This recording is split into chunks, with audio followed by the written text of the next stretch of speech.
Is it working? I hope it's working. What's going on, everybody? It's the January 6th anniversary. I'm hanging out with Hannah Claire. How's it going, Hannah Claire? Good morning. Yeah. We decided because it would be fun to start doing some kind of morning show, and so that's it. So we're just and here we are. I also like this because you were like, yeah, I think we'll start next week. And then it became like, actually, we're going to start tomorrow. I just woke up and I was like, this is so boring. They're doing the House vote again. Kevin McCarthy lost. For the 12th time. Yeah, it's going to be the 12th time. And then after 3 days in a row of being like, this is the big news and it's happening live, and there's no way for me to do a segment on it, I'm going to do a live stream. And then I was like, I think maybe we'll just do a morning live stream because I can still record my segments like I normally do. But in between those segments, we could just be live, hanging out, talking, chatting with people, and doing whatever. So there you go. It is what it is. And I think we'll put it on this channel, the morning shows. We just basically took the IRL studio, moved different cameras. We're going to have to switch them back for the nightly show. But I'll probably put the clips up on youtube.com/TimcastNews and then do the live show on this channel in the mornings. And that's about it. So let's party. There's no real plan for any real show. I hope you guys realize that. I came up here and was like, Tim, so what's the structure? And he was like, no structure, going live now. Okay, yeah, I'm just going to pull up various stories. I'm going to do my thing like normal, but this way there's kind of like y'all can super chat and hang out. But don't get me wrong.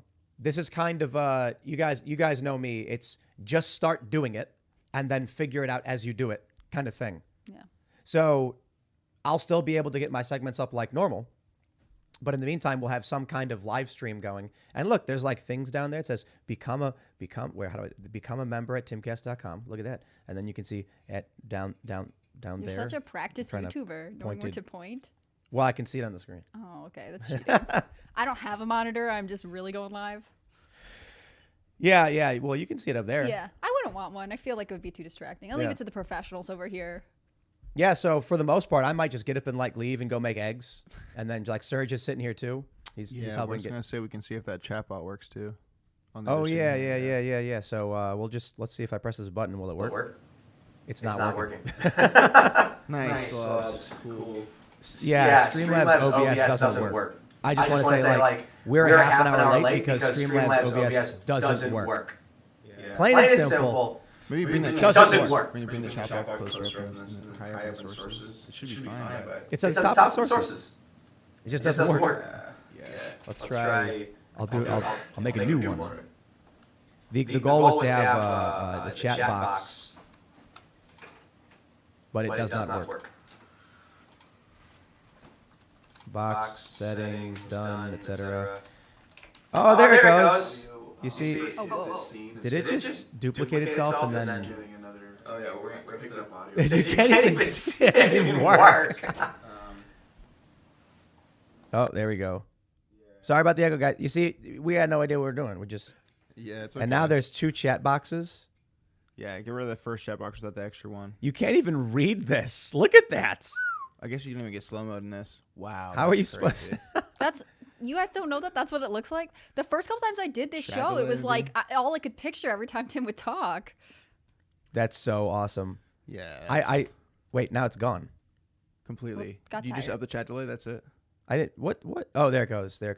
And it's still just as fast. Look at that. Nice. This is going to be great. I'm going to record a segment, and people are going to be like, what's the point of that? You can't even read it. There's too many people watching, you guys. I think it's good. Just showing how popular you are and Yeah, how intense the conversation Should we do a super chat box? Is there a way to do? There's no way to do super chat box, is there? I didn't see one actually. I'm not sure. Alert box settings. No, it can't be the same. I think everyone should know we considered putting a picture of Bucko up there, but we didn't want to upstage Tim. I don't know. Maybe we just this is in the chat. It says $5 from. It doesn't really actually do the mini feed. Its own. Yeah, it's just the mini feed is showing me super chats. It's Yeah. like really hard to read because Streamlabs is not good. Oh, I see what you're saying. Okay. Like, let's get rid of. Hey, look at that. Get rid of that.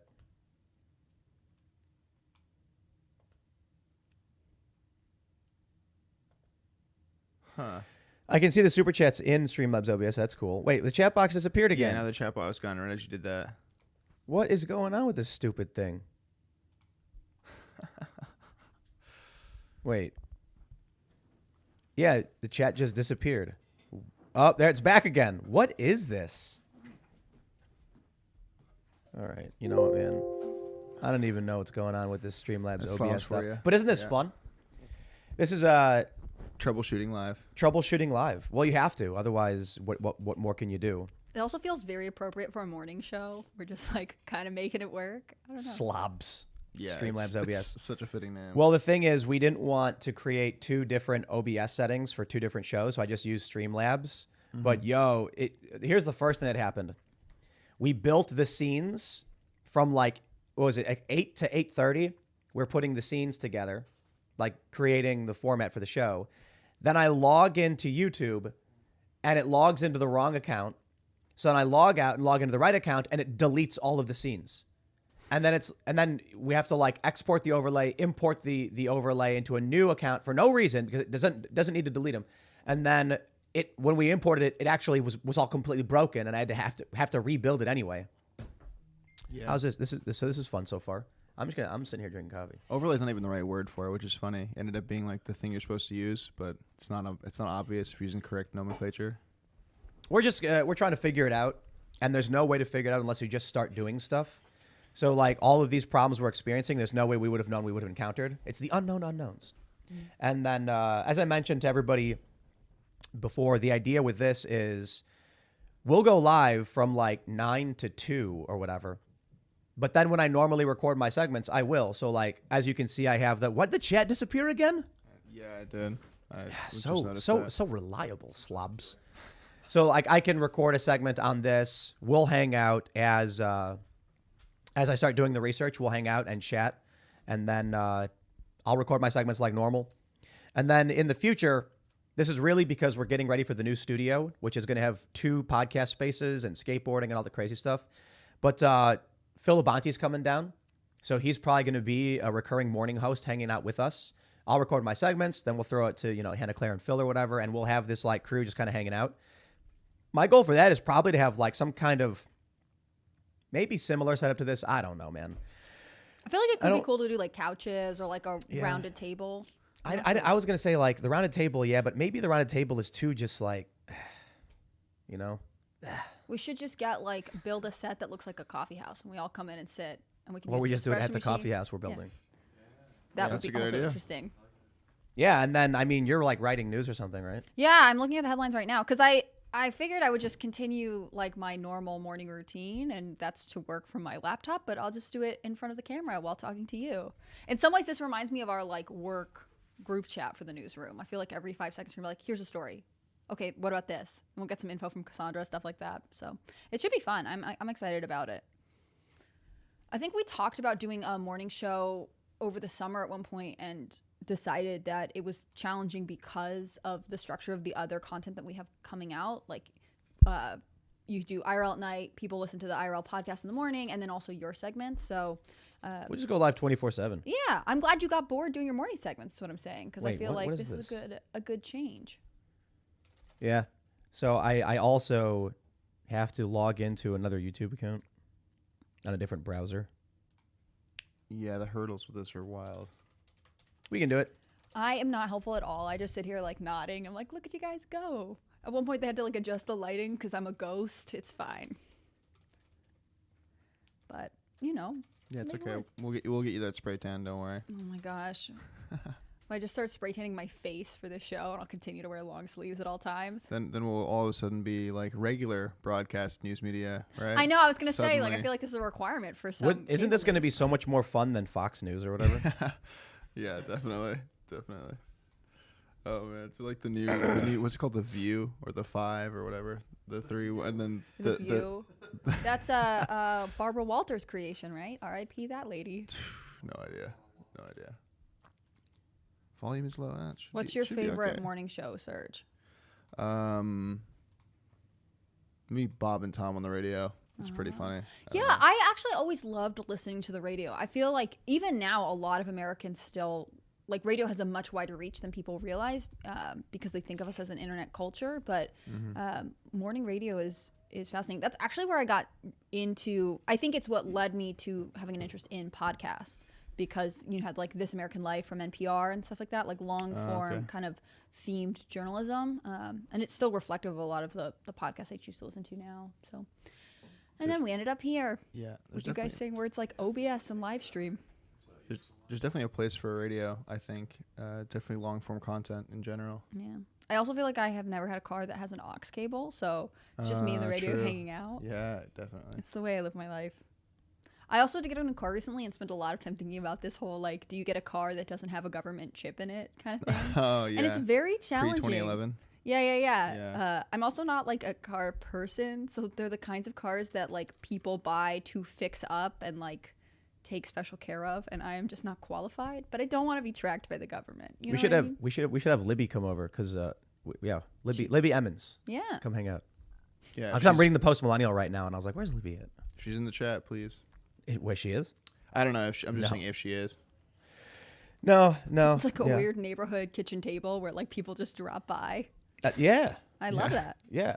Well, because my thing is normally I'm sitting here and I'm pulling stories, and then I'm reading news, and it's just kind of it. And I was like, why don't I just go live? Yeah. Y'all can hang out, super chat, do whatever. Yeah. We'll take super chats, we'll ask questions in the meantime, and then Hannah Claire's doing research and writing news. Yeah. So I was just like, we'll just figure it out. Yeah. And then these guys worked late last night, and I was like, you guys shouldn't come in the morning. You'll work too much. And they were like, we really want to come in and Yeah, why not? just keep working, not stop. They're not like, stop. no one touch our tech equipment. We don't trust OBS. Just keep going. Oh man. No. I mean, the other thing that I like about this is you can kind of see in real time maybe what the chat is interested in hearing about. For the most part, I think both of us, when we find stories, like, it's what's interesting to us. It's sort of what's current and what's affecting a lot of people. But there's definitely stuff that, like, I think we could talk about more if we knew that you guys wanted to hear about it. So Brian Tudor says, do the same setup as the TPUSA for the morning show. Oh, like do a big stage or something? I don't know. funny. And we all have the walkout songs. The only thing that I wish was different about the TPUSA thing is that we had, like, WWE style walkouts. Like, people come in and they're like, I don't agree with that point, and they, like, throw chairs and stuff. I don't know if the infrastructure could. Pyrotechnics. Serge is looking at me like, please stop immediately. No. Here's the best part about Pyrotechnics. doing this show. I'll be right back. Let's really hope he left the camera on the wide shot and not just on Yeah, himself. it's the to wide shot. lean into his camera. What would your walkout song be? I don't know. I watched one full WWE, like, card. Is that what it's called? Thank you. Yeah, you're Serge pointing- Serge you're wants me to pointing talk there. to you. I apologize. I don't know what I'm doing. And I just like when they have, like, this, because I kind of wrote off WWE. I'm gonna be honest, because it's like, oh, How it's dare you. choreographed. You How know. dare you. No, but watching a full card really converted me to it. I was a Yeah, theater it's kid sweet. back in the day. Yes, I love some exactly. It's choreographed fight thespian. scenes. Yeah, Yeah. and, like, also that they are thinking, like, weeks and ahead. They're playing 40 chess in their own store. You know what I'm saying? Like, Hell they yeah. know that this person is going to have a confrontation with this guy over here, so that 3 shows from now he can win and be the champion. Like, they probably have through 2025 planned. You know what I mean? You're absolutely right too. And it's like Dave Bautista. Dave Bautista, he's now a famous actor, WWE, The Rock, John Cena. Yeah. Like, you're getting some awesome Like, talent they don't just go into starting it in for the muscle. WWE. Right. They are actual acting talent, which I think is very amusing. Beauty and brains. Pardon? Beauty and brains. Yeah, Brains exactly. and brawn. I just They- walked through the newsroom and Chris is listening. Chris Bertman. Well, one of our that's how I writers. found out about this, because he and Chris Carr messaged me and they were like, Tim's live right now. He says you guys are doing a morning show. And I was like, what? Well, the How audience said exciting. we were doing a morning show. Good. I feel like that's good. That's what I like about being on Pop Culture Crisis. You do get that interactivity. I mean, you definitely have it on IRL with the super chats and everything. But when Pop Culture was talking about their new setup, I really wanted it so the audience could, like, change the color of the lights depending on, like, if they agreed or disagree with our takes on things. It kind of reminded me of those, like, opinion trackers that you get during presidential debates. I really have no idea where to look. I'm struggling. I feel like the biggest news that I could talk about this morning, and I don't know if the chat is into this, is the stuff going on in Idaho with the suspect there. But I don't want to turn this into too much of a crime thing. I'm so bored with that story. I mean, look, it's bad that people got killed or whatever, but I'm just like, it's a local murder story. I think that it's interesting because he did travel through state lines. So you see this coordinated effort through the FBI. And I think you'll see waves. There will be points where people are really interested, points where they're not, because they just unsealed the affidavit and we're learning that like one of the roommates saw him. Previously, they were like, oh, the 2 other roommates were asleep on a different floor. Like, I think you are going to get a lot of people starting to be like, wait, what happened? We don't understand. And then it'll die back down and kind of live in this true crime kind of wave. But I don't know. Just weird. It's even from Idaho. Everyone looks at Moscow, like the town that it happened in. It's like this tiny college town where nothing like this would ever happen. So. Yeah, and it's like these 2 college campuses like within 10 miles of each other. Yeah, Spokane. It is a crazy story. You know, I get it. But I see stories like this periodically, and I'm like, a 12-year-old girl was shot in the face in Chicago. Yeah. And the killer's at large. That happens all the time. And then we get these stories, and it just feels like these news outlets try to make it something because they have nothing. Right. And they're like, we need something we can keep doing. We keep it, a murder in Idaho. Yeah. And it's like, I get it. It's bad. Yeah. We should figure this stuff out. Well, and it's cool. I'm sure the families are happy that they're talking about it. But it just... It's just like milking the same thing. Look, I'll put it this way. There's only one story right now, and it's the house. we could talk about all the states banning Twitter. I mean, to the point about University of Idaho, yes, that I get what you're saying totally. And I will point out that the University of Virginia had a shooting on campus, like basically the same weekend. And we don't talk about that one as much. And it was like fatal to several football players and I think one other student. I think University of Idaho, people aren't expecting things from, and also it's just kind of a brutal story. But you're right. We could talk about the 12th House Speaker vote. I don't know that anything will happen. That's the news. I'm like, that was the morning segment that I had prepared. Maybe I should record this so I can get that clip up. Yeah. But I'm also starting to feel like we might just have a morning show. Nah, we the goal that I have so far, I've been talking to some people. Obviously, you know, Phil Labonte come hang out, and then there's some other people that we're talking about doing story production, so that they'll come at like 6 a.m. and then just grab a whole bunch of the news. So we come right in and we've got this huge list of all the stories where I normally do that myself, but this would actually expand our like bucket of stories that we normally have. The other thing is the Daily Mail. I like the Daily Mail, but they do nothing but talk about Meghan Markle. Oh my gosh. It's just like, I like the Post Millennial too. But the thing about the Daily Mail is they write everything. Seriously, they do. Like the Idaho killer, they have like 17 Tons stories of stuff. on it. I was reading an article they have on Casey DeSantis and what she's been wearing and comparing her to former first ladies. I mean, there is nothing that they are not churning out in terms of content. Also, Chris Carr hates the Daily Mail, as a fun fact. Really? Why does he hate him? I don't know. Chris Carr, our executive editor, doesn't like British people. I'm going to out him right now. And so I don't know if it's that it's a British publication racist? or there's something specific about the Daily Mail. I don't know. Because I'm a British citizen. How do you and feel about that? I was going to ask. Exactly. So I'm a British citizen, and months into our working relationship, Chris sort of like was like, well, I have to tell you something. I don't like British people, but you're fine. It's like, okay. Workplace discrimination. He also complaint. told me I was like singing the praises of West Virginia because I just think it's such a cool state. And Chris, I'm going to tell your whole life story. I hope you're listening. He's from Kentucky, and he let me do this. I was like, it's so cool and this and that. And then he's like, again, months into me knowing him, he's like, look, I just have to tell you something. I'm from Kentucky, and we hate people from West Virginia. And we're always going to hate people from West Virginia. And it's mutual. But I could never enjoy West Virginia. And I don't know if he's changed his opinion, but that was a very strong stance. Yeah, it's no great. British people, no West Virginia. West Virginia's great so far. I love These West chats Virginia. are hilarious. I wonder, like, they're not rule breaking chats, but like it's just kind of funny. I'm not going to read some of them, but Yeah. I'm wondering, like, because Interesting chat. the way we have it set up right now is that when I switch to the Timcast segment mode, where if I think I can just press read and it'll work, but the chat isn't there. Like, what's up with that? It prompts sometimes, but It's so weird. Yes, slobs is not good. mine I have of to its like own. click it. Oh, there it goes. Yeah, so that's, I mean, and then it'll stop. It'll stop. But some of again. them are just inappropriate chats that are Right. funny, but not like you're not going to get in trouble for saying them. But I'm just like, I just think it's funny that now I'll record a segment and there will be the chat going. Yeah, we'd have and, to go through in the settings and like actually yeah. stop words from being able to be typed. And I'm also kind of feeling like I the idea was a lot of people had said they like the monologue segments that I do. Some people don't like watching IRL. They don't like watching conversational stuff. They like watching me just ramble and then read and then ramble. So it's like, how can we do both? So the format we set up here is like, with this scene you're watching right now, I have this story pulled up. Obviously, I can just go off and talk for 20 minutes while the crew here chills and Hannah Claire is doing research and writing stuff. And then once I'm done with it, we're back to hanging out. So it keeps a flow going. But the reality is, I don't know, maybe we just do an extended morning show where we just talk. I don't know, man. All I know is it's 2023 and we can't just keep doing the same thing. The other thing is this channel, and this is my first channel, and then the Timcast News channel are stagnant. There's like very, very tiny growth and then some drop off and tiny growth, and the views are very stable and it's like not really doing much. So there's the old saying, you know, if it ain't broke, don't fix it.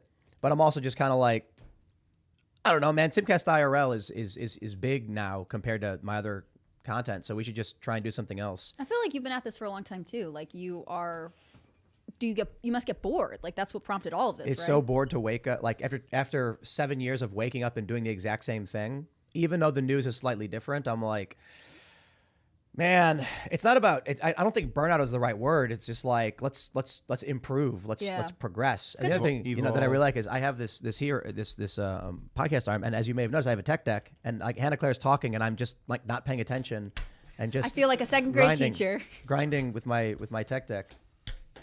You know, it's very fun. But I feel like, yeah, it's not broken, but you can still improve it. Like you can still try and have new ways to have cool things happen. I guess I don't know. Oh no, it's gone. Good. That's what you get for not listening to me. Hey, Anna, I lost the tilt tech that deck. mic slightly so it's pointing more straight up. Where like Just this? tilt it slightly because you're talking directly down to it. Yeah, there you go. Like Perfect. this? Yeah. Look, I'm part of the audio tech troubleshooting. Yeah, there you go. Here's the other thing I'll say too: if you're watching live, as like another component of this, y'all can chat or super chat stories. And here's the thing about super chats. In the YouTube feed, the super chats stay there forever. Sometimes it crashes, but they stay there forever. So it's easy for us to see them, not move. The chat goes super fast. So, you know, a lot of people are like, you just want super chats. Well, look, you know, there's less of them. It's easier to read. If you super chat or even chat, we'll try to read them, stories, we can then pull them up, and then I could even incorporate them into the segments that I'm doing. So that's cool too. Like the cartel stories. Maybe I should record a segment because it's going to be 10 o'clock soon. Yeah. All right, let's do this. Let's see if this thing works. Hi. See you guys in 30 minutes. See you guys in 30 minutes. Let's see how we can do this. I don't even know if I'm in the right headspace because I'm just going to press record. Here we go. So we got the story from Timcast News. Rep. Matt Gaetz says he will resign from Congress if Democrats join up to elect a moderate Republican speaker. So is he basically saying if Kevin McCarthy wins? Because I don't think anybody expects Kevin McCarthy to be anything other than a Democrat driving the speed limit. And it would also suck a whole lot if Matt Gaetz resigned. But I get it, man. For those that are just tuning into this segment, we're trying out a new format for the show. Your chat is not appearing above me, even though it's supposed to, because we're also simultaneously live. But let's read up about what's going on, and I'll give you the quick context. I think most of you already know that Kevin McCarthy has lost 11, it's 11, right? 11 speaker votes. It has now been the longest. What are you doing? Look, it's fine, you know. If I ask, I need help. But 164 years since it has gone this long to elect a Speaker of the House. Today, I guess it's going to go to the 12th vote, and I think it's probably going to be a big waste of time. Members of Congress last night, they vote to adjourn. It's, in my opinion, a big waste of time. But they should still stay there. They shouldn't be allowed to leave. They should be forced to do their jobs. So the latest news after last night was that Matt Gaetz says he's going to resign. He's getting trolled over it. House Democrats signal support for GOP candidate if they allow Democrats to have subpoena power. That is the most apocalyptic and insane thing I've ever seen. There's potentially a deal being reached. So let's get through this. And then I love this one. The Washington Post says, with the House in chaos, C-SPAN shows footage Americans don't usually see. Are you serious? Like, when Nancy Pelosi takes over the House or whenever, or I don't even, I guess a Republican speaker, C-SPAN isn't allowed to actually film what's really going on. I think that's absolutely insane. So smash that like button, subscribe to the channel, share the show with your friends. Let's read this story from Timcast.com. This is, who wrote this one? We got Cassandra Fairbanks wrote this one. Florida Rep Matt Gaetz said that he is so sure that Democrats will not vote to elect a moderate Republican House Speaker that he will resign from Congress if they do. Rep Kevin McCarthy had failed 11 votes for the position as of Thursday evening, primarily due to the House Freedom Caucus, of which Gaetz is a member. The 12th ballot is scheduled to take place on Friday at noon. Gaetz is one of the most vocal members voting against McCarthy. In fact, I'd say he is the most vocal. He nominated Trump yesterday, and he made my day very fun and funny. Thank you, Matt Gaetz, for that. I appreciate it. I really do. He discussed the issue during an interview on Fox News with Laura Ingraham. Quote, "Are you going to be okay, Congressman? Will you be okay then if there's ultimately a deal struck with moderate Democrats, if Democrats kind of co-control committees? You're fine with that?" Gaetz began to reply, "No, absolutely not. That will not happen. There are two scenarios here." However, the Fox host promptly cut him off and said, "Well, that could happen." I'm gonna pause and just say, I don't think that could happen. I mean, physically it could happen. Literally, I don't think it will. "No, listen," Gaetz responded. "I'm on the floor, Laura. These 212 Democrats are going to vote for Hakeem Jeffries every single time. He's a historic candidate for them. They are not going to cleave off under any circumstance." 95% agree with Matt Gaetz here. There is a potential, as we've seen with Ro Khanna. I think it's Ro Khanna saying, like, look, you give us no subpoena power for Republicans, and then we'll vote for McCarthy or something like that. The issue, however, is that I think because Democrats are such a cult that it would be politically apocalyptic for their campaigns and careers in the next year or so if they come out a Democrat voting for a Republican speaker. Because what you got to understand, my friends, despite the fact that they may claim otherwise, the Democrats survive on ignorant voters. That means there will be a whole bunch of Democrat low political knowledge voters, and they see someone who's a Democrat vote for a Republican, and then the hit pieces come out. During the open primaries, there's going to be some establishment Democrat saying, "Ro Khanna voted for a Republican for Speaker of the House. You can't trust him." And then these Democrats are going to be like, "You're right. He did vote for a Republican." And that's it. It doesn't matter why. It doesn't matter if it's strategic. It doesn't matter if it actually helps them win. All that matters is it looks bad if you are in a cult and supporting someone who is not in your cult. And I want to give a shout out to all the Democrats and leftist personalities who think Trump supporters are in a cult, despite the fact that Donald Trump came out endorsing Kevin McCarthy and Matt Gaetz endorsed Trump. And then in response to Trump endorsing McCarthy, he went sad. Like, actually kind of disrespectful to Trump. See, this is what they don't understand. It's not authoritarian. It's not a cult. It's that Trump is a symptom, not the cause of. People are mad in this country. Moderates and independents especially. Trump supporters, they want revenge. Moderates and independents want something different. Trump embodied that to the best of his abilities. People voted for him. I didn't the first time. I did the second time. Now, I don't care what Trump says about McCarthy. I think for myself, and clearly Matt Gaetz does as well. The reality is, Gaetz is right. They're going to keep voting for Hakeem Jeffries because they're in a cult. But let's talk about the potential for what might actually happen. From the post-millennial, House Democrats signal support for GOP candidate if they allow Democrats to have subpoena power. Admittedly, this scares me. I think this would be absolutely apocalyptic if this were to happen. Congressional Democrats are considering voting for a Republican if the candidate meets certain requirements as the House GOP enter another day of voting for Speaker. After 7 rounds of voting, Representative Kevin McCarthy of California, this is obviously from yesterday, they say he's not garnered enough support. Democratic Rep Ro Khanna, speaking to Neil Cavuto of Fox News, said on Wednesday, "I would consider the right Republican, someone I could trust, Brian Fitzpatrick, Mike Gallagher, who actually spoke eloquently on the floor, David Joyce." On Twitter, Charlie Kirk wrote, "If D.C. Republicans allow this standoff to end with a Democrat speaker or a coalition choice, they will lose 100 seats in 2024. Libby Emmons replied, "This would be unforgivable. But there needs to be 2 conditions. 1, so this is Ro Khanna, you can't have a debt ceiling debate or shutdown as something that takes the country hostage. And 2, there has to be some agreement on subpoena power. I'm open to a Republican who could work to put the interests of the American people first. No Democrat should have say in subpoena power in a GOP Congress. That's a bright red line, Jack Posobiec says. Breitbart reports that 2 of the GOP that Khanna named, Joyce, a Republican, and Fitzpatrick, are members of the GOP's business-backed pro-amnesty wing, despite GOP voters' deep opposition to labor migration. Those 2 congressmen supported legislation in 2021 that would enable farming companies to use migrant labor who would receive citizenship for their work. In his interview with Cavuto, Khanna said that he would not support McCarthy. Kevin McCarthy has failed on several votes to attain the threshold needed to become Speaker of the House of Representatives. Republicans hold 222 members in Congress. McCarthy needs 218 votes. 5 votes breaking from McCarthy, and he loses. And we've seen that so far. My stars and garters. We've seen it so far 11 times. It is scary, and I will say it again. If Ro Khanna were to support some establishment moderate Republican, and I'll tell you, it gets worse than just that, because Matt Gaetz is saying he would resign. And if he's true to his word, it's a tough position to be in.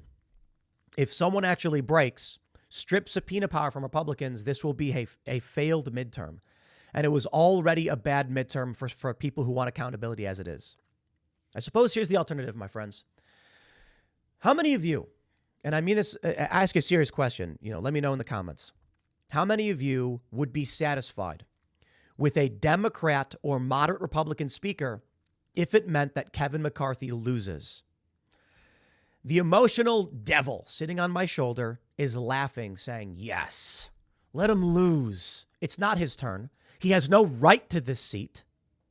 And if we don't get someone good, what's the point anyway? I'll tell you, man, we said this over and over again throughout the past year. What does it matter if the Republicans win if you get a Kevin McCarthy anyway? They will basically just give you sham investigations, no accountability. It will be no different than if you have a Democrat. Okay, let's be real. It'll be slightly different. There will be a facade of accountability and nothing will get done.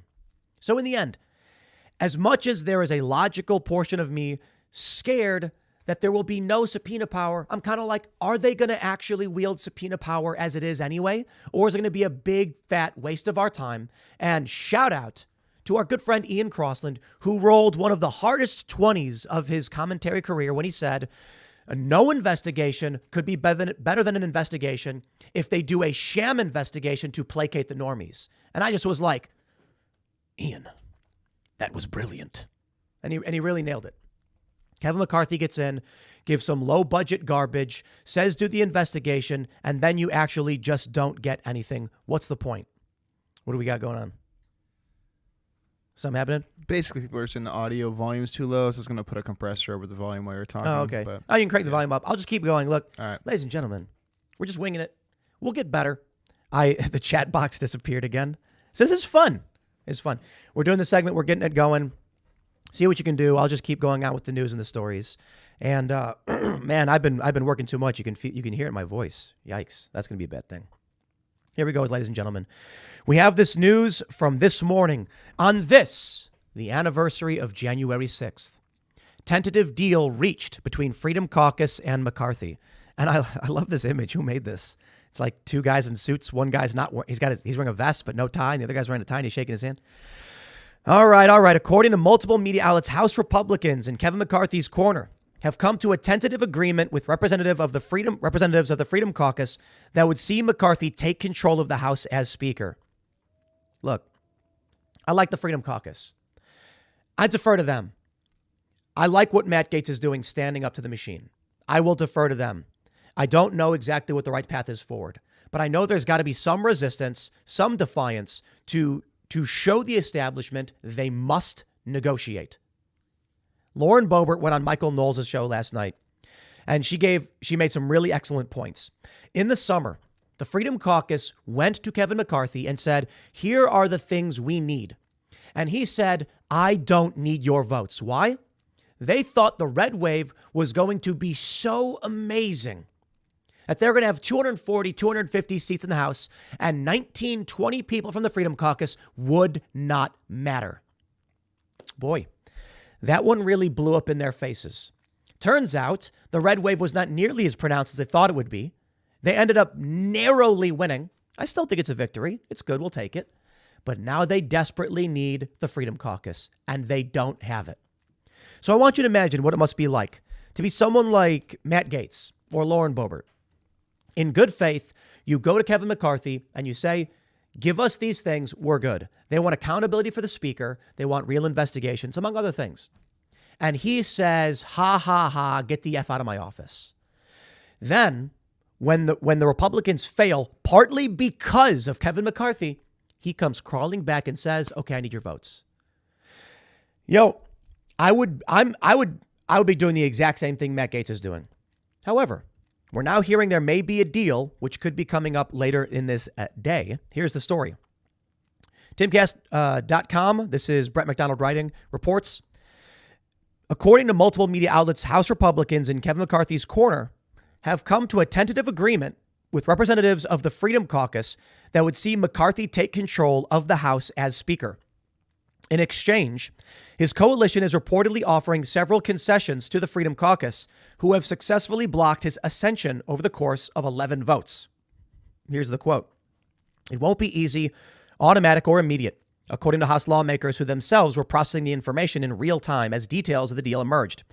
But a written framework for the rules of the 118th Congress was released on Thursday that McCarthy's allies hope will allow many of the GOP lawmakers who have been voting against McCarthy all week to eventually support him. Lawmakers said the framework gives members of the House Freedom Caucus who have been resisting McCarthy virtually everything they've been asking for. That includes a stronger House Freedom Caucus representation on key House committees, guardrails aimed at curbing excessive federal spending, and allowing just a single member of the House to make a motion to replace the Speaker. Ooh, I love that last one. Lawmakers familiar with the framework told Fox News, "Hear, hear." Look, man, I before I went to Turning Point USA, I didn't know a whole lot about Lauren Boebert. I was just like, and I know she is obviously it is whatever. Then I got a chance to meet her. The thing that stands out the most is, we talked a little bit. We were at the Veritas party and then at Turning Point, and she's genuine. I respect it. Luke asked her about a church commission, and she said, yes, we want that. I don't know if, I don't know to what extent people are, trying to keep some of this stuff private, but look, she said it.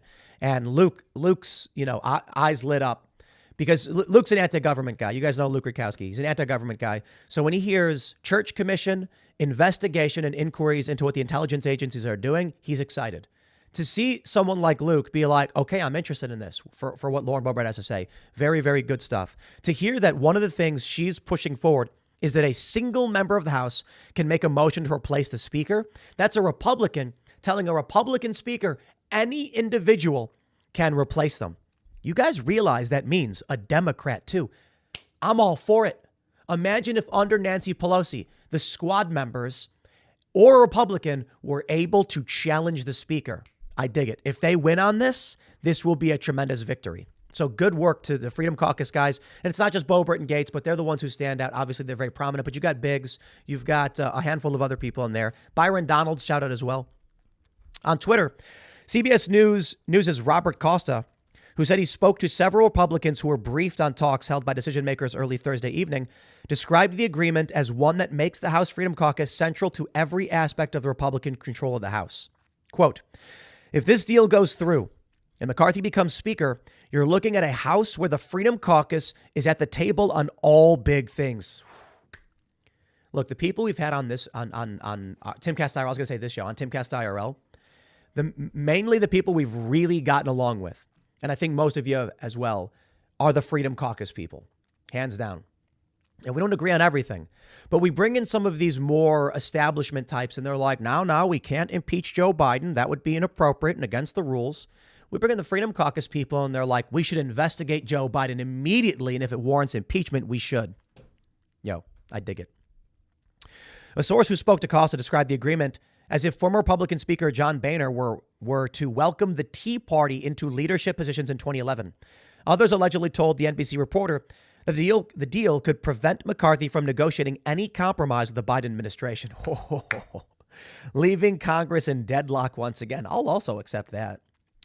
Costa also strongly reiterated rumors that Freedom Caucus members were able to receive assent to one of their most significant asks. that the motion to vacate the position of Speaker be initiated by a single Republican. Okay, so not Democrat, Republican. McCarthy had hoped that a 5-member minimum would be required to challenge his authority should the agreement come into force. Look, I'd take a 5-member minimum as well, because you can easily get 5 Freedom Caucus members and 5 squad members. I'd be totally fine with that rule if it meant Democrat or Republican. I mean it. Let's play the risks. I understand. You're going to get AOC, you're going to get progressives, you're going to get corporate shill Democrats, and they're going to try and challenge the speakership. But you have the majority, meaning the Democrats can try, the Republicans will block it. If the Freedom Caucus is getting what they want and the established Republicans are getting what they want, they'll block it. If, however, McCarthy goes full shill establishment neocon garbage or Democrat garbage, all it will take is for the Freedom Caucus people to initiate that challenge. And if Republicans get mad as well, they could push back. Let's be real, though. The established Republicans and establishment Democrats are not going to challenge either speaker. So in the end, it's very, very much, in my opinion, symbolic, still something good to have, because it means that you can bring to the floor, bring the challenge, and force it up for a vote. That's a good thing. Well, I don't necessarily know how it would play out, but the idea that you could make something bigger of it, as opposed to just being poo-pooed, is good. Let the Democrats challenge the Republicans. Let the Republicans challenge the Democrats. I do think there is probably some pushback because the idea is Democrats would never do this to themselves. That's something Republicans should probably be worried about. The last thing I want to hit in this segment, something I think y'all need to understand, from the Washington Post. With the House in chaos, C-SPAN shows footage Americans don't usually see. These photos of everyone sitting next to each other, Nancy Pelosi smiling in the seats, Marjorie Taylor Greene sitting next to Matt Gaetz.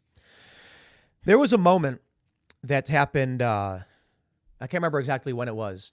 It was the impeachment, I think. I don't remember. Lindsey Graham fist bumps Kamala Harris. And that was a wake-up call for a lot of people. A lot of what you see between these people is performative.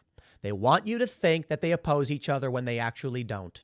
They want you to think that they are standing strong and standing with you.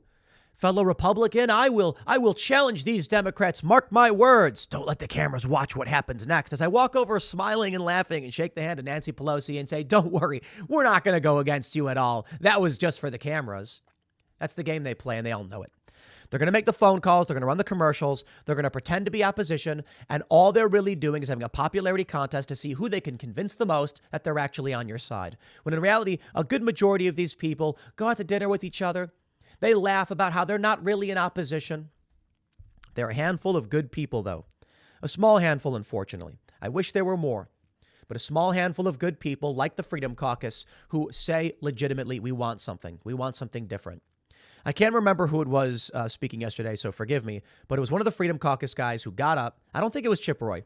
And he said, we can't just elect McCarthy. The American people expect something different, something new. And he's right, man. Because if at the end of the day, the only thing I could tell you is I don't want old guard leadership. I want something different. That means no to McCarthy. If that means Jim Jordan, fine. And I'm not even convinced Jim Jordan's the right guy. If that means Byron Donalds, even better. He seems like younger, fresh blood. I will take anything other than McCarthy, who entertained the Putin garbage, who blamed Trump for January 6th, and shout out to Laura Loomer, who's posting this commercial on her Twitter feed, is not doing anything for the January 6th defendants, many of whom have not been charged and are sitting in solitary confinement, many of whom trespassed and were locked up for a year. This is not a right. This is cruel and unusual punishment. It is not a speedy trial. It is absurd. I think January 6th is bad. On this here, the anniversary of January 6th, I think it was a bad day, a very, very bad day. The violence in the front of the building, very, very bad. But we need leadership that's going to actually, for one, push back on the January 6th committee, get the footage released, all the hours they're withholding, all the evidence, and make it clear to the American people the January 6th committee was one big dumb sham. Now, as I wrap up this segment, I will just add, for those that are watching, this has been like a trial run for the new morning show we're going to be doing. I'm already having a whole lot more fun. It's way less stressful. It's way easier to do. I'm having a good time. I'm going to wrap up this. We got your chat above my head and people posting things. YouTube allows these chats to be. They're gonna, it's on you, YouTube. You figure it out. But I think this format's going to work really well. So what we're going to do is, if you're watching this clip over at youtube.com/TimcastNews, come hang out live at youtube.com/Timcast, where we're going to do a morning live stream, extended hangout with maybe even bring in some of the news team to hang out and talk, because I'm not going to talk for 5 hours straight. But I will do my segments in the meantime. I'll wrap it up here. Smash the like button, subscribe to this channel, share the show with your friends, become a member at timcast.com. We really do appreciate your support. And stick around for another segment to come up at 1 p.m. and then 4 p.m. And of course, we will be live on the morning show. So thanks for hanging out. People watching live, stick around. And for everybody watching the clip, come hang out. We'll see y'all then.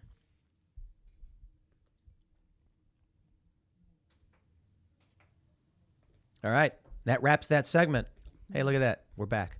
Does it feel better doing it this way? It's a lot more fun. Yeah. And I really do like the chat above me, because people are posting silly things that I think are like, Yeah. someone said something about Epstein, and I'm just like, oh, here we go. Well, and I feel like recording them, you don't get to see it the same way people comment on your videos, but now you really are getting to see the reaction. I said this before, but the first time I came on the show, I couldn't help but picture like the chat going by on the side, because when you like put up a full screen of this on a TV or whatever, like we do in the green room, you can see how rapidly the chat is moving, and someone will say something like Ian will have a great line, or like there'll be some good exchange, and like suddenly it's going 5 times faster because people are just excited to like comment on it. Yeah. But you can't read it sometimes, so I guess that does necessitate super chats. Right. That's what's happening. Is the chatbot itself is dying, I think, is what. The chat box is dying. Yeah, it's unable. Tired. Too much stuff is happening. It's too much information. It's it so overloads fast. it, and it just gives up, and then what's it waits till supposed to till happen? it's slower. I didn't realize I had the understand. option to give up. I like that it's just like, it's too much, it's too early in the morning, I'm it not just ready. Quits. It just quits. I mean, that's the only thing we can think of. Maybe the solution might be to just put a longer or slower chat through YouTube itself. I don't really know. Serge, are you excited to never sleep again? Yeah, I used to not sleep anyway, so it's fine. It's Here a we go. return to the old. Serge goes on a 24-hour awake schedule. We see how long it works Yeah, that'd be cool. That'd be cool. See how long I keep my sanity. for. Yeah, okay, I like it. I'm writing about, just because I know you guys are interested in what I'm doing while Tim talks. I'm writing about the second Democratic governor who banned TikTok on state-owned devices. This is a trend that I have been sort of obsessed with because it's so fascinating. We're up to 19 states by my last count. I'm happy to be fact-checked on that. Basically 17 Republican-led states.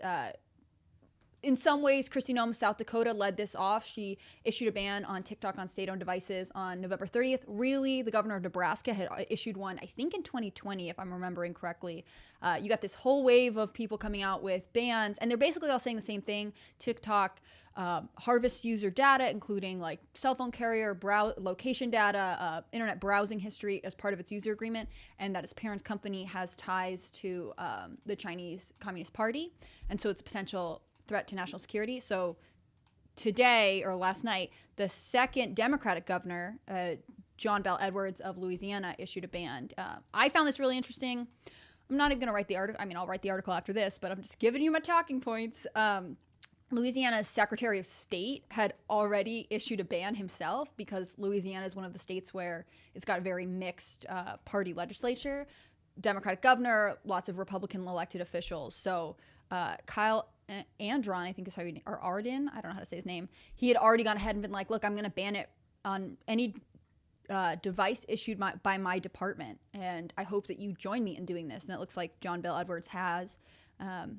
I'm really interested to see if we can get to like a 25 state, because I think, I haven't checked at the numbers since the turnover at the beginning of the year, but there were like 27 Republican governors in office at the end of 2022, and I was trying to see how quickly we would get half of the country with a TikTok ban in place. I don't know if anyone's as weirded out by TikTok as I am. I think I'm actually a boomer. That's what this is. Yeah, no, I mean we're just core millennials. That means we were left behind by TikTok. Are you a millennial? Yeah, 92, core millennial. Oh, all right. 30 years old. Than you are. When does millennial end? I don't know, but I've I heard it can't ends wait. 97. Here's what we can do, though. We can grab some super chats, too. Cool, let's do it. What is this? Bryce E says, is that a new sword on the wall to your left, Tim? It's not new. That one? That's a meteorite sword. It's a meteorite? Is that the right word? Yeah. It's like meteorite. Meteorite's the one that lands on Earth, right? Right. Yeah, it's a meteorite sword. They probably just don't get to see it that Very often. expensive. This is like a new angle. It is Very slightly new expensive. angle. You don't usually see it on IRL, but with this, Yeah, you and see then it. the katana under it is a meteorite katana. Yeah. They're very nice. And I'm supposed to name the sword. I never did because I don't speak Mandarin, so I can't. Does it have to be in Mandarin?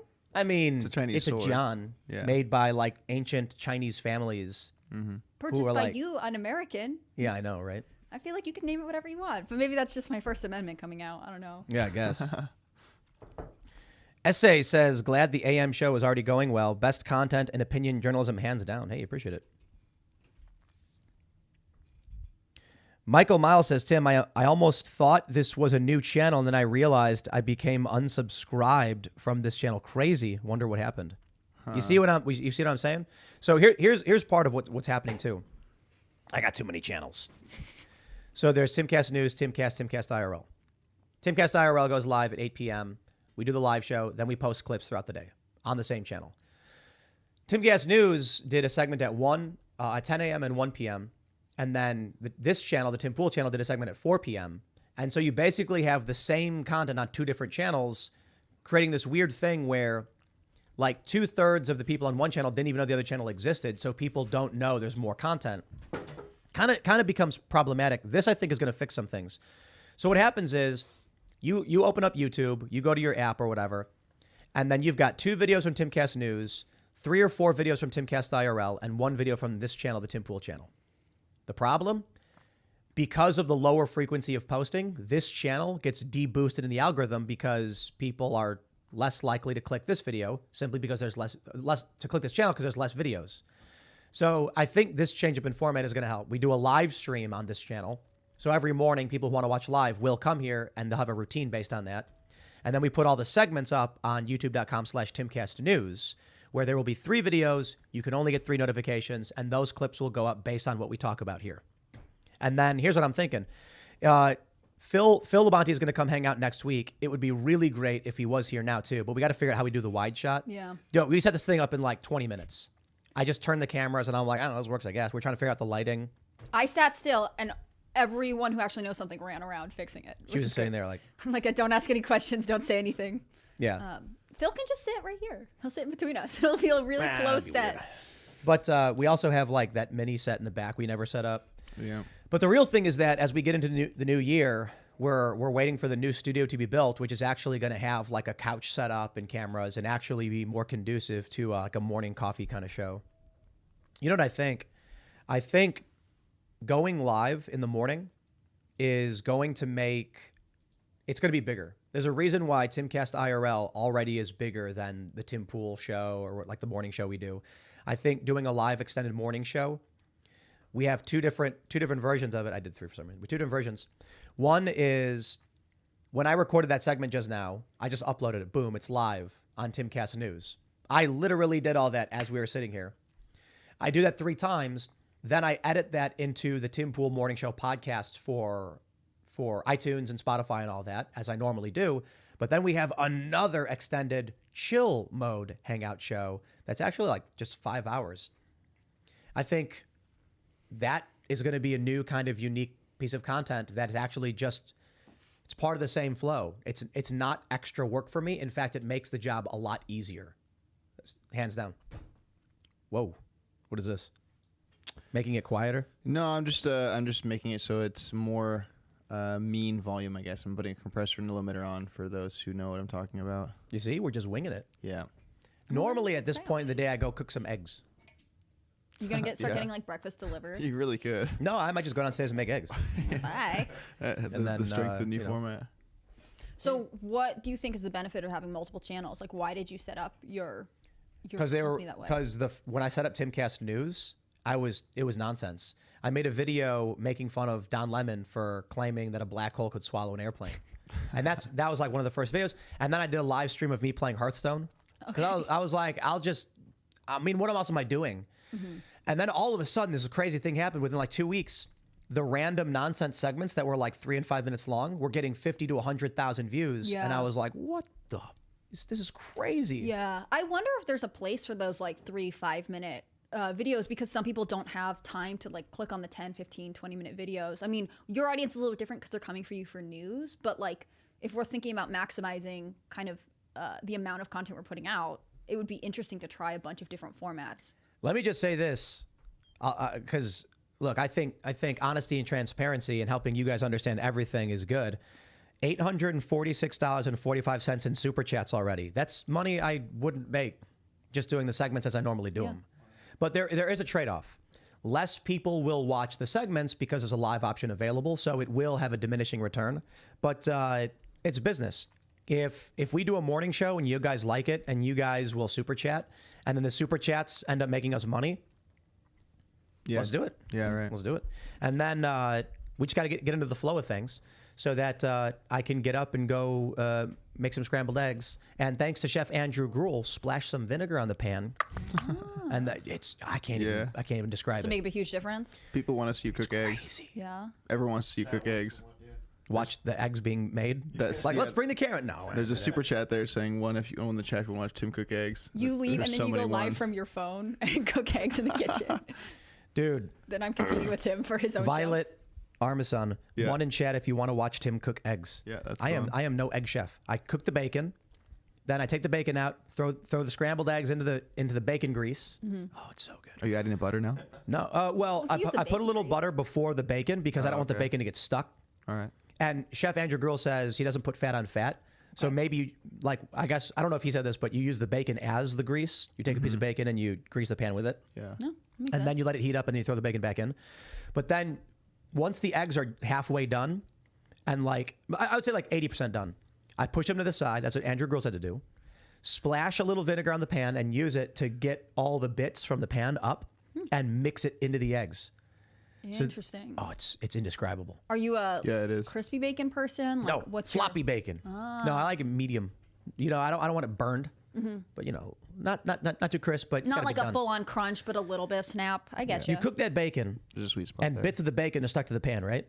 Mm-hmm. Then I splash a little. I was doing balsamic vinegar, but it's really sugary. It's basically candy, and I'm like, definitely. So I did apple cider vinegar, better. Oh really? man, splash apple cider vinegar, and then I scrape the bits off, mix the eggs around in them. Andrew Gruel said it takes your eggs from a 5 to a 10. He was not wrong. You're just I can't even describe it. It's the way I can describe it is it makes the eggs just feel and taste full. Yeah. That's the only way I can describe it. It's like, and that's what he was saying. It's the way our taste buds work. Fat with a little bit of acid, and it's like, he's right. Maybe Master Chef. Other morning shows will start having cooking segments during this stuff. They do. That's what I'm saying. They traditionally do. This could be us, Tim. And we're and now Tim cooks eggs. I'll get a hot plate up here. We bring random have one chefs in to downstairs. cook, but they just set up right here. Like I said, we're slowly evolving to The View. Just over time, it'll just become The View. Yeah, that's exactly who we're competing with. It's exactly the same thing. I have never watched a full episode of The View. Do people Neither do that, have I. or do you just watch random clips? I mean, they say that people do that. I don't know. I You just got to watch viewership, clips but- because they're funny to watch. Yeah. Well, it's also like Actually, watching the show is bad for your mental health. well, our generation doesn't use cable really. So like all of those people who'd turn on cable news in the morning while you're getting your coffee and stuff, that's sort of a generational thing that's sort of dying away. Until now, we're bringing it back. Yeah, 24-hour news on YouTube. I don't know if you've ever seen those. It's just Fox Serge is, being awake all the time. yeah, just never ending. Okay, so I uploaded the clip 10 minutes ago, and YouTube's still processing it. So whatever, man. You're doing too much. It's overwhelmed. I think it's broken. Sometimes there's this thing on YouTube where you'll upload a video and it'll get stuck in processing, and then you have to upload the same thing over again and delete the old one.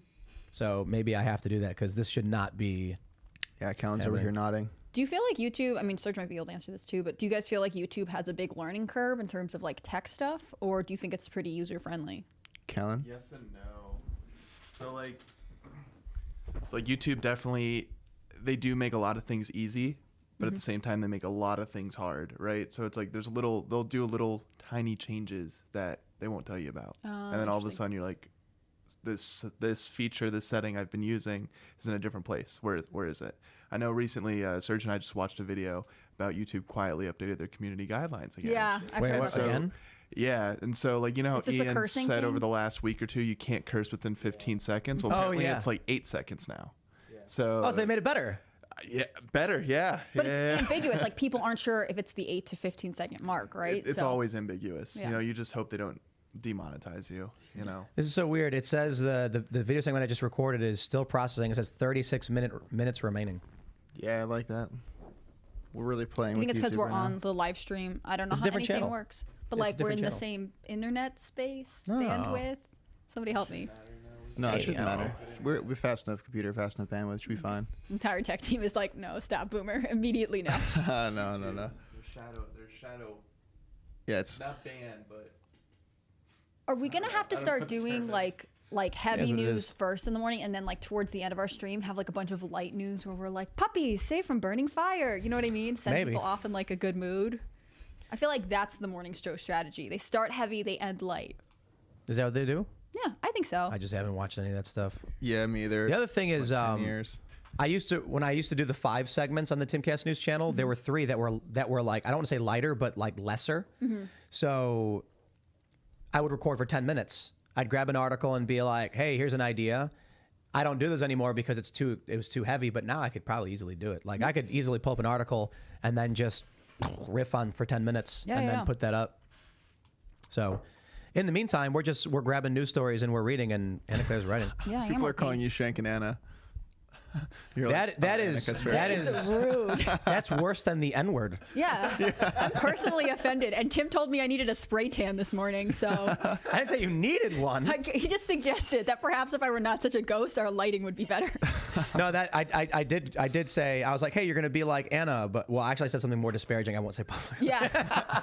It's been a rough morning for me over here. Yeah, is that what As it is? long I as don't they know. respond to them and say, you guys are Tim and Aunt Claire. Like, as long as Oh, that's funny. Hey, chat, you should go do that. The Defamation League says feed the chickens their own eggs. Oh wow, defamation. we feed them their egg shells, right? We do, For and calcium? it's kind of gross. Okay. I You don't know. know anything about this agricultural life I've been brought into here. It feels Chickens- like it would be weird, but also if it's just calcium and it's good for them. I Chickens don't know eat how each that works. other. Yeah, that's They crazy. are unabashed in their cannibalism. And they're incest. They're like not afraid of anything. Yeah. But actually, I don't think incest is a big problem for chickens the way it is for humans. Really? Yeah. So they do something called line breeding, where you can breed a father with his daughters a certain number of times to select for certain traits before It becomes a problem. Yeah. I'm gonna try and find. If you eat non-fertilized but inbred eggs, is that an issue? Like if you have an inbred chicken and then you cook its eggs in vinegar, what happens? Cook its eggs in vinegar. Yeah, that's our morning show where I just question the genetic inbreeding of chickens. I think if the egg looks fine, I don't imagine there'd be any problem with it. If it doesn't look like it has any deformations or anything on the outside, I'm sure it'd be totally fine. Okay. We're getting the audio guy from Phoenix, Daniel Price, sent us a message saying we should get a camera to go prank Luke in the morning in his trailer, which is kind of a funny idea. It seems like all our audio is very low. Is it? Because I'm looking at the mixer and it seems very low. it was fine earlier. I was monitoring. Yeah. Yeah, we monitored already and it seems fine. Seems fine. It's Yeah. been fine all stream, in my opinion. But like, do people have to crank their volume up to hear it? I mean, see if you look in the chat, you see people say volume People is say fine volume is to fine. me. So I don't know. It's so weird. This is the challenge with audio, is that we have the OBS has the sound monitor, and it's showing very low, and then like during IRL, it's a lot higher, and some people will still say it's too low. Like I don't know. And it depends on their device. Some people are too, saying right? audio is great. Some people are saying turn it up. Audio is very low. I think the issue is that it is low, but people are able to turn it up. You know what I mean? I'll pull the threshold slightly down or slightly up, actually, see if it makes any difference. Well, why don't we boost the gain by like 3? Because the gain can create like kind of a You can boost it on the weird- board. We hate doing that. Yeah, I'm pushing the board as much as I can, as much as I Okay, feel that's a comfortable. little doing. louder. Yeah, People are saying to put it to 11. that's too a low. Spinal Tap joke. Yeah. I love That's these probably tech words. I definitely understand. I'm trying to find this article that I just read about the Donner Party. I can't find it. We gotta talk about the it. Donner Party. Yeah, it's an article talking about how you're a xenophobe if you don't want to eat human. Wow, nice. Okay, What? I don't get that at all. Yeah, people are saying the audio is very low. Audio. I see audio great. I see turned. But I think the people who are saying audio great, I'm wondering if they just have turned their volume up. You know what I mean? Yeah, if people say sounds better now. 11. Yeah, 11. Hey, we Audio's just fine. it's Friday, man. Friday. That's better. Thanks. We're taking it easy. All right. If it's better, put a 1 in the chat, please. Yeah. Audio is perfect. Leave it alone. All right. Yeah. Cool. Eat your bro. What's up, Sir Jax? Peace. What's up? We're trying to get Shim Sham back. Yeah. You know, so what happened was Luke says that he's scared of he's scared of springtime because the flowers grow and the flowers bring bees. So he was like, I gotta get out of here, man. I gotta get out of here. And then Seamus was like, I might come back. And then Luke was like, oh no, Seamus, I'm scared of Seamus. So Luke is fleeing. I think it's not the bees. I think he knew Seamus was going to come back. That's and right. That makes him scared. How does this sound? It looks a lot better when I'm looking at it. I still think it's a little low, to be honest. Yeah, I was just trying to push the gain just slightly up more. Maybe go to 6. That was the next bump up that I was going to go to. Let's see if we go to 6. 1, 2, 3. So right underneath, if you see the OBS readout, 1, right 2, underneath 3. that little red spot. Right underneath the red spot. Right underneath, like that, where we'd be clipping. Ideally, you can push it a little more, so it's more the end of the yellow. But you see where those little yellow You dots. don't want to be in the red. Ideally, not. I don't know. It's OBS can be. Oh, you know what it is? At this point, it's not the gain. I should turn that down.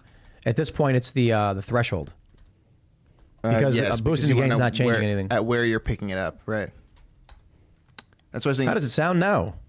1, 2, 3. It sounded okay in there. Yeah, I think it sounds fine. It sounded good in there? Yeah. Even right now, because we're screwing with it. Check again. Do we want the threshold higher or lower? So the threshold is where it'll start picking up and adding gain. So if you go lower, it'll have more to add gain. It'll add gain faster or add gain sooner. So it kind of like as you go lower in the threshold, the louder it will get hypothetically. Yeah, it's funny how more someone said cowbell. my ears are bleeding and someone else said audio is great. I know that's the thing is we kind of just got to ride that mean balance. I found it's better to just kind of sit in between where everyone's Sounds the same. Some people are saying. Yeah. Fried Egg Fridays weekly cooking segment. That's an idea. There you go. Spork Witch called Hannah Claire Hannah. That's offensive. I mean, there's a super chat I can read, but you know, Rude. Hannah Claire. Spinal Tap is a movie about a fake rock band.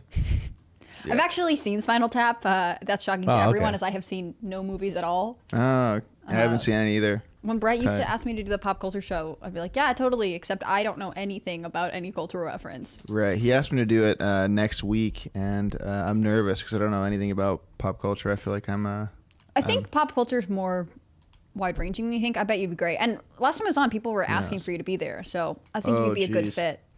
Ah, jeez, guys. Worst comes to worst, you Oh, just geez. make Brett tell you Oh, about geez. his favorite movies. Yeah, we jeez, can guys. make Brett talk about movies. That's my plan right now. Yo, Brett, I don't know if I can do Pop Culture Crisis. The bigger thing, I was like, I mean, Yeah, it's a pretty good Morty. Tim, you got some great impressions here, man. My favorite's know probably why. the Pelosi one. Is The Pelosi impression is intentionally meant to be fantastic. disrespectful, though. it's so great. It's so good. Pelosi, Donald Trump is just the worst. I can't tell you apart, honestly. It's the same. It's the same. If I look away, I'm like, wow, is Nancy in the room with me? Wow. Oh, did they finally book Nancy Pelosi? You know what's funny is like, That would be so it's kind of great. weird when you're intentionally disrespectful to someone, but then you actually have the opportunity to interview them. It's like, yeah. oh no. has that happened to you? Like, do you, because if we have Jordan Peterson on, is Seamus coming to do his Jordan Peterson impression? No, Seamus has done his Jordan Peterson to Jordan Peterson. On Michaela's show, right? Yeah. That was good. But I mean, like, I don't know. So this is why I mostly try not to be overtly disrespectful, but some people are just so bad. Just subtle disrespect. Well, because I mentioned this before. I learned this lesson when I was younger, when I was like a teenager, and I'm like watching skate videos, and then I'm just being this snarky, snide, little arrogant piece of crap, and I'm making fun of like these are so stupid. You know, look how lame they are. Yeah. And then like a month later, I end up meeting them, and they're the nicest people in the world, and they're like, My bad, bro. and I'm just like, I feel so bad inside. Like they end up being like really cool, really supportive, and I was like, why was I mean to them? Maybe I wasn't even mean to them. I just thought bad things about them in private. you feel guilty about it. Yeah, I'm like, I shouldn't do that. It's embarrassing. Like it's internally embarrassing to like, I don't know, I'm young and I'm watching a video and I'm like, these people are lame. They're so stupid. How this is the stupidest thing. And then you meet them and they're really nice and supportive and helpful and encouraging, and they make you feel good. And then I just feel bad for having thought bad things about them. Who have you met who's been like the most surprising? Like you're like, I'm not gonna like this person. It's the worst. And then you meet them and you're like, oh, nice guy. I don't know. I don't know. They always say like there are some people who are really different front of like on stage versus backstage, and But that's everybody. yeah, I feel like you have to be. I mean, like everyone is different in every scenario they're in, especially if you're more comfortable with like being public facing versus private facing. I don't know. Like we probably don't realize this sitting in this room, but there are people who are watching who don't see the other 80% of the day. And so if you're only seeing this window of us, you'll assume you'll not, I don't know. Yeah. You only get a certain picture of this during the daytime, and it's just not. It's oftentimes not accurate. People play with like the craziest. I've seen the craziest conspiracies in the chat about what goes on at the show here. It's all scripted, by the way, guys. Everything is scripted. Yeah. We've already established that. We've already like. Yeah, look. See? There's our new script This for is today. this is old script. I think that's old script. Was that yesterday? Twitter Yesterday. suspend. Don't remember.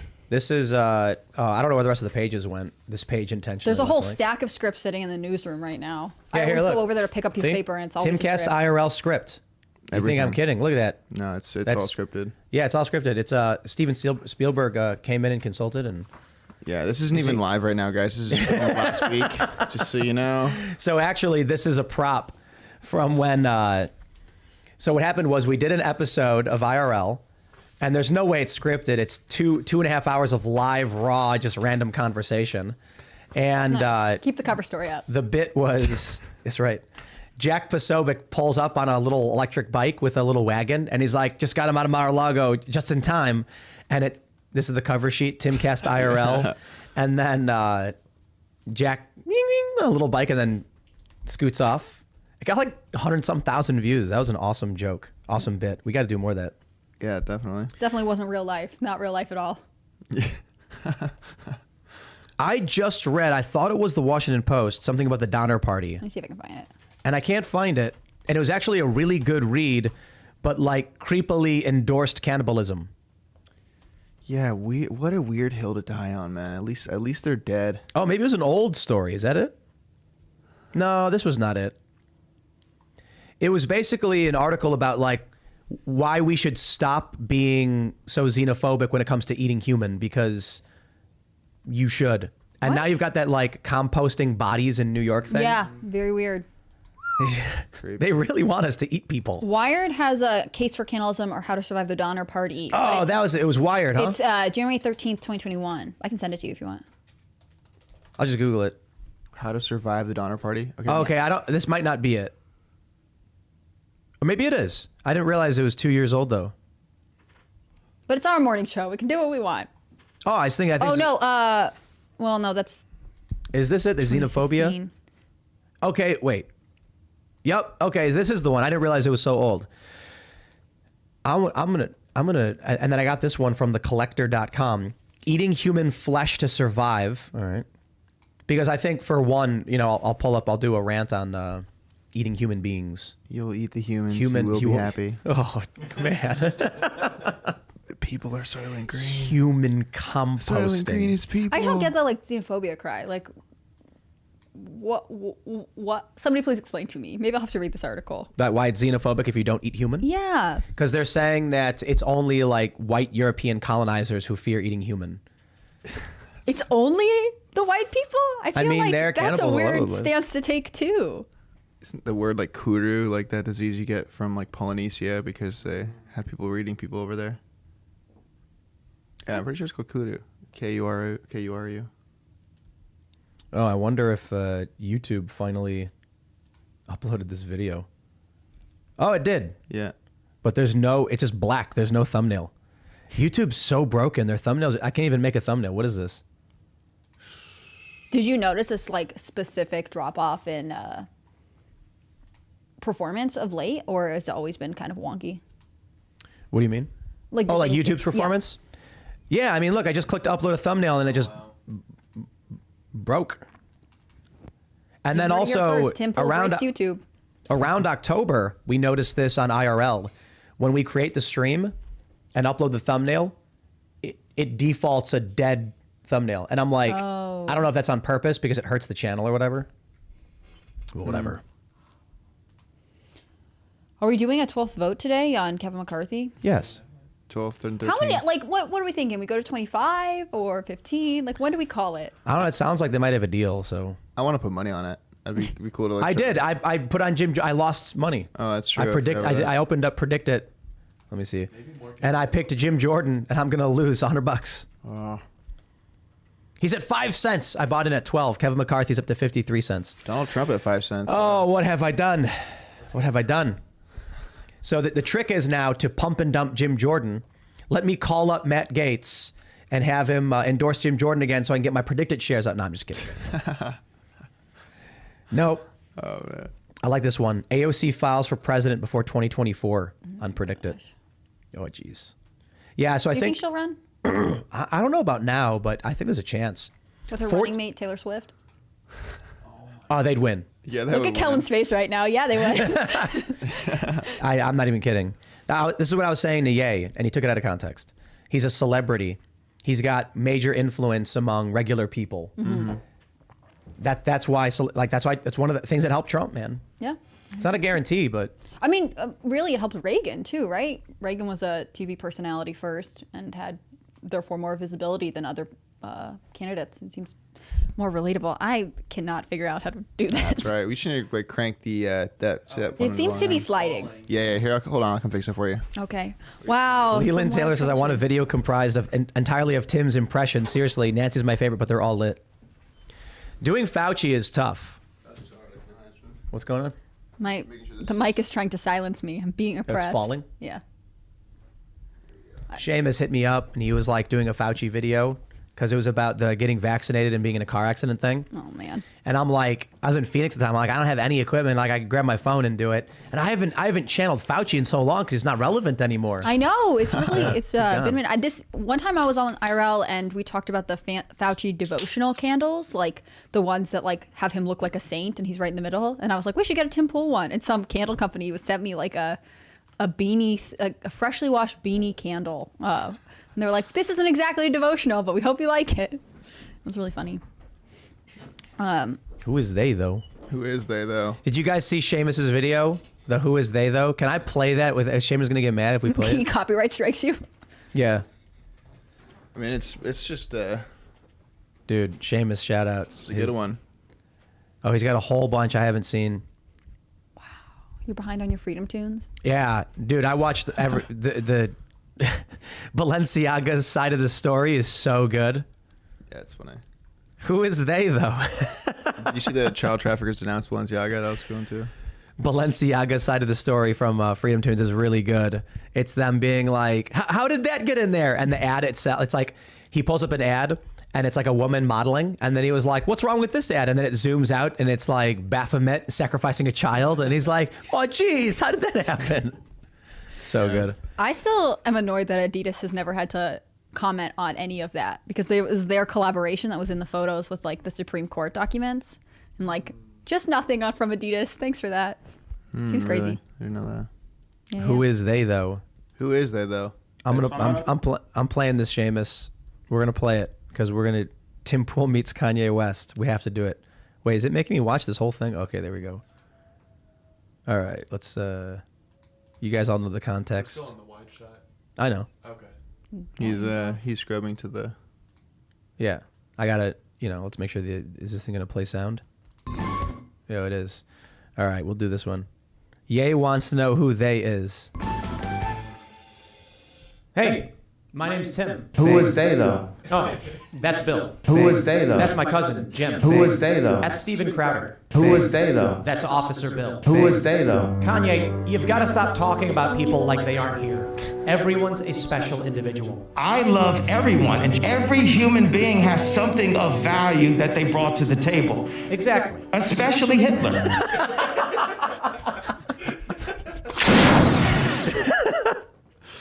That was a good one. I love and this he is and he and he nailed it. He got this done like right after it happened. Yeah. He just knew what to do. Shout out to Seamus. Yeah, shouts out. Oh man. Yeah. Yeah, that was a good one. I love hearing Seamus talk through, like when he would work in the newsroom, being like spitballing ideas, but mostly he talks to like himself. He'll sort of be like, I think this is kind of funny, but what if? And all of a sudden he is like on the floor laughing. It's fun to watch him work. Yeah, he should come back. Where is he? Speaking of He's work, doing what are you Seamus up to? stuff. You know, he's got a potato farm, I think, burying pots of gold. Oh, yeah. that does take a lot of time. So I was I told that Irish story about stuff, how we were yeah. at the casino, not the casino, the bar in Illinois where there were slot machines, and one of the slot machines was like Luck of the Irish or something, and it was a leprechaun dancing with like a pot of gold, and so I took a picture of it, and then I texted Seamus and said something like, "Everywhere I go, everything reminds me of you," and then he responded with, "They can't keep profiting off my likeness." Oh, jeez. We still have the Ireland wall plaque is still underneath the table here somewhere. Wait, the what? That big Ireland wall plaque. It's sitting in there somewhere. Yeah. So we're ready. Ireland. We're ready for. I just said whenever- IRL. I was like, oh. No. Let's get an Ireland. What else do morning shows do? We have some like cooking segments. They like all sit on a couch and smile a lot. If you work on Fox Smile News. a lot. Yeah, they're like, haha. There's some like wide swooping angles, some other technical thing. Wide swooping angles. You know, they like zoom in. The boom shot. Yes, thank you. That is the tech term. They zoom out from the and studio. they play music. Yeah. That's Somehow true. they get the rights to play all these songs. And people come on and do live performances. That's true. I feel like this is it. That's when you Phil out here can scream and really wake you up in the morning. Gosh. Yeah, I don't know. It'll be cool next week because we're gonna have Phil hanging out. Yeah. It's not And cool then, right now when I'm hanging out. So I did the live streams because of the house speaker thing. No, it's not. No, I'm sorry. You I walked need to in go. here and Tim was like, bad news. We're having Bokus on instead. And I was like, I I, did say kind that. of That was believe funny. this. And then he compared me to Anna Kasparian. This is rough. Kind of, but I was more disparaging towards Anna, and I'd rather not be public. That's true. It was- disparaging. Yeah. You know what, no man? Public, no smoke. Guys. No, I'll mention Anna.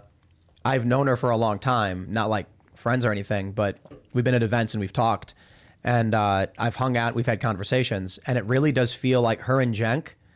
If I was to give you, I have two potential views of what happened to them. One, they really are low perspicacity individuals, okay. or they know they're duplicitous. I mean, you know, I'm sure some people are going to say it's both. But Yeah, what I'm basically saying is, Jenk goes on. What do you say on Twitter that like the debate between McCarthy and Gates is who hates minorities more? And it's like, dude, Dude, like, no come on. sane person entertains the stupid "you're all racist" thing. It's just like you've got to be the lowest of low tier mental capacity to genuinely be like everyone hates brown people. It's like it's the laziest argument Yeah. that gets to nothing. And having known the Young Turks as long as I have, and looking at their success, I do not believe that you get to the point where you build a company that big and you're that stupid. Yeah. Yeah. Yeah. I mean, Plus, like, come on, man. Anna has done so many segments about me. It's just the weirdest thing. I won't date you, Anna. You know, I just got to stop. I'm kidding. Hey, channeling my AOC there. Yeah, but like, seriously. she's done so many segments about me that are just fake that I'm like, there's no way she knows she's not lying. She did one with Nando Villa, and it's weird because like I know Nando. Oh no, maybe it wasn't her and Nando, but like him and someone at Young Turks, maybe Anna. Like we did a segment on IRL about how conservatives tend to be more attractive. That was not me gloating and being like, haha, conservatives. Just I was like, look at this interesting story from the Washington Post and this other study from Yale and this other study. For some reason, hey, here's the logic. Attractive people have it easier in life. Therefore, they tend to think they can be more, that you should be more independent. Yeah. Uglier people have a harder time in life, so they form collectives. Then she runs the segment where they basically just called me ugly. I was just like, great. what are you doing? you know, like that. Also, like, you guys have nothing to talk about? Like, what a weird take. I mean, we're talking about them now, I guess. I mean, attractiveness studies are interesting. Like they say babies are more likely to respond to attractive faces. I just never know if that means attractive or symmetrical because there is, I mean, for some cultures especially, like symmetry in the face is akin to beauty. Maybe they're saying that your face is not even, Tim. Maybe they think Well, the funny thing is, too, is like when they showed my face and they were like, Tim's not attractive, though. And it's like, well, I'm not a conservative. Like, kind of proves the point, I guess. You guys think I'm ugly. Thanks. Yeah, I didn't realize. Like, haha, look at this ugly guy. He's actually kind of liberal. Well, here we go. Okay, Have I you got guys. news for you, right? It's Yeah. gonna be, there was like this trend in Japan among teenagers to like get like gaps in your teeth or whatever, like just like slightly imperfect. And I feel like that's what you're saying. Like it's gonna be like, I want to look ugly to prove that I am in fact not conservative. Did you guys see that ad? It's on Twitter. People are sharing it where like a guy pops fake teeth into his teeth. Yeah. Like there's one I talking about get. this last Like night. the first opening is like the guy's missing his teeth and he takes this thing and he clicks it in and now he has teeth. And I'm like, okay, like I get that. But then there's a guy who has like just kind of crooked teeth and he pops in these fake teeth and now he has big fake teeth. And I'm like, yeah, that ain't it, man. Yeah, Because people don't know this. When men talk, you don't see their upper teeth. Right. Tend It's not a sign to. of aggression. And for whatever it is, It's a sign of aggression to see their teeth or to when like, women wait, if you talk, Yeah, you hear this. it's not so much. I don't know if it's intentional or not, but you don't see men's upper teeth when they talk. You do see women's when they talk. yeah. I remember reading about this ad campaign. It was an interesting story. It's probably on Reddit, where the guy was like, "I need a picture of a mouth, for this beer commercial or something." Got sent one, and he said, "This is a woman's mouth. Give me a man's mouth." And they're like, "What do you mean? How can you tell?" And he was like, "I can see the upper teeth." Yeah. And they were like, "Whoa!" And people know this. Right. Like people inherently Instinctively. know that kind of stuff. Anyway, I bring it up because I'm like, this guy now has these big teeth, and all of a sudden it looks very effeminate. Yeah. And like, if you understand the tooth thing, you'd get it. It has to do with like it's like gorillas. Like if you see gorillas at or chimps or anything like that at the zoo, you're not supposed to smile at them because they see it as a form of aggression, showing your teeth like that. Really? Yeah, that's the truth. So don't do that if you're at the zoo. Why? ever. What are they gonna do?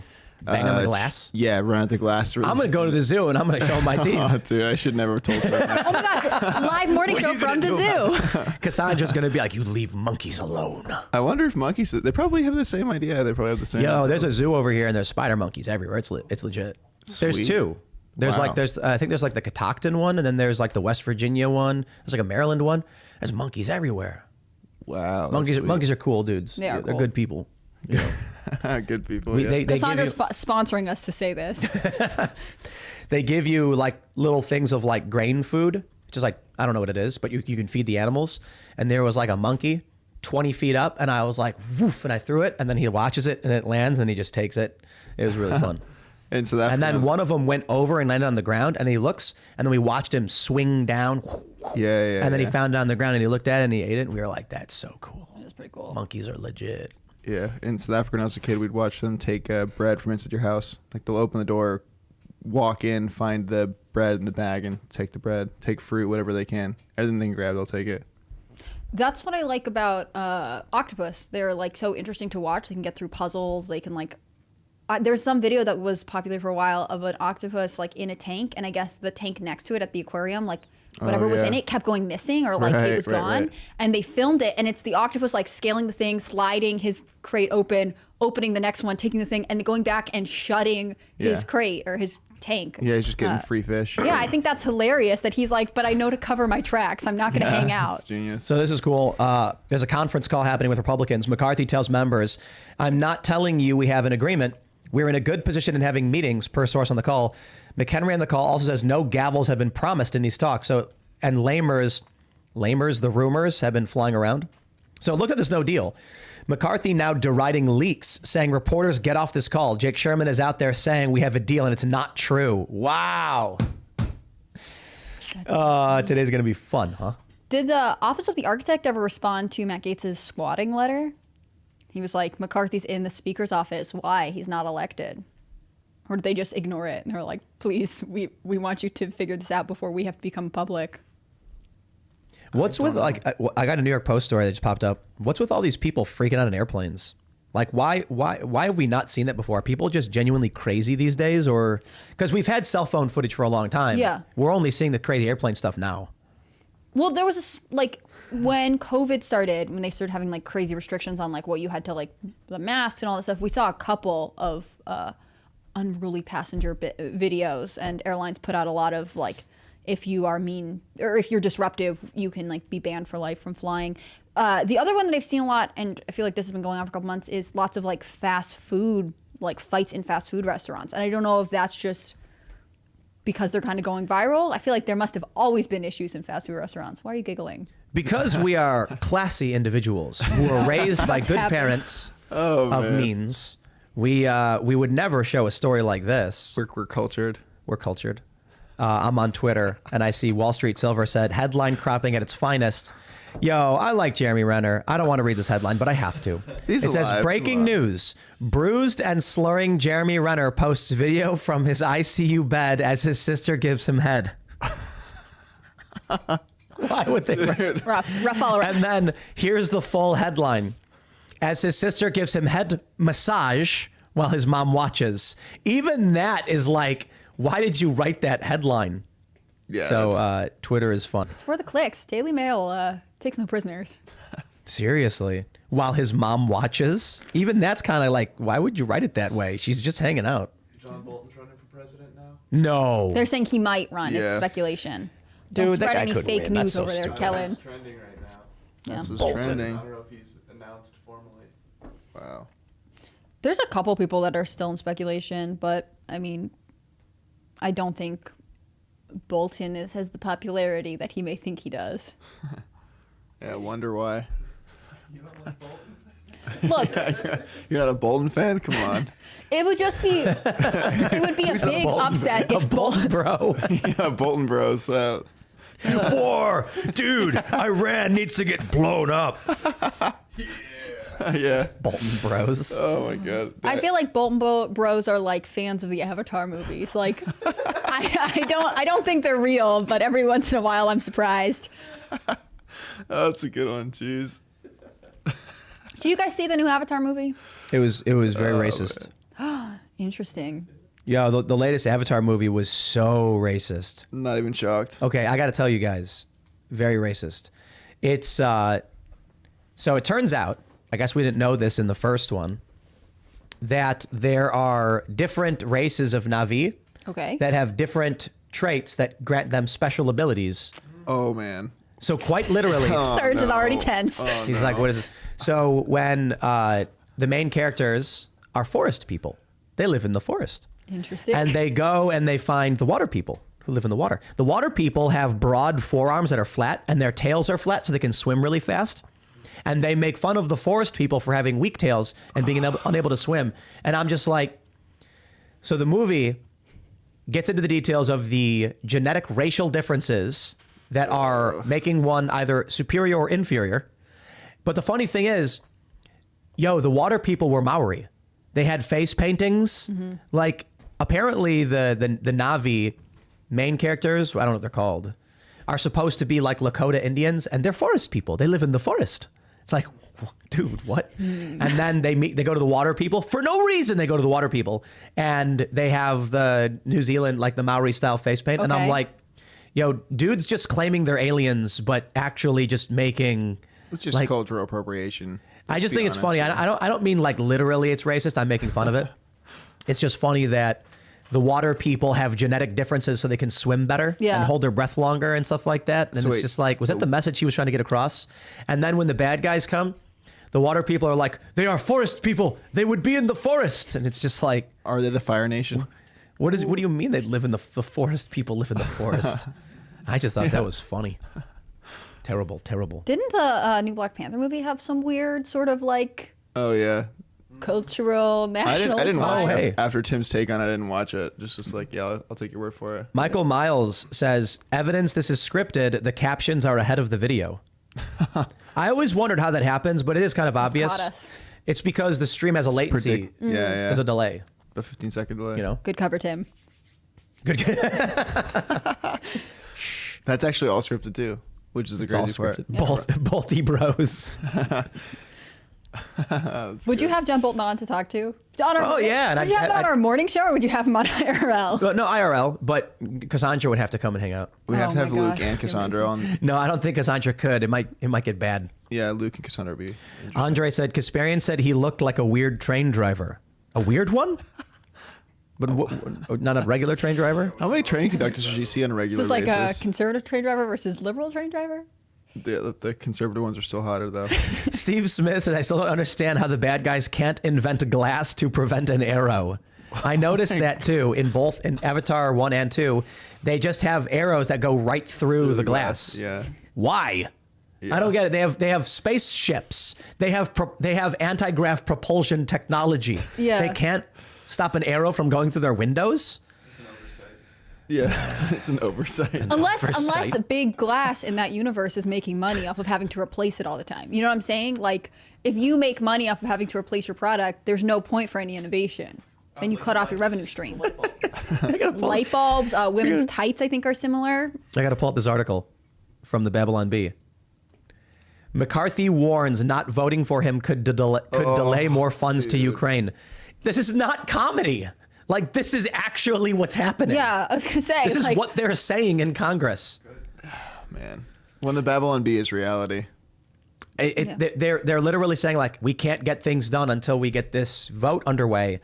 And so he's not literally saying that, but that's basically a real story. Babylon Bee suddenly became a real news site, and they're like, wait, stop. We have to come up with something more ridiculous. And then Congress just meets them where they are. Well, we were talking to Seth from the Babylon Bee, and I can't remember. I don't know. Were you on that show? I don't think I was on that show. I was in the green room that night, I think. Maybe. Someone asked him if it was easier to do satire now because things are so crazy. He was like, "Are you kidding? It's harder." Yeah. It's like we're trying to write things that are shocking and funny, but reality is funnier. Yeah. It's like, how do we keep up? It's a good point. I don't know how you keep up. I like the idea that like people in Congress have money in the mainstream media, and they're like, we have to outdo the Babylon Bee, so we'll just become so ridiculous the mainstream media is more entertaining. Jeez. Oh man, the case for eating human. This is where we're going, dude. So would you guys eat human? Or am I right in thinking we're all against it? I need you guys to come out with a political stance on this. I oppose eating people. Yeah, the story is actually fairly interesting. A lot of people the Nato Party refused to eat anybody. So they just died. Yep. Mm-hmm. They were like, I ain't doing on principle. It's respectful. Dude, don't eat people. You'll get the shakes. Yeah. You know what I mean? Yeah.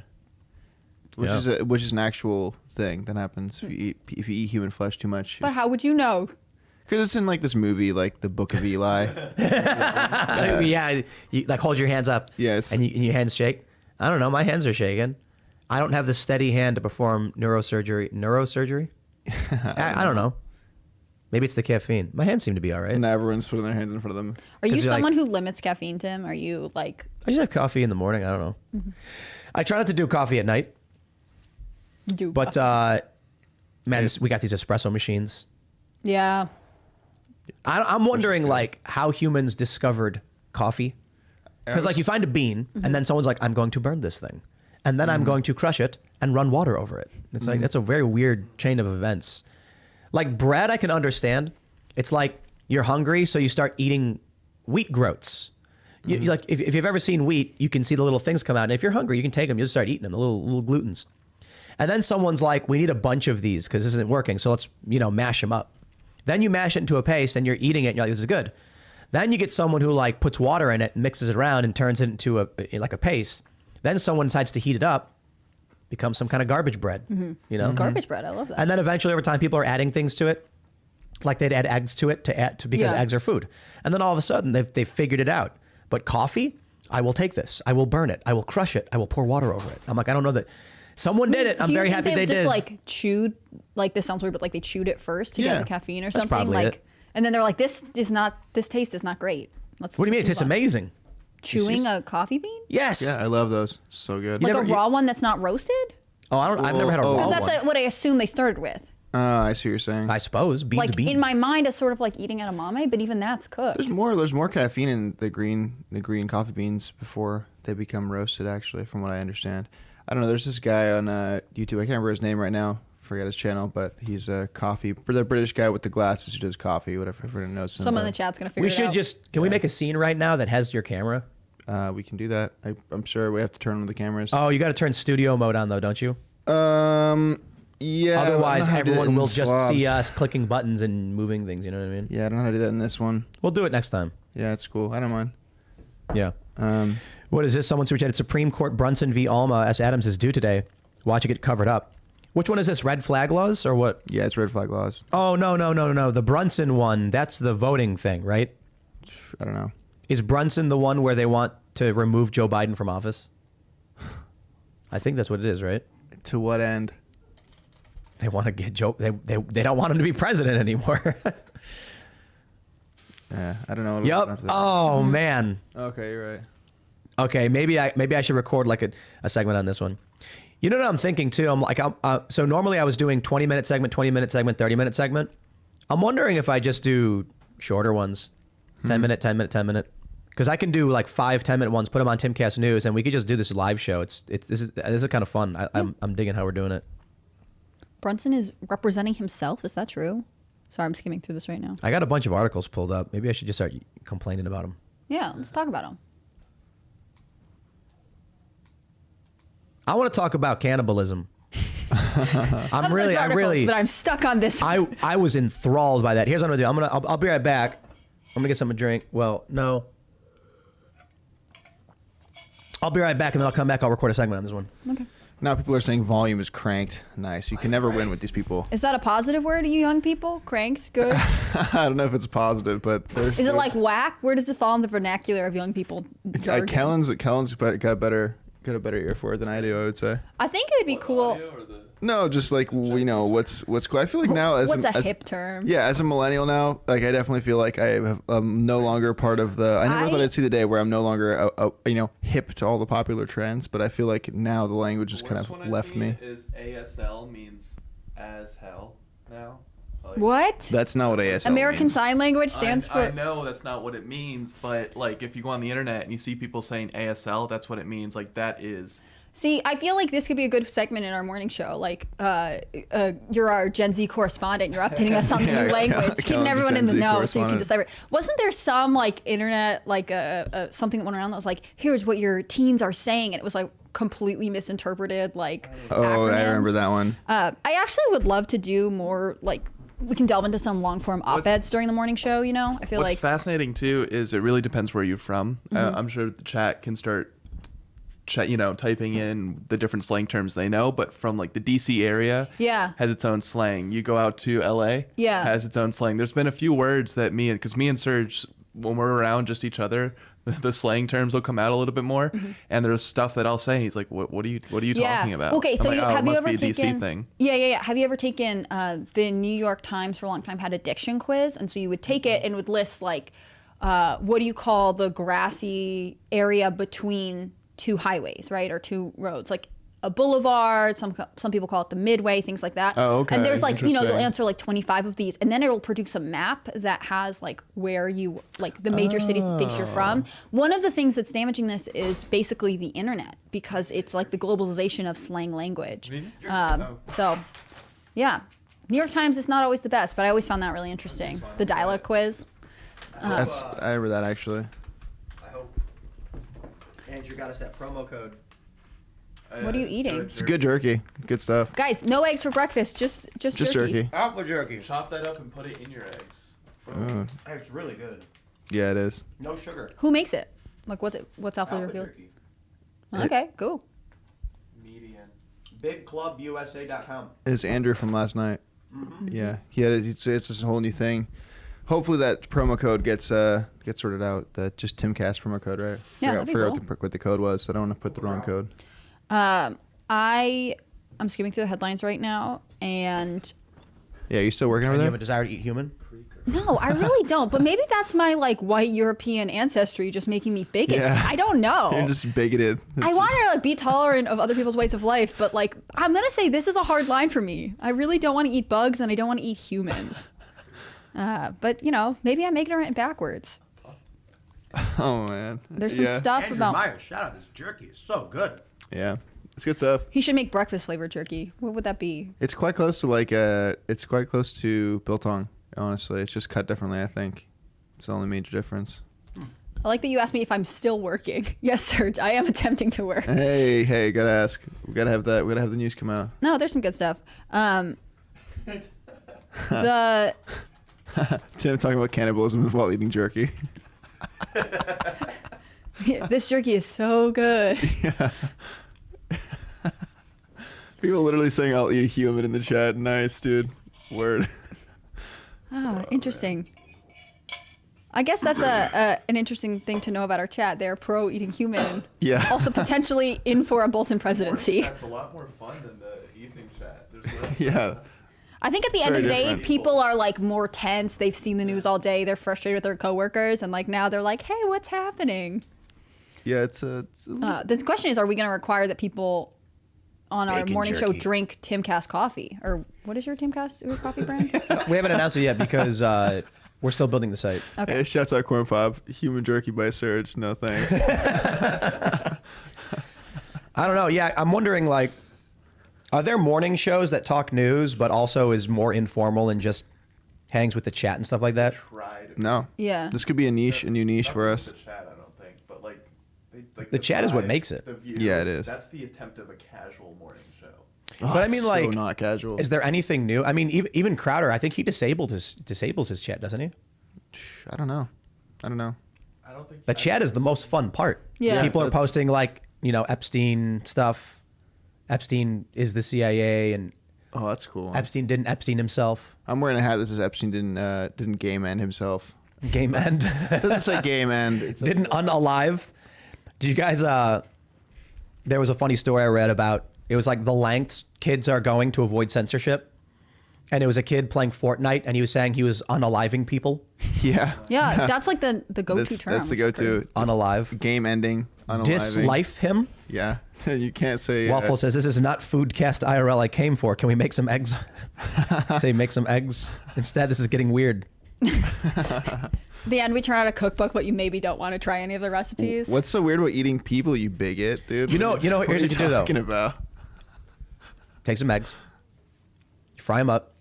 Then you take a little bit of balsamic vinegar, a little bit of rice wine vinegar, a little bit of ginger, a little bit of garlic, a little bit of sugar, and you mix it up. Boom, General Tso's eggs.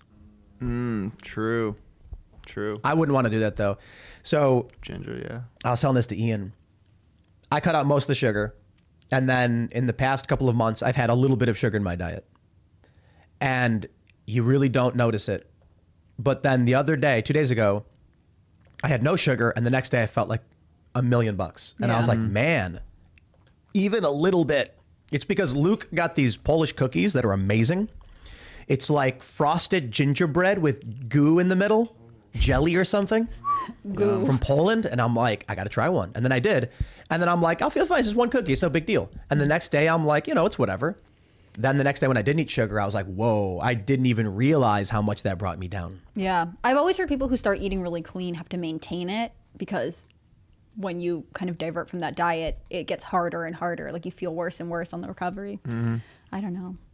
I definitely try to cut down on sugar, but I mean, I felt the Trade-off. carbohydrates. I've been eating meat for a long time, and then I've recently been eating carbohydrates, and I feel it yeah. 100%. I did it for the holidays and everything like that, and it's just, yeah, I'm going back to being on a strict diet, whatever it might be. It's Yeah. just, Everybody just keeps saying make eggs.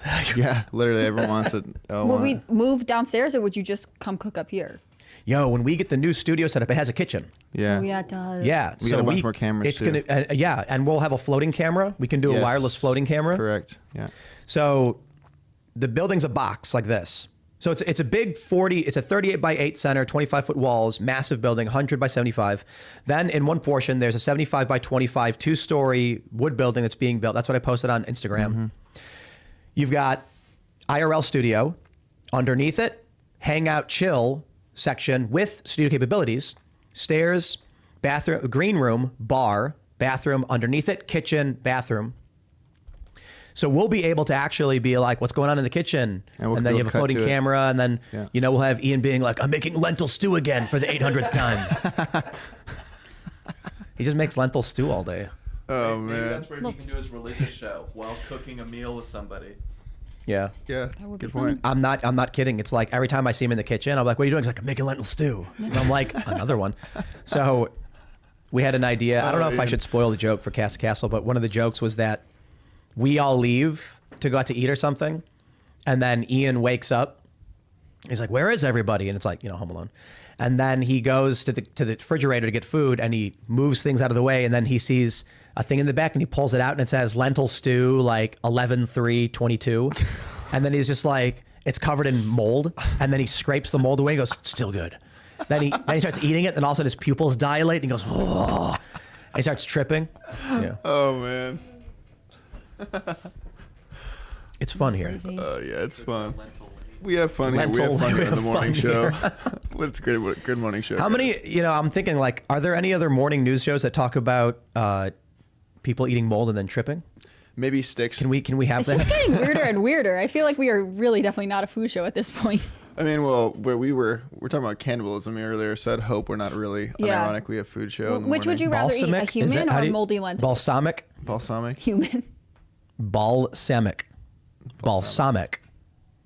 What did I say? Blasamic? I don't know. Well, that's what we're I saying think from now on. it's balsamic. Balsamic. Balsamic. Balsamic. Yeah, I think maybe it's. I don't actually know why. I think you said balsamic. It's pure sugar. Yeah, it literally is. It's like 1 tablespoon is like 7 grams. They Pure have like sugar. they have like even like really thick stuff as well that they use to like drizzle. Yeah. Yeah, That's it's so just- good though. It is. Does But taste yeah, good. we made cinnamon toast shrimp. Do you guys remember that story? A guy bought cinnamon toast crunch and then he was pouring it and shrimp came out.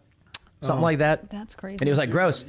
And so then everyone started talking about cinnamon toast shrimp. So we actually took a recipe where we mashed up cinnamon toast crunch and then breaded the shrimp with it. It was delicious. Yeah, didn't I mean, come on, man. didn't like Planet Look- Hollywood used to do that with like the Captain Crunch now, so their chicken.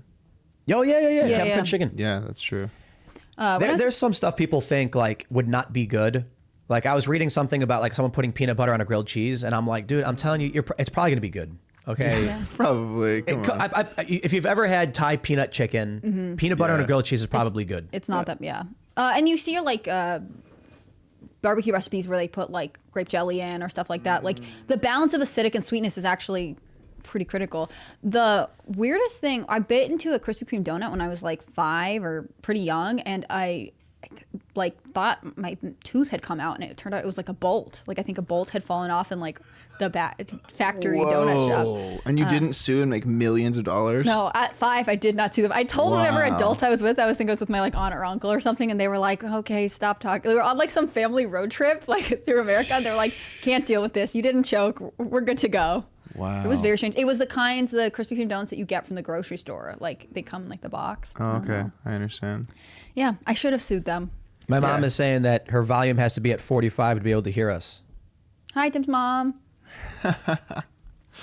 That's interesting. I don't understand why it would be like that. Do you think it There's- depends on the device? Like if you're watching on a TV? It certainly does. It certainly does. Some devices have like their own little audio filters on them. I'm gonna bring the threshold down just a little bit and see if that makes anything better. I don't know. Chat, keep letting me know. We're gonna change it a little bit here. They're a little delayed, so I can't see immediately. I have to wait for them. I'm not super worried about the audio just for now. What we'll do is after the show, we'll play the audio back and we'll test levels, and then we'll figure it out. Yeah. We're just chilling. This is a lot more fun than a normal work day. It gets so boring because I'm up at 7. I'm researching at 8. I'm recording 3 times, and then I'm done by 3, and it's just like in a room by myself. So this is a more fun way to do a show. And actually, I think in a few minutes I'll record the segment here on eating human. Carter says that we sound fine, and he is our He's the music sound guy. master. So Yeah, I think we sound fine. It's reading out the same way that it should be. It's all good. Word. Brunson v. Adams. That'll be interesting to talk about. Let's do this.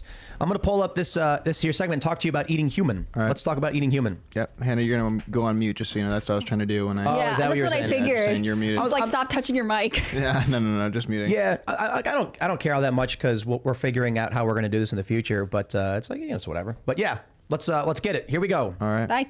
Hi, Tim's mom in the chat. All right, everybody. We have this story from ABC News. New York okays human composting law, 6th state in the U.S. to do so. New York Governor Kathy Hochul has signed a law making her state the 6th in the nation to allow human composting as a method of burial. I am torn on this one. Part of me, I don't care. When I die, stick me in the ground, throw me in the trash, let my body decompose. The concern here is the composting portion of it implies that you will use the human body's materials for food of some sort. And you don't believe me now, but we know about the grooming story, right? We hear this, and I'm not going to get too much into it because it's not about grooming, but they say drag queen story hour. And they're like, it's totally fine and totally normal if someone wants to read a book to a bunch of kids. They're just reading, it's no big deal, but they're drag queens doing it. Then the next thing they do is we're doing a drag queen show for kids. It's just dancing. Then you see what happens in Texas, and all of a sudden now they're like simulating adult activities. That's the grooming portion. We are being groomed right now to eat human. That is my belief. I'm not saying it's a grand conspiracy. I'm not saying the government's trying to do it. I'm saying there are people who are in media who are trying to get you to be okay with eating people. Here's how they do it. It's composting.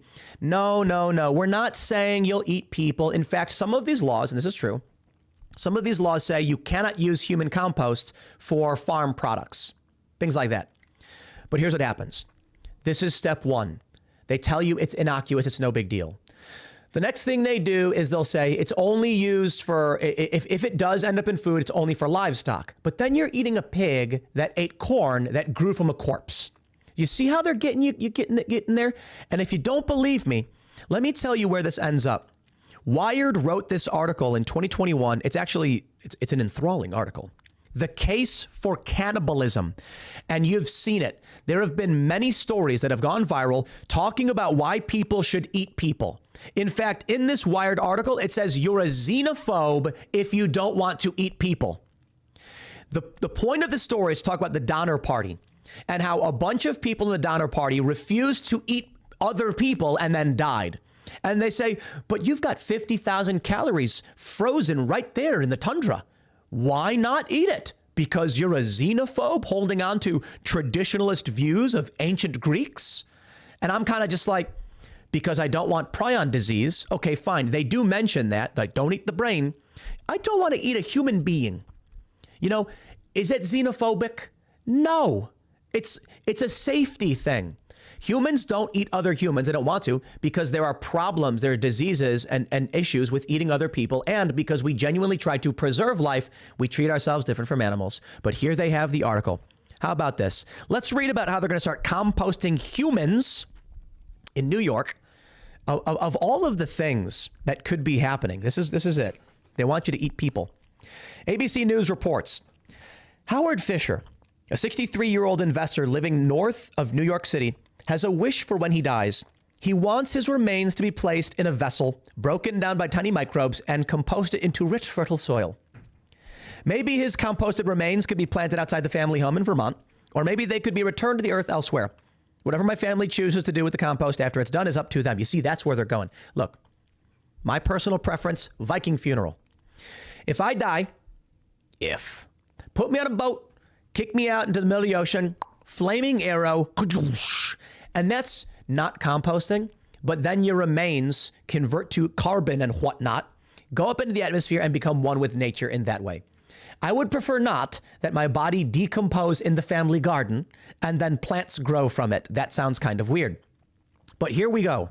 At first they said the compost can't be used in these ways. Now it's a guy saying, I don't care what they do with it afterwards. Yeah, right. They're going to start growing corn just like in that Johnny Depp movie. Quote, I am committed to having my body composted and my family knows that. But I would love for it to happen in New York where I live rather than shipping myself across the country.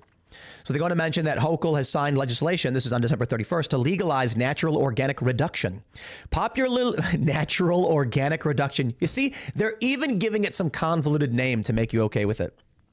Popularly known as human composting, making New York the sixth state to do it. The process goes like this. The body of the deceased is placed into a reusable vessel along with plant material such as wood chips, alfalfa, and straw. The organic mix creates the perfect habitat for naturally occurring microbes to do their work, quickly and efficiently breaking down the body in about a month's time. The end result is a heaping cubic yard, of nutrient-dense soil amendment, the equivalent of 36 bags of soil that can be used to plant trees or enrich conservation land, forest, or gardens. For urban areas such as New York, where land is limited, it can be seen as a pretty attractive burial alternative. Look, there are really good arguments. We got all this sweet, nutrient-dense material in our bodies. Throw us into the forest, let nature reclaim it, and trees may grow. But I tell you where this goes, and it goes Soylent Green. It is grooming towards cannibalism. Don't believe me? Fine. I don't care. But you saw what happened in San Antonio with the grooming. They do it increment by increment. And maybe it's not on purpose. But if you open the door to human composting, the next step is farming from human compost. The next step is animal agriculture from human composted remains. How long then until they say, someone died, feed their body to the pigs. Let the pigs eat it. Why let it go to waste? How long after that are we eating those pigs? And how long after that are we saying, cut out the middleman, eat the person? I don't trust it. Axios says human composting is a hot new burial alternative. And look what they use for the image on this article. A skull wrapped in the recycle logo. Why it matters. Deciding what should be done with your remains is a deeply personal matter. California recently became the 5th state to legalize human composting, through which a person's remains are turned into usable soil. Okay, on the surface, many people are going to be like, yeah, well, so what? Look, I've never been a fan of the ceremonial burial and embalming process, because my view is when I die, I don't want to be preserved, locked in a box and buried. I want to decompose. That's fine. I certainly don't want my compost to be used for farming. That's why I'm saying Viking funeral. Put me in a boat, kick me out to sea, flaming arrow. But we are now on 6 states that are allowing human composting, which brings me to this actually really good article from Wired from 2 years ago. Now, I certainly don't agree with their assessments, don't get me wrong, but it actually is really interesting. The case for cannibalism. How to survive the Donner Party. Don't be don't be a young, healthy single man. That's our first piece of advice. The first thing I want to say is it's not a good article in terms of its premise, in terms of its advocacy. It's really interesting, however, to learn about the Donner Party. They say, let's say you want to strike it rich. The year is 1846 and you're somewhere in the Midwest pulling potatoes out of the ground, but you're tired of pulling potatoes. You want to pull gold. And maybe you've heard the rumors. People are finding fortunes in the foothills of the Sierra Nevada. So you hitch up your Conestoga wagon, very cool, by the way, and head west, joining that year's convoy of California-bound immigrants. And on July 20th, you and the rest of these early pioneers find yourself staring at a crossroads in what is today southwest Wyoming. Like them, you'll face a choice, turn right or turn left. Both trails lead to California, but the trail to the right detours far north. It meanders deep into Idaho before it reverses course and turns back south into eastern Nevada. The left trail eschews the northern deviation, takes a straight shot across Utah, and in doing so removes almost 350 miles from your journey. So let's say you look at a map, note the faster route, and decide to turn left. At the time, it seems like a wise choice. Andrew Hastings, an adventurer and respected guide, had just scouted this shortcut on horseback the winter before and advertised his new cutoff in his guidebooks and postings along the trail. Most of the convoy, fearful of the unknown and unwilling to trust one person's word, turned right. But you're not the only one keen to arrive early in California. When you turn left on that July day, 20 other wagons do the same. After a few uneventful days, you and the rest of those previously unconnected pioneers will caravan together for safety. Following some debate, you'll elect a nice, older, wealthy fellow as a leader of your party. His name is George Donner. So it's interesting. Long story short, there was no path. There was no trail. They had to carve their way through the mountains, and it wasn't a shortcut. It was actually very, very difficult. Now, it's funny. You can call it a shortcut because if the path was going to be easier, it would just be the way. But it's not the way because there was no shortcut. All in all, what ends up happening is as they get trapped in this valley, they can't make it through the mountains, people start dying off. What was really interesting about this article is you learn, and I didn't really know this. I didn't know a lot about the Donner Party. Most of the people refused to eat human, and then they died. The first people to die were young men. And this is really funny. It says, don't be a young, healthy man. You know why? Women have more body fat stores, and the men were sacrificing themselves for the women. Isn't that funny how that goes? Oh, man. Modern feminists, am I right? The young men were doing the work, were carving the roads, were looking for food, burning calories, breaking down, and starving to death. The women were typically sitting around and doing much less, burning less calories, having more fat, and they survived. This is what nature does because men are expendable. As much as many people don't want to hear it, and I'm not saying that as a political statement, I'm saying it as a natural statement. Males can die, but as long as one male survives, there can be reproduction. But if you have no females to have children, then that's it. So the males end up becoming expendable. That's the trade-off. Here's what I want to get to in this article that I find actually really hilarious. Xenophobia. They write, when I asked Shutt how the cannibalism taboo became strong enough that a person might die rather than break it, he says it's partly due to its antiquity.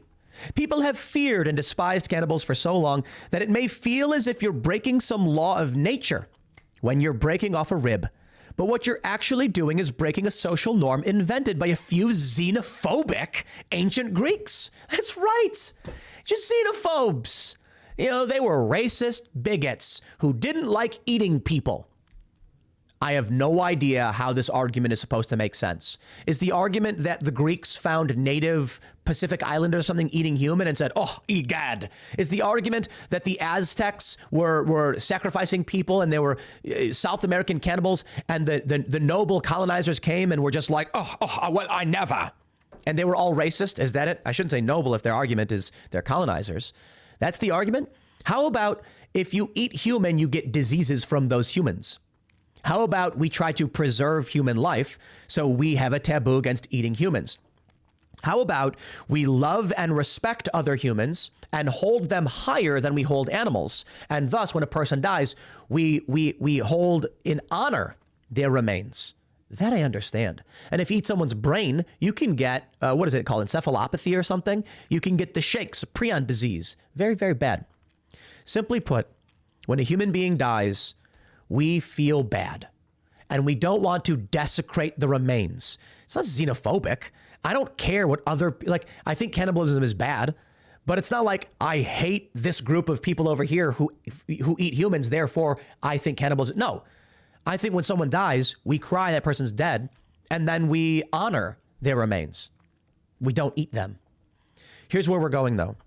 I think you've got people like Bill Gates. You've got prominent, wealthy individuals around the world who are concerned about this population bomb theory. What's the guy's name? Like Paul Ehrlich or something.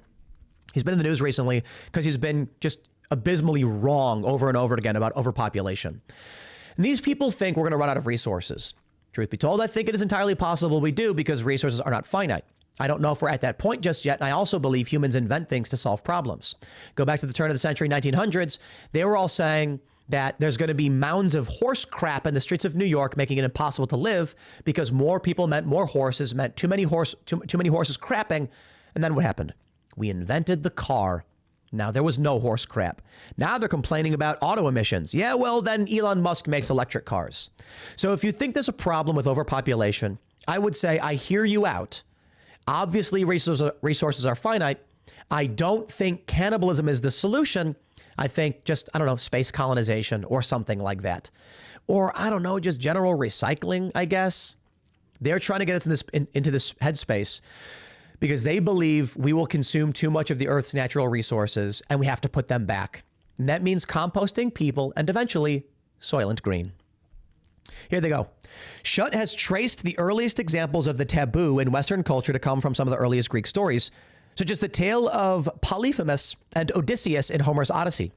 In what may be the first example of a writer depicting cannibalism as the act of a monster, the Cyclops Polyphemus catches Odysseus and his men stealing from him and in turn begins eating them one by one until Odysseus blinds the giant. The Greeks used cannibalism as a way to define the worst behavior possible in another group, Shutt tells me. The probable explanation for why they chose cannibalism to represent the act of a monster is fairly straightforward. It's what their northern European enemies, the androphagi, is that how you say it? Greek for man-eaters, did. For the Greeks, human flesh was the food of foreigners, and thus eating it the lowest one could stoop. From there, the stigma only grew. I'm going to go ahead and call shenanigans, and here's what I think. I think a dude ate another dude and then started spazzing out and shaking, and they were like, maybe we shouldn't do that. If you look to many ancient texts, the Torah, the Bible, they say not to eat pig. Muslims as well. Why? Pigs are dirty animals, and they're loaded with parasites and diseases and viruses. But once we started cooking them and raising them with antibiotics and with better hygiene, all of a sudden it was safer to eat. But the trope still exists. The argument is the reason why in the Old Testament and the Bible and things like that it says not to eat pork is because it was actually dangerous and they were telling you practically not to do it. Similarly with shellfish and things like that, you could get sick from it. Now, most people don't even observe those tenets. Many religious people will eat pork. Many don't. Many religious people who are very serious won't eat meat on Friday and things like that, with respect. But the idea is that it emerged because there was a legitimate reason not to do it. Why should we not eat human? You will get sick. There's no circumstance where you're going to eat a person and then and you're going to be safe. Like, you just, I suppose, look, I'm not a biologist, but it's a prion disease, malformed proteins. It's different from like a virus. That being said, outside of all of this, I absolutely respect the spiritual nature of someone who says, I don't want to eat these kinds of animals. And I absolutely respect the idea that we don't eat humans because we are humans. Humans have more value. Fact. There's a lot of vegans, a lot of hippies who are like, no, man, animals are just as valuable. I'm sorry, it's just not true. Humans are abstract thinkers. We create complex ideas and systems in our mind that don't exist in physical space, things that other animals just don't do. We are a step above in the organizational structure of the universe. I don't think we are the end all be all. I don't think we're the most important, but I do think humans are more valuable than the overall majority, than all animals, basically. I certainly think there are some really great animals that are very valuable. Dolphins, monkeys, higher primates, and all that stuff. Humans are up top. When someone dies, we honor that person. We defend that person, even in death, because we are trying to preserve ourselves and our species and succeed. That's just me. That's just me. But they're trying to convince you to eat people, so sure. The Romans took the taboo from the Greeks, where it combined with Judeo-Christian beliefs about how you treat the dead. Schutt says, combined that with the racism, here we go, of early anthropologists who used it to practice as justification to commit cultural genocide, and the stigma compounded. I ask of you, how long do you think it will be, comment below, until the left starts advocating for cannibalism and they call you racist for not eating human? We're already at this point where they're like, well, the Romans were very racist. And because they were racist, they wouldn't eat people. In fact, not eating people is white supremacy. Well, because it's the white people who don't want to eat other people. That's what they'll say. Although I'm pretty sure in China, they're not eating other people. Many in the Donner Party refused to cannibalize at the cost of their lives. No cannibalism took place among the Donner Party members trapped by the lake until at least late February. After at least 13 people starved and died. Don't be one of them. I'm telling you, they're saying it right here. Don't be one of them. There is frozen food buried by the lake. If you want to survive, you'll need to eat it. Sorry, dude. Maybe I'm stupid, but I would die before I would eat person. It's just reality. I would be one of those who died because I think there are certain things in life that are more important than just being alive. I think there's something bigger and greater than us. I think that we have to uphold our values and ideals, and they must persevere long after we're dead. That means if confronted with starvation, I would rather die than eat a person. That may be stupid to a secular leftist who's like, but just live for yourself.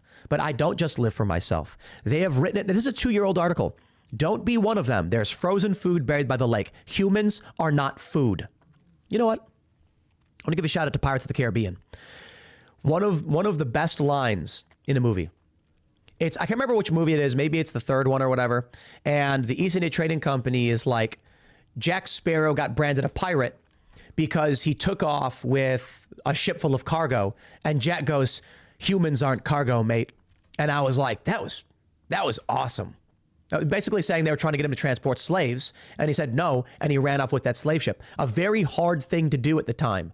But obviously it's modern sensibilities. They want Jack Sparrow to be a hero, so they roll with it. But I think it was a very, very good line. You don't eat humans, mate. You don't do it. There's a moral line. There's something bigger than all of us. They say when practicing cannibalism, there are a few safety precautions one must take. First, cook your meat thoroughly to avoid diseases. No tartars or carpaccios. Ugh, tartars. Also, avoid the brain. You run a small risk of catching a deadly prion disease called kuru from eating it.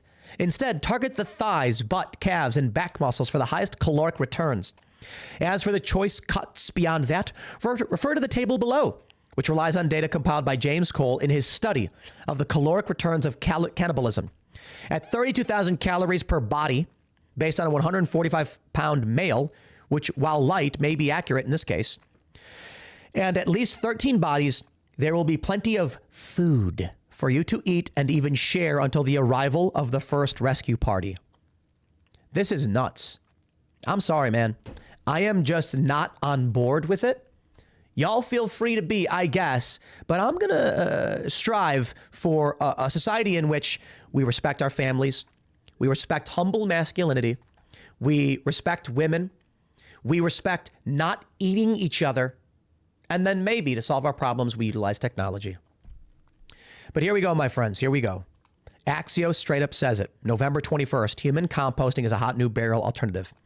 2 years ago, Wired wrote an article telling you about the nutritional value of eating human beings. Look at this. Calories in eating the nerve trunks. The heart, 651 calories. Don't be one of them. Don't die. Eat people. It's so weird to me. How hard is it to just be like, nah, I'm good? Like, seriously, though. Is it supposed to be, is the argument that I'm virtue signaling to you because I refuse to eat human beings? Is the argument that I'm racist or xenophobic because I don't want to eat another person? That's how crazy things are getting. I would love to just pass this off as rage bait, as clickbait garbage. But we are seeing the laws change. They are making it in law that you can compost human beings. And in some states, you can grow crops from it, but not for human consumption, but for animal consumption, and then you eat the animals, right? They're working us towards that. They're grooming us. Welcome to our brave new world, ladies and gentlemen. I'll wrap up this segment here. I think it's particularly creepy, but we'll wrap up this segment. Thanks for hanging out. The live stream over at youtube.com/Timcast is still up. For those that are watching the recorded segment, smash the like button, subscribe to this channel, become a member at timcast.com to support our work. And we will see you all over at the live stream, youtube.com/Timcast. But thanks for checking out this clip. We'll see you there. And that's a wrap on that segment. How do you guys feel about eating human beings? Okay, when you were reading that, some of the stuff that gets to me is when people talk about like the importance of organ meat, right? Like people. Luke talks about Luke talks about that all the time, and like I don't disagree with him, but like it is this moment where I'm like, are we about to hear like, yeah, it's good to eat liver, but you know what the best liver to eat is? Human liver, which seems crazy to me, but like I don't know if we're all looking for sources of meat, I guess. I'm not sure. I also feel like they're about to be like, well, if you eat, like some women after birth will like save their placenta and they'll have it turned into pills and they'll take it, or they'll have it turned into like basically like a medicinal alcohol, and that they report that it can be really helpful, helps balance hormones and stuff like that. So some of this stuff I feel like we're on the cusp of, and like maybe there is a reason that some ancient medicines incorporate stuff like that. It's just like eating a dead human being, like the idea that like someone froze by the lake and we're gonna be like, go get a snack from the freezer. Like, there is perfectly good food buried by the lake. That's not food, bro. I don't think you. I disagree. Can like you imagine like you're walking down the grocery store aisle and it's like, look, there's fish sticks and then there's human sticks. Like human sticks. It's like chicken fingers, but human fingers, except it's more crunchy. It's We're terrible. going there. Yeah, and, but like, and you're going to get vegans arguing stuff like it's more humane to eat humans. I think they will. Or like, you know how people can donate their bodies to science? Like people will donate their bodies to food consumption. Like it really feels like we're right on the cusp of it. Again, it might be my bigoted white ancestry, but I really just, I'm going to say it. I'm against eating humans. I really don't. Have you considered it's because you're racist? I think it is. And I'll try to work on that. But work on your bigotry. Yeah. Please, like do the work. Okay, South Africa, simmer down. About 20 minutes, I think we're going to see the House convene. So. Oh, yeah. Oh, Yeah. nice. It would be I'd be willing to look at other ways that we think about our diet, because I do think as we saw during 2020, there's like a possibility that there are tons of food shortages and different supply chain issues. But I just think if we get to the point where it's like, yeah, you've got to eat your neighbor, I'm out. I feel like that'll be the time for me to go. Neighbor. I don't know. Yeah, it's a little much. It gives like farm to table like a whole new meaning. Like this is farm to table. I knew someone where I grew up. I grew up in a rural area, and we had a family friend who didn't have like full scale farm, but raised like turkeys and chickens, kind of like we do. And she would name them like after the holiday where they were going to eat them, right? So like there'd be like the Christmas turkey, and then there'd be like Easter turkey, because that's when you're about to prepare them for like a family meal. Like I feel like people who name their kids after months now. It's gonna be like a whole new thing. Like your daughter's name is April. That's when you eat her. Like, you know what I mean? Like it just starts to get weird to me. We're 9 minutes out from C-SPAN going live. Yo, C-SPAN's been killing it. They've They're getting like 100,000 viewers. Yeah. Popping off. I feel like their tech team is like, what is happening? That's a good question. I wonder if they're pretty fine. I mean, it's true. They've been around for a long time. Yeah, but, they probably got it. They're like, this is our time to shine. And then finally, it's people just- are appreciating us. But it's just like the most vanilla thing ever. Yeah, it's so boring. I like all the clips of people talking too. I think you're right. When I think about the house, it really is like their office, right? So we Essentially. talk about how people don't see. I mean, we They're talk at about it. work. People who just do like lifestyle vlogs on YouTube talk about it. You don't see 90% of what's going on. Like we are limited in our perspective of what our politicians are doing in so many ways. Except for this. Which is why it's we kind can of watch interesting. all of them doing what they do. Pirate Taurus says, survivalists have said your mind changes while starving. Let's hope you never need to test your will, brother. Yeah. Completely agree. Yeah. Which is why we are getting chickens. Yeah. You know, it's going to be a sad day when I'm sitting there over Roberto Jr. and he's looking up at me and I'm like, I'm sorry, Roberto Jr. I'm going to eat him. He's food. Yeah. Now he's the last on the list. He's our Yeah, little you gotta celebrity. Get a whole bunch of those chickens at the. We're going to start incubating more chickens from Chicken City. Apparently, it's official. John Bolton did announce he'll run for president. Wow, dude. Bolton Bros, where are you? I need to know. Talk about tone deaf, dude. Let's vote for the war pig. I Yeah, just that's always can't done imagine. well. Also, like, who is in his cabinet that's like, you know, what's a good idea? You running for president. He's like, I think I will. He has a cabinet. Or not cabinet, but like, who, Yeah. who Oh, has no. his Who ear advised that is him? like, There it is. He will announce he's running. he announces Taylor Swift as his running mate. Dude. No. Not allowed. Did he announce it on January 6th? Yes, he did.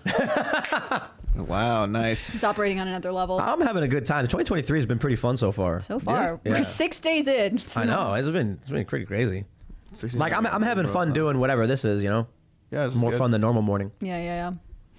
Well, who do you think Hashtag John Bolton Bolton picks as his Bros. running mate? I am actually curious. Dan Crenshaw. Oh my gosh. Ooh, that'd be cool. What's That'd be a the- Minnie ticket. McCain. Eye Patch McCain? Was that what they were calling him? I Patch McCain. I'm like, when Dan Crenshaw first started, there was some promise there. And he's just gone down. Like, even as of recent, like he's going the Kinzinger route. Because I was like, oh, you know, I disagree with him. Wow, I'm not a fan of some of his war stuff. But, you know, I'll talk to him. Like, I think there's some promise. We invited him on the show, and he says yes, and he cancels. Then he says, I'll reschedule, and then he cancels again. And now it's just like, okay, dude, I guess. Yeah. Like, we don't say that much about him. I feel like maybe he had such a groundswell of support. But, like, didn't he sort of gain national attention after Pete Davidson made fun of him? Yeah. So in some ways, it wasn't organic, like from his. I don't know if his constituents like him. He's been reelected, I assume, so he's okay. But you know, like the people who are interested in Dan Crenshaw are actually liberals, if that makes sense, or whoever watches SNL. Yeah. I don't know. There was this line. So I don't watch SNL, but I used to really like their. Who does? Yeah, but I used to like occasionally they would do like, especially during election season, so like the town hall debates or like presidential debates or whatever. And one time they were like introducing their fake Beto O'Rourke, and they're like, and now the man who grossly misinterpreted our enthusiasm for him. And I feel like that's sort of John Bolton right now, like, but also question mark enthusiasm for John Bolton. Yeah, who is enthusiastic about John Bolton? I'm telling you, it's the people who like Avatar. Bolton Bros in the building. Hashtag Bolton Bros in the chat. One for Oh Bolton. my gosh. One for Bolton. So we've done a really good job. Let's do a bunch of actually zeros for Bolton. Let's do Getting rid of all the zeros for garbage. Bolton. This is an epic protein bar, Wagyu. Those are good. Ingredients are beef, honey, sea salt, pepper, garlic. Yeah, straight up. I'm a fan.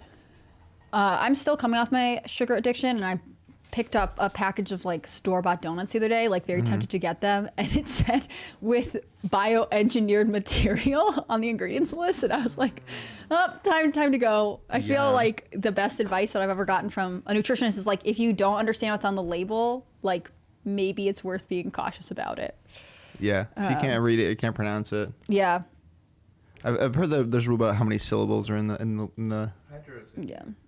I mean, and I understand, like, one of the big things that I've seen in the last couple of years people get tired of are parabens, and they're like, parabens are terrible. And this, like, one person I saw on the internet was like, I'm not really sure what they are, maybe tiny aliens, but, like, we're against them, and Europe's against them, so we should be against them.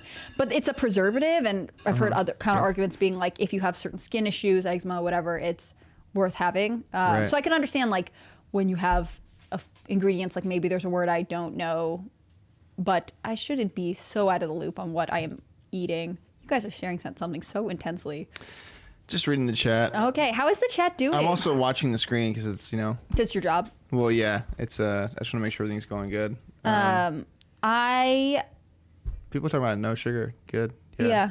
I think sugar is just like the sneaky thing that's in everything, right? I mean, let's be real about sugar. It's a white crystalline powder that gives you a bunch of energy when you eat it and makes you feel good. Like, what are we talking about It's here? a short time upper. It's What are we got long talking term about here? consequences. Yeah, it kills War on you sugar over time. says- Like, come on, like it's really bad for your organs. Like, it gives you diseases if you take too much of it. Yeah. Like, I mean, What- they say what are we similar talking things about about here, like guys? caffeine, right? Like caffeine is a stimulant, just like other drugs or medications, and you know everything in limited quantities. But I don't know.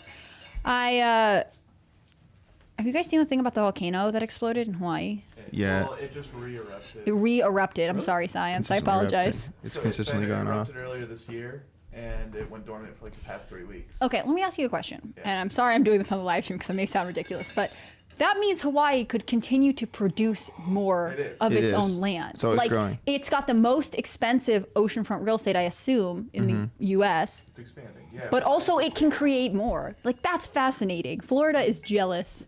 Because once you build up the Florida coast, like there's nowhere to go. Also floods and hurricanes and stuff. But Hawaii's like, look, there are some risks, but we can So regenerate. China does the dredging, and then they'll make the artificial islands by just getting large amounts of Yeah. ocean sand.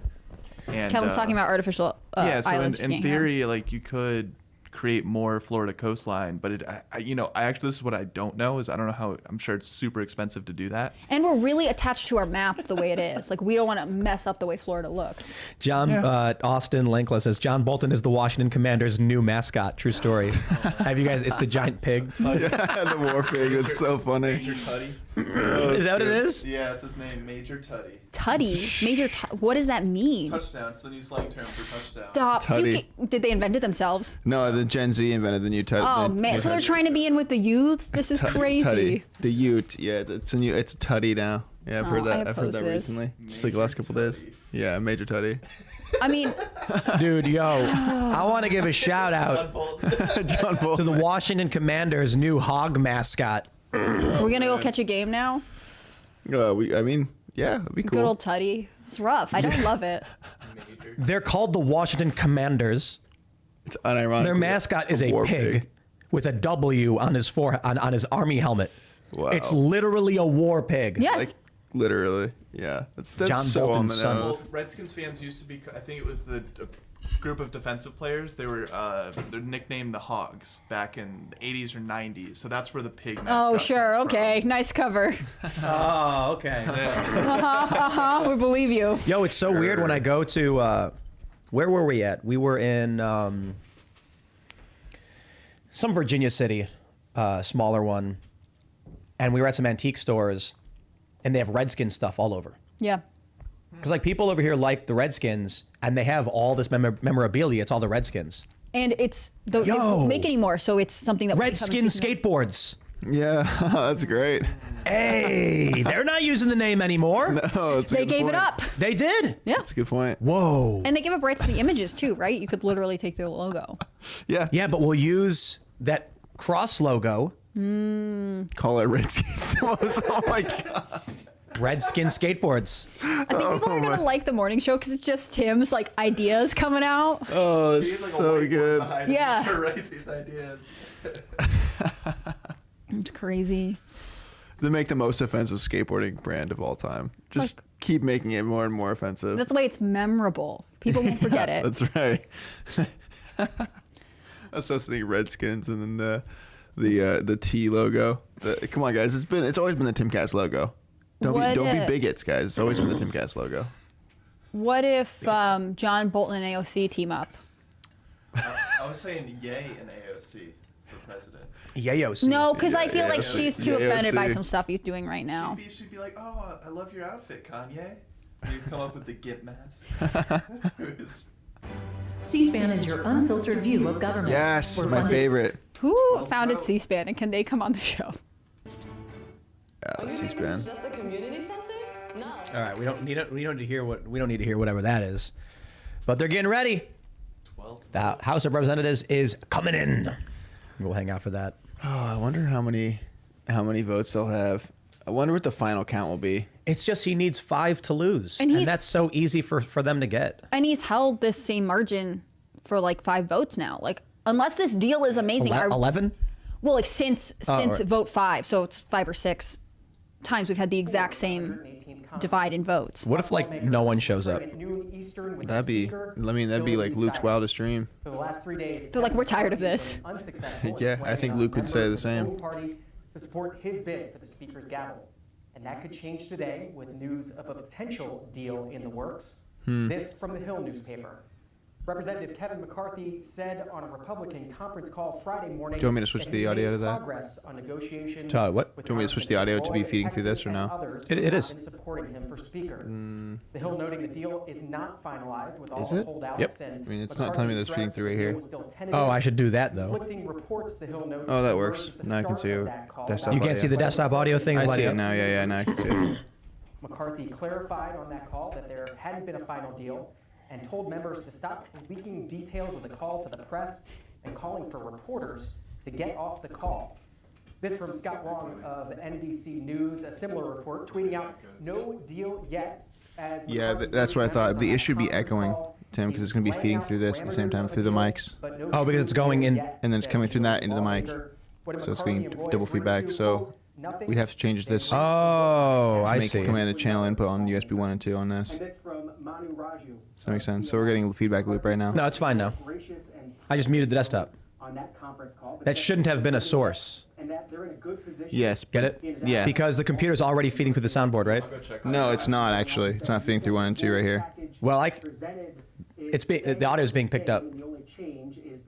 Through the mics. From this, for speaking out and then speaking in the I don't know. It's pretty loud. And replace the speaker. When the House convenes at noon today, it's likely there's going to be a 12th vote for Audio's- speaker. I see. Now it's This quiet. has already become the longest speaker election. Did you do that? since No, 1859. didn't change Back anything. then, it required 44 votes. As long as 434 members are voting for a nominee, the magic number for becoming speaker remains 218. Olivia Beavers of Politico reporting this morning. I don't know. How does it sound? Congressman-elect Wesley Hunt, the freshman of Texas, was Uh, back home this morning. Yeah, so the reason you're seeing this on mic aux coming on is because it's feeding through the microphone. I get it. For some reason, it's not prompting right here. I was going to see if I could change the audio source right here and see if that would change anything. Yeah, it doesn't sound good coming through the mics. So you want to switch it to the headphones? Missing the last 3 votes Yeah. yesterday. Now it should be Reports feeding through that to the he went signal. back to Colorado for a scheduled Should be working medical now. Hold on. Stop procedure. talking. A reminder: if a member It's is still getting picked absent up. You see or it? votes present, that will lower the threshold. Yeah, because needed it's to become this is a the audio speaker. card. Live coverage now. Like, this is the sound on card right now. C-SPAN I see, you of just- the House right. floor as members So it should be gather. fine now. But it's And remember, Okay, if you need whatever. to step away from the TV at any point Put on some today, headphones. you can follow on the go with the free C-SPAN Sound better? Now video app. Live coverage of the House floor. Wait, It's kind of got a sub. Oh, you didn't plug in yet. where to plug it into? Yeah, everyone's saying it's better. Sounds good. Leave it alone. Yeah, I feel you.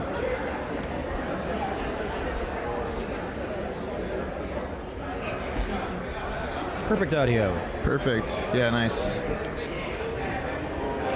Also makes them down a little bit so we can still talk over their talking.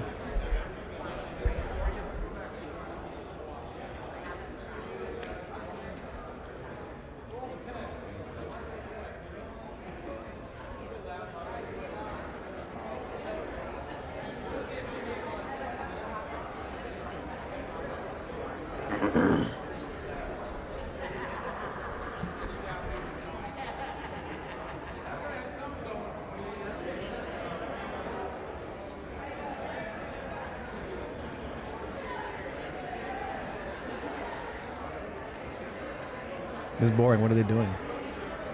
C-SPAN's Hanging boring. out. It's like kids who hang out in the schoolyard before school goes in, right? They're chatting. You're seeing like, did you see that TikTok? Things like I that. would never want to hang out with these kids. We'll just keep it muted until like something actually happens. The chamber is completely empty. Yeah. So they're just too cool for these kids. Yeah, I wouldn't want to. I wouldn't want to kick it with those kids. That's for sure. Too tribal, you know. Too red team, blue team. Yeah, it gets pretty serious. How's work going over there? It's happening, kind of. My apologies, Chris Carr, executive editor. I'm still working on some stuff. It's harder to work on this laptop when I don't have my other screen, but it's not the end of the world. Yeah, that's the thing too. Like normally when I do the morning show, I have 3 monitors. Now I only have I have 2, so I've like split 2 screens up. But it's whatever. This was way more fun than what I normally do. So What's the Hold on. All right, you should be in now. What's the prediction market looking like? oh, that's a good question. A good question indeed. Who will be the next speaker? We just had Kellen join us on another mic, on Luke's mic, actually, just so everyone is aware. That's what it looks like. Kevin McCarthy's favorite to win. Elise is Jim up Jordan again. is. Trump is at 5. Oh, if they came out today and said we're Trump, Well, this is I would like flip this 1,000-pound table and just start screaming. The and table that's bolted into the floor. well, it's not. It's not? I No, thought it was. It just weighs 1,000 pounds. Oh, man. It's just, you can't lift it. There's no way. Yeah, and then I would grab the most expensive bottle of whiskey and just. This is the day after. I shouldn't say that because they might actually. That's a slim lottery ticket's chance of Trump actually getting it. But that. I mean, they've been talking about it for months. I was surprised he didn't get nominated earlier. We posted the meme yesterday. Yeah, So after this Gates is the day nominated. after. Trump did.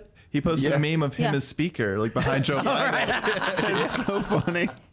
Oh, man. He still dominates the meme market. He still understands. Well, that's old Trump. Like stuff I like that. know. Yeah. Him going, Yeah. That was why that was Trump's strength. Right. It's why he did as well as he did. Meme magic. Yep, me magic. Liam McCallum says Justin Amash for speaker. Oof. I don't know, man. Yeah, I'm thinking Donald Trump for a speaker. Donald J. Trump, actually. That would be so good. It would be the greatest day. On January 6th, getting. Oh, what if they do Okay. that? Where's Ian? Does he have a channel to God to ask this directly? Like he's got a crystal ball or something. How do we Yo, like Ian, wake up. to the lords of the simulation, to the Lord of whoever is in control? The only reason we're alive is for this moment that you make Donald Trump the Speaker of the House, please. Otherwise, it's just boring. You know, it's gonna be like, oh, Kevin McCarthy again. You know, I often think about these movies, these stories, these superhero films, and how like fantastical it is, and how it's like this perfect story arc happens, and I'm like, that's why it's a story. Avatar 2 was basically a day in the life of some tree people, like forest people or whatever. It was boring. The conflict was inconsequential.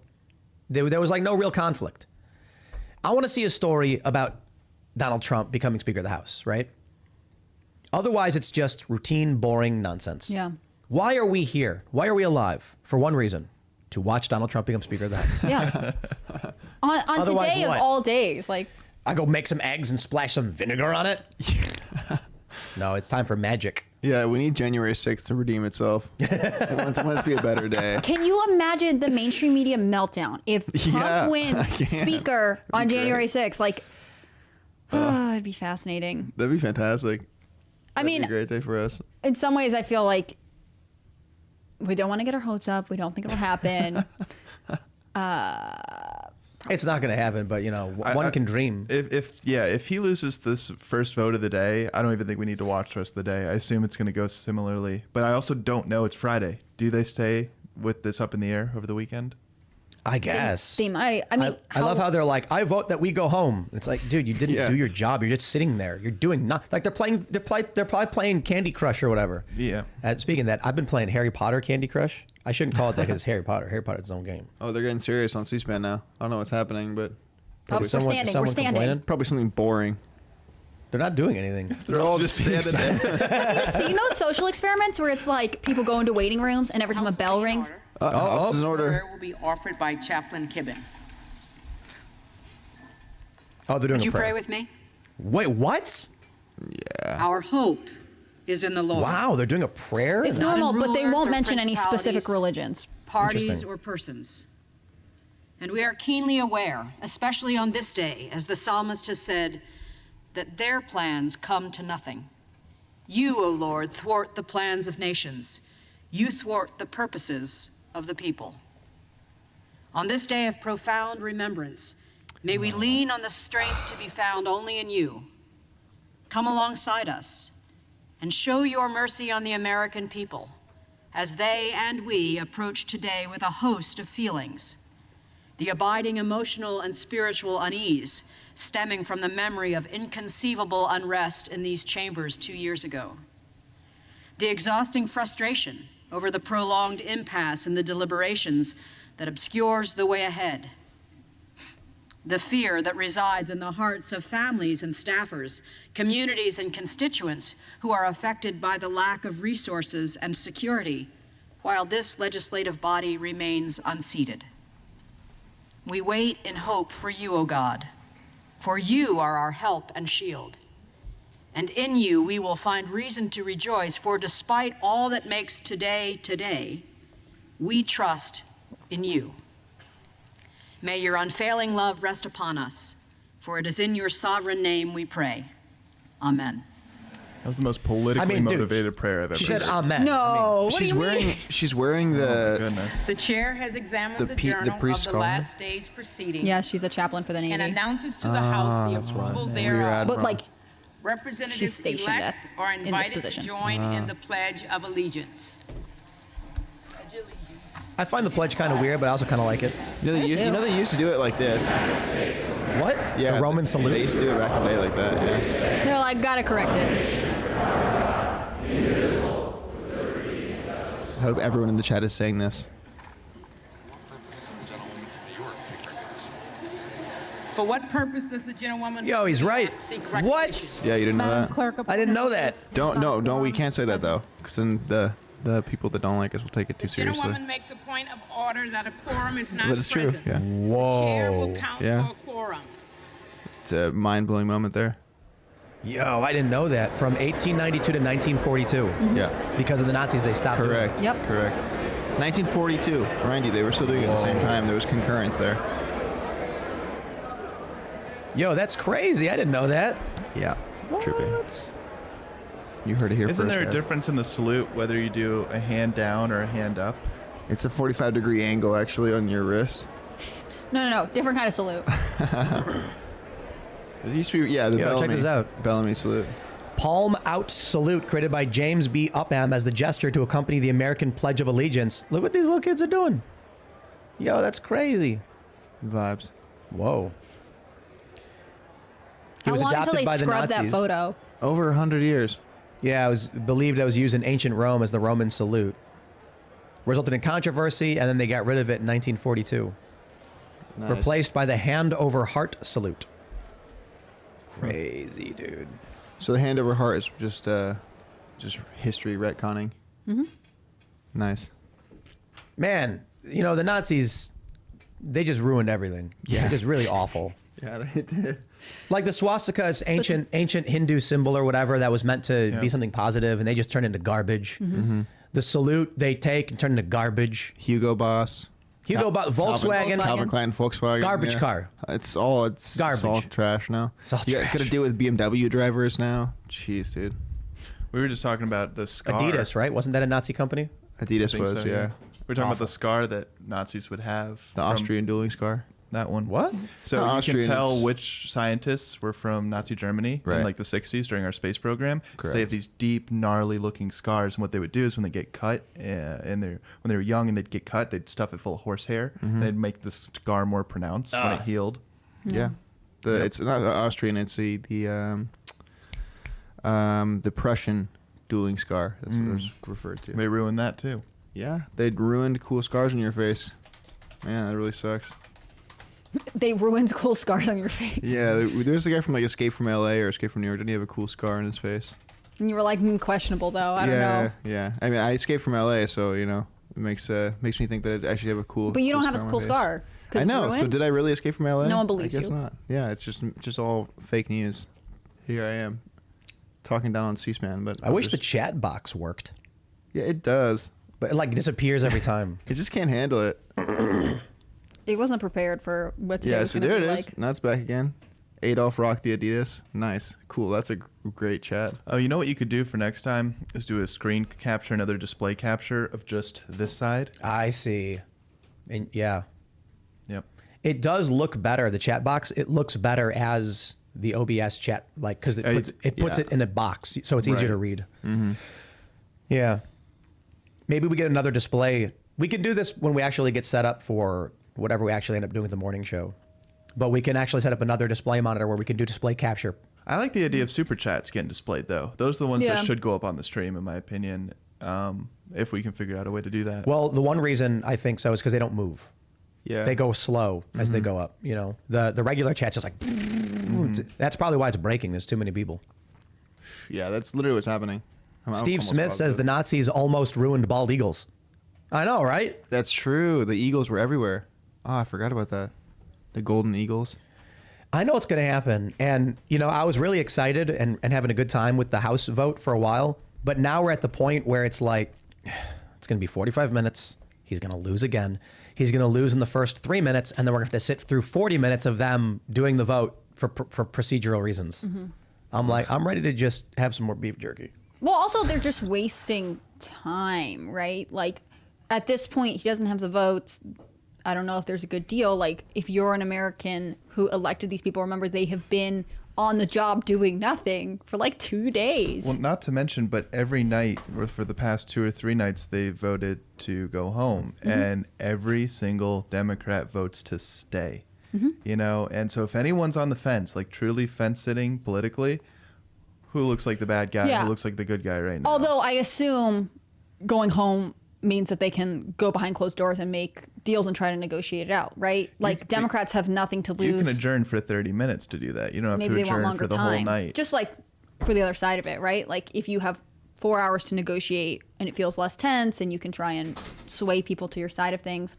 I don't know. I mean, in some ways, there's no way that McCarthy is just like, well, you guys clearly don't want me. I'll back out. And then we go back into sort of another free-for-all. But there's not enough momentum. Like, we're at this crazy stalemate here. I really hope they nominate Trump again.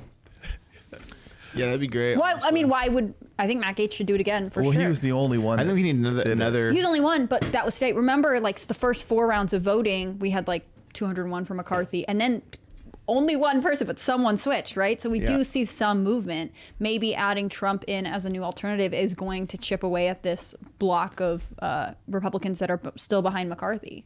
Yeah. Trump should show up. Yeah, that'd be cool. Would they let him in? What if he He came in and he had like a velvet robe? Wow, that'd be so sick.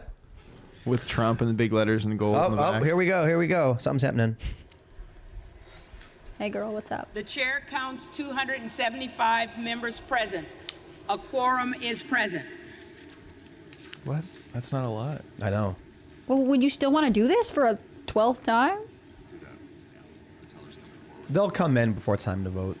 Didn't AOC come sprinting in for one of the The question recurs upon the election of a speaker. The tellers will please come forward and take their seats.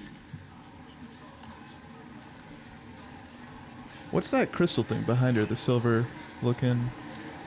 It's Parmesan cheese and crushed red pepper. Wow, they're fancy over there. Doesn't it look kind of like the shaker thing for like a pizza place? Yeah, it does. Like on a tray of some sort. That's what I would. They should have a referendum on what to have for dinner. Papa John's. Whoa, why are they getting all loud on us? Because more people are coming in, I guess. I want you up there. Oh. The horns guy, Viking dude, just shows up. They vote for him. That would be so good.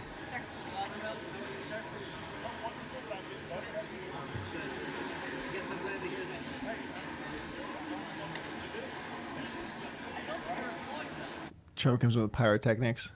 WWE walkout track. What would Trump's walkout song be? The Eye of the Tiger, man.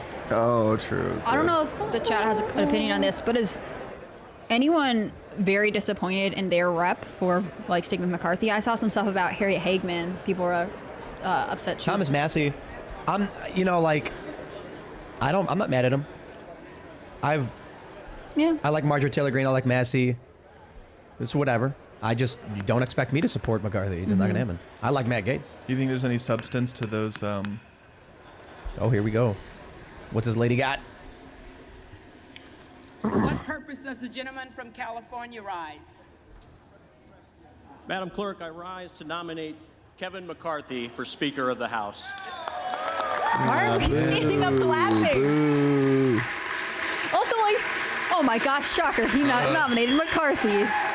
California Republican, that's exactly what we need. The gentleman is recognized.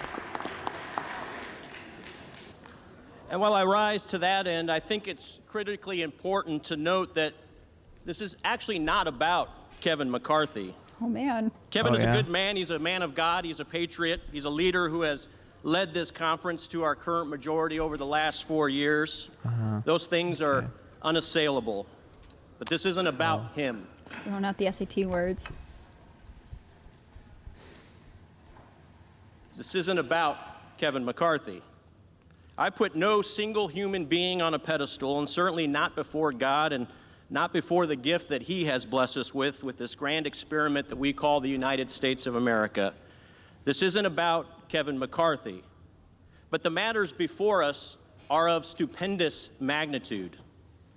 A federal republic such as ours, it's a dynamically unstable one. It's a wobbly top that's just a few mere revolutions away from falling down at any given moment, except for the exertions of men and women who are willing to serve her with pure and selfless intent, just as our founding fathers did, just as Abraham Lincoln and Ronald Reagan did with pure and selfless intent. And as our nation today and over the last 2 years has seen, we are certainly a wobbly top. Today we have a southern border that is wide open. As a result of that and as a result of our executive branch policies, today 200 fellow Americans will die of fentanyl poisoning, and roughly 5,000 illegal immigrants will be victims of human smuggling. Today, our nation's debt is $31 trillion, and that will go up, just in this day alone, by roughly $2.1 billion. Today, we are seeing one of the worst crime spikes in our nation's history. Our law enforcement are direly underfunded, and they are hurting. And on that topic, I want to thank our law enforcement. I want to especially thank the Capitol Hill Police for what they do. We thank them not only for what they've done. Cool. Hitting our January 6th talking points. Yeah, right. Yes, standing ovation for real. I thought they did a pretty bad job letting everybody into the Capitol. That's just my personal opinion. Could have done a little. Major points off for a second. I thought you meant today. Everyone stay out. They let criminals in, you know. Hey, what are you gonna say? Oh my gosh, who's gonna stop copying first?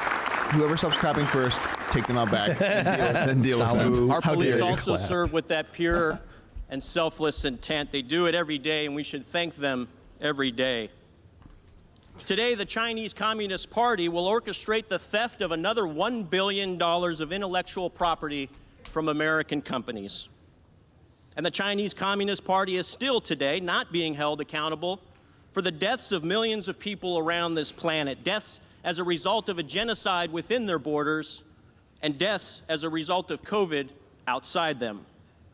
We are today losing on multiple fronts against China.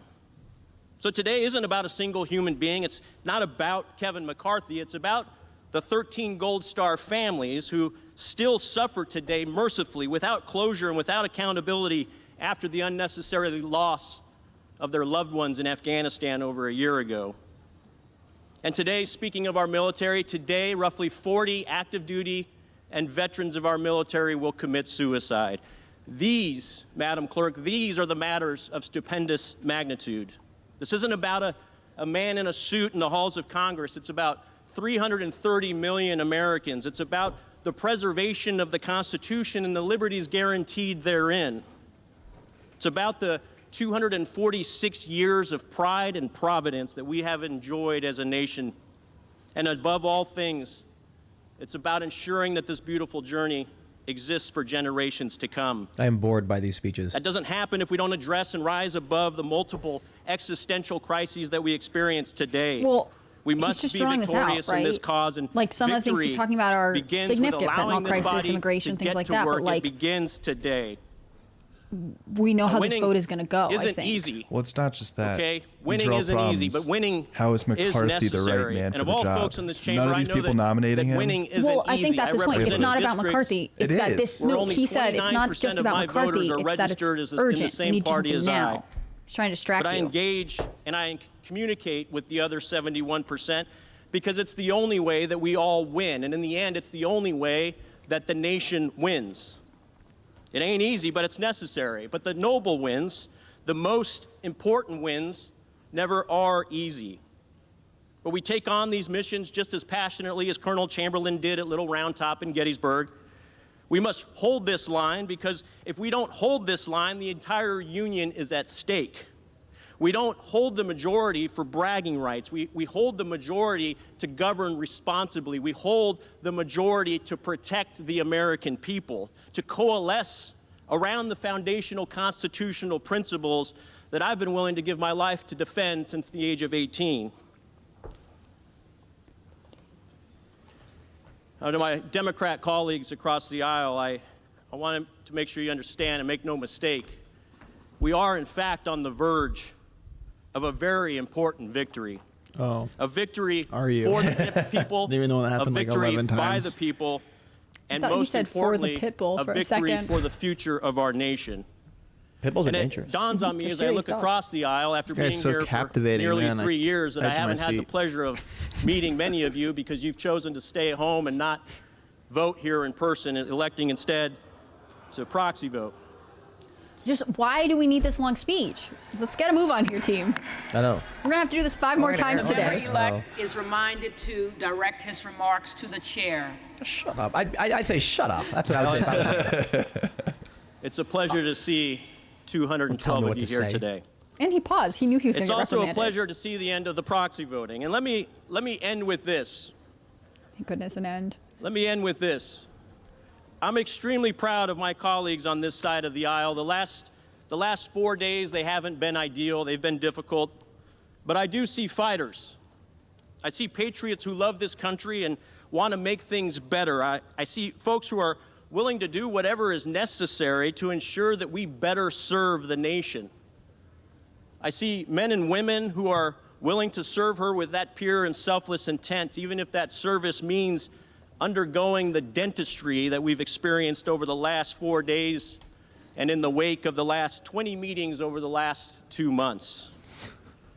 Let me be clear, these are not concessions to the rules. These are critical evolution of the rules for the good of the nation. And I'm proud that we as a party have decided and been willing to extend the time aperture so that we can get to a solution, a product of compromise, but also a product that will fix the ills induced by the Democrat majority over the last 4 years.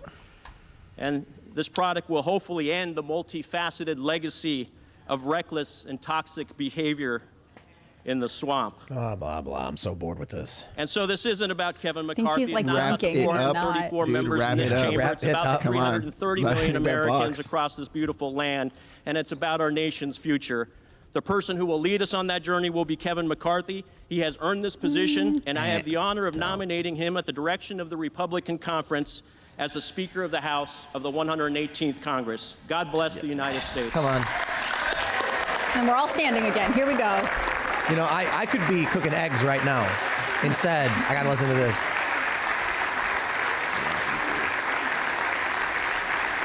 He's so happy. For what purpose leaving? does the gentleman from South Carolina rise? Madam Clerk, To nominate Kevin I McCarthy. rise to nominate my friend, colleague, and leader of the House Democratic Caucus, Jeffries. Hakeem Jeffries, for Speaker of the United States. Wouldn't it be funny if the Democrats were like, we're going to introduce someone new too? It'd be great if one of the Democrats nominated Donald J. Trump. That'd be real aisle. They nominate Hillary Clinton. Dylan Mulvaney.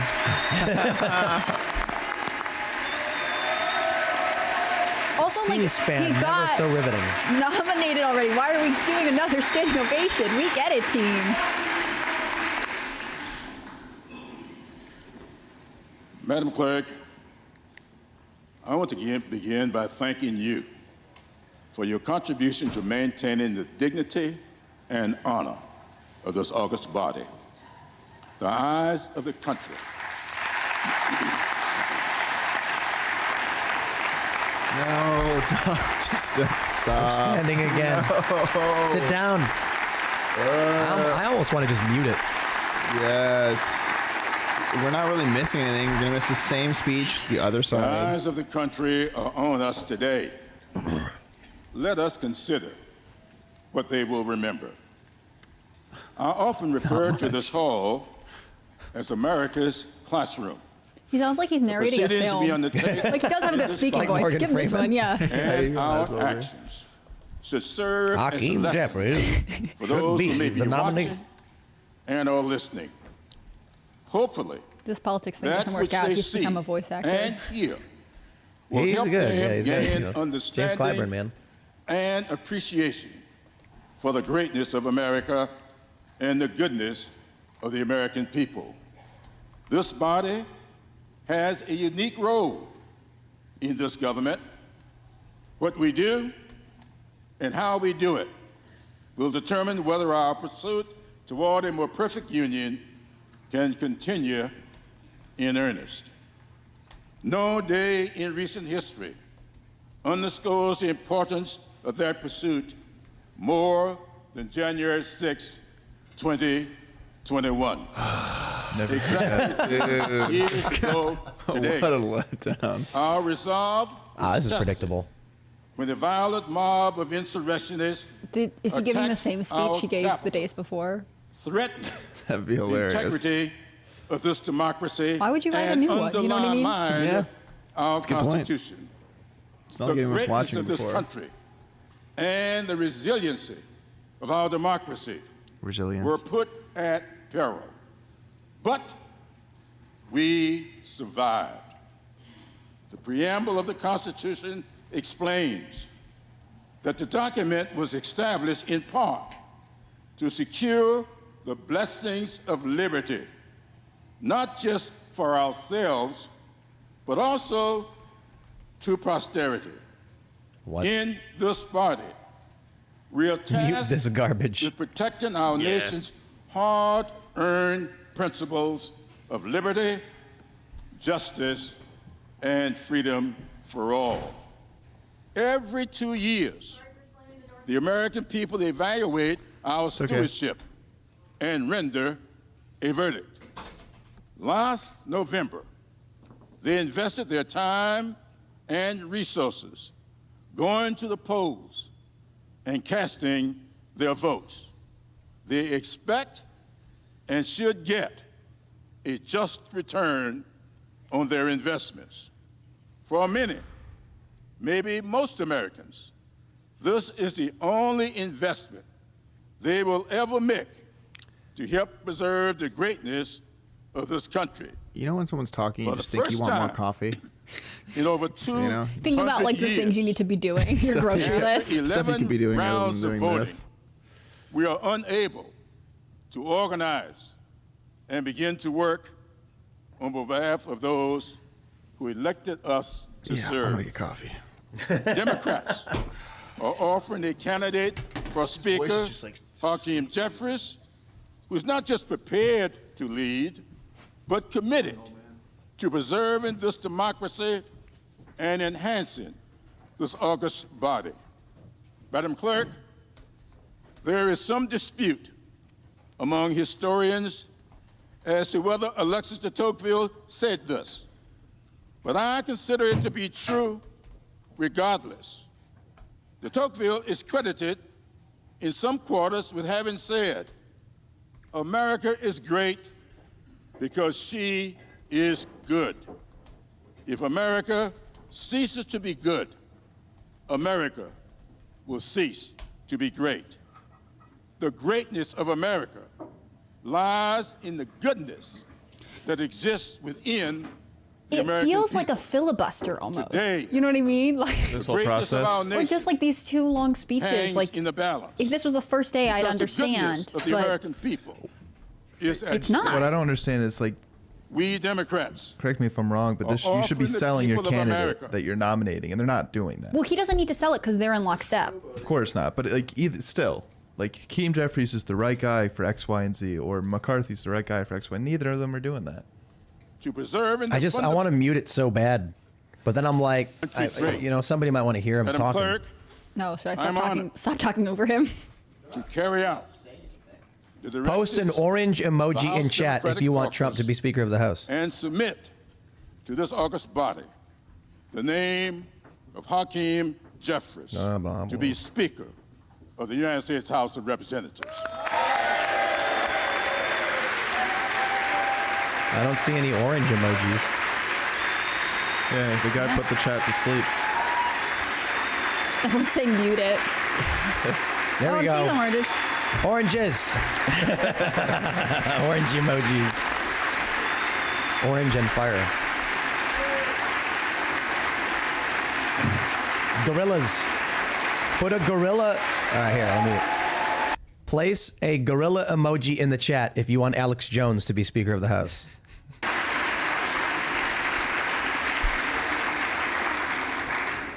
For what purpose does the gentleman from Florida rise? To submit a name for nomination for the position of Speaker of the House. The gentleman is recognized. Thank you, Madam Speaker. My colleague from California, Mr. Garcia, knows the incredibly high regard I hold him in. He is a patriot. I deeply, deeply admire him. But I must take some exception with some of the comments he made in his nomination of Mr. McCarthy. First, he said that Mr. McCarthy has earned the position. You only earn the position of Speaker of the House if you can get the votes. Mr. McCarthy doesn't have the votes today. He will not have the votes tomorrow.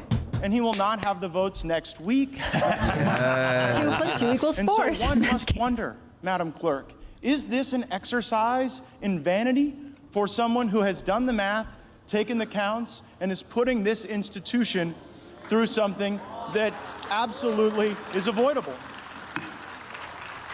My colleague, Mr. Garcia, did not say this, but many of my other Republican colleagues have. Who wants Mary to join? That Mr. McCarthy has earned the position. We don't have the camera set up, but there's no camera. You can join on the mic. It's audio only. $500 million to get Republicans But he's gonna endorse Trump. Let's get it.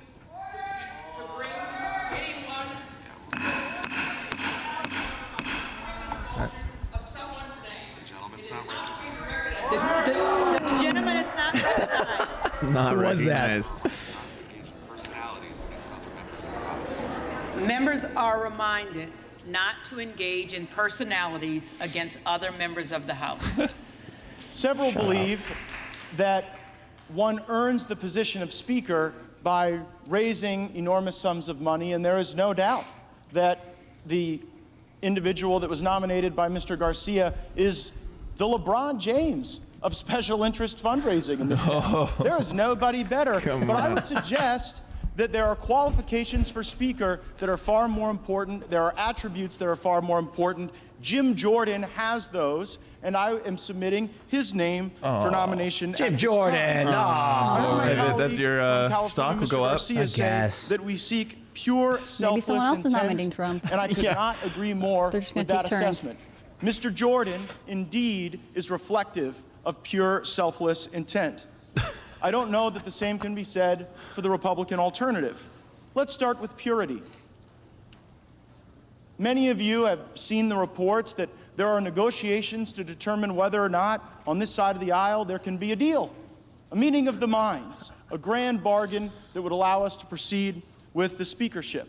And I want all of my colleagues to know, regardless of your perspective on me, how impure some of those negotiations have gone. And I want the country to know. The principal goal of the people who are objecting to Mr. McCarthy on the Republican side is that we don't believe the rules of this place unlock the potential of all of the members to be able to cast votes on individual bills and to offer amendments on appropriations acts. And we're also concerned about spending that has ballooned our debt and borrowed against the future generations of American citizens. And Mr. McCarthy said, well, goodness, to the objectors, a lot of you want to be on the Oversight and Judiciary Committee, and you never submit your names to be on the Rules Committee or the Appropriations Committee. And so, gosh, if you'll get a list of folks who are willing to come early on fly-in days for rules, and folks who are willing to take on the extra burden of our appropriators who work so hard, then I'll certainly work to do that. And so we endeavored in good faith, in pure good faith, to create that list. And then what did Mr. McCarthy do? He went out to the media and came to other members of the conference and said, see, they just want jobs for themselves. That is not pure. Selflessness. Selflessness is not selling shares of yourself to the lobby corps and then doing their bidding at the expense of the American people. But there certainly is intent. And it's an intent driven almost exclusively by personal ambition, and that ambition is paralyzing the House now. Why is Madam everyone Clerk, walking at this out? time, there is great trust. Because they're just as bored as I am. They're like, don't you dare attack McCarthy. We love him. But don't you have to be there to vote? So who have been the objecting to Mr. McCarthy, who are working majority on number perhaps changes if changes there's to the nobody rules, there. changes to circumstance that would convert the speakership. I'm not an expert. I think they can check in for the vote and then like run in and out of the chamber. Position it is now to more of a ceremonial position, almost akin to the Speaker in the British House of Commons. I referred to it previously as a straitjacket that some of us were trying to construct with better rules and better personnel because we do not trust Mr. McCarthy with power. Jim Jordan, Because we 8 cents and know who predict he it. will use it for, and we are concerned it will not be for the What do you think American you're people. running back? We trust Jim 12 Jordan. cents. I nominate him, and I'm going to vote for him. Jim Jordan, let's go. Yeah, they walked out. That's crazy.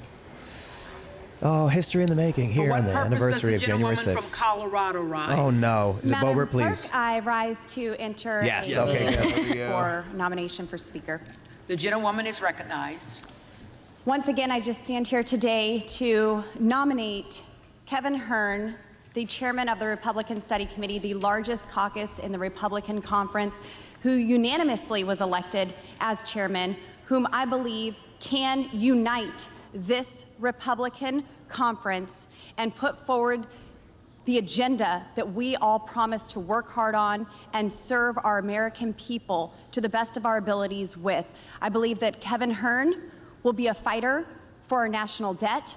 I get texts on a regular basis at how inflation is hurting families, how grocery prices are skyrocketing continuously.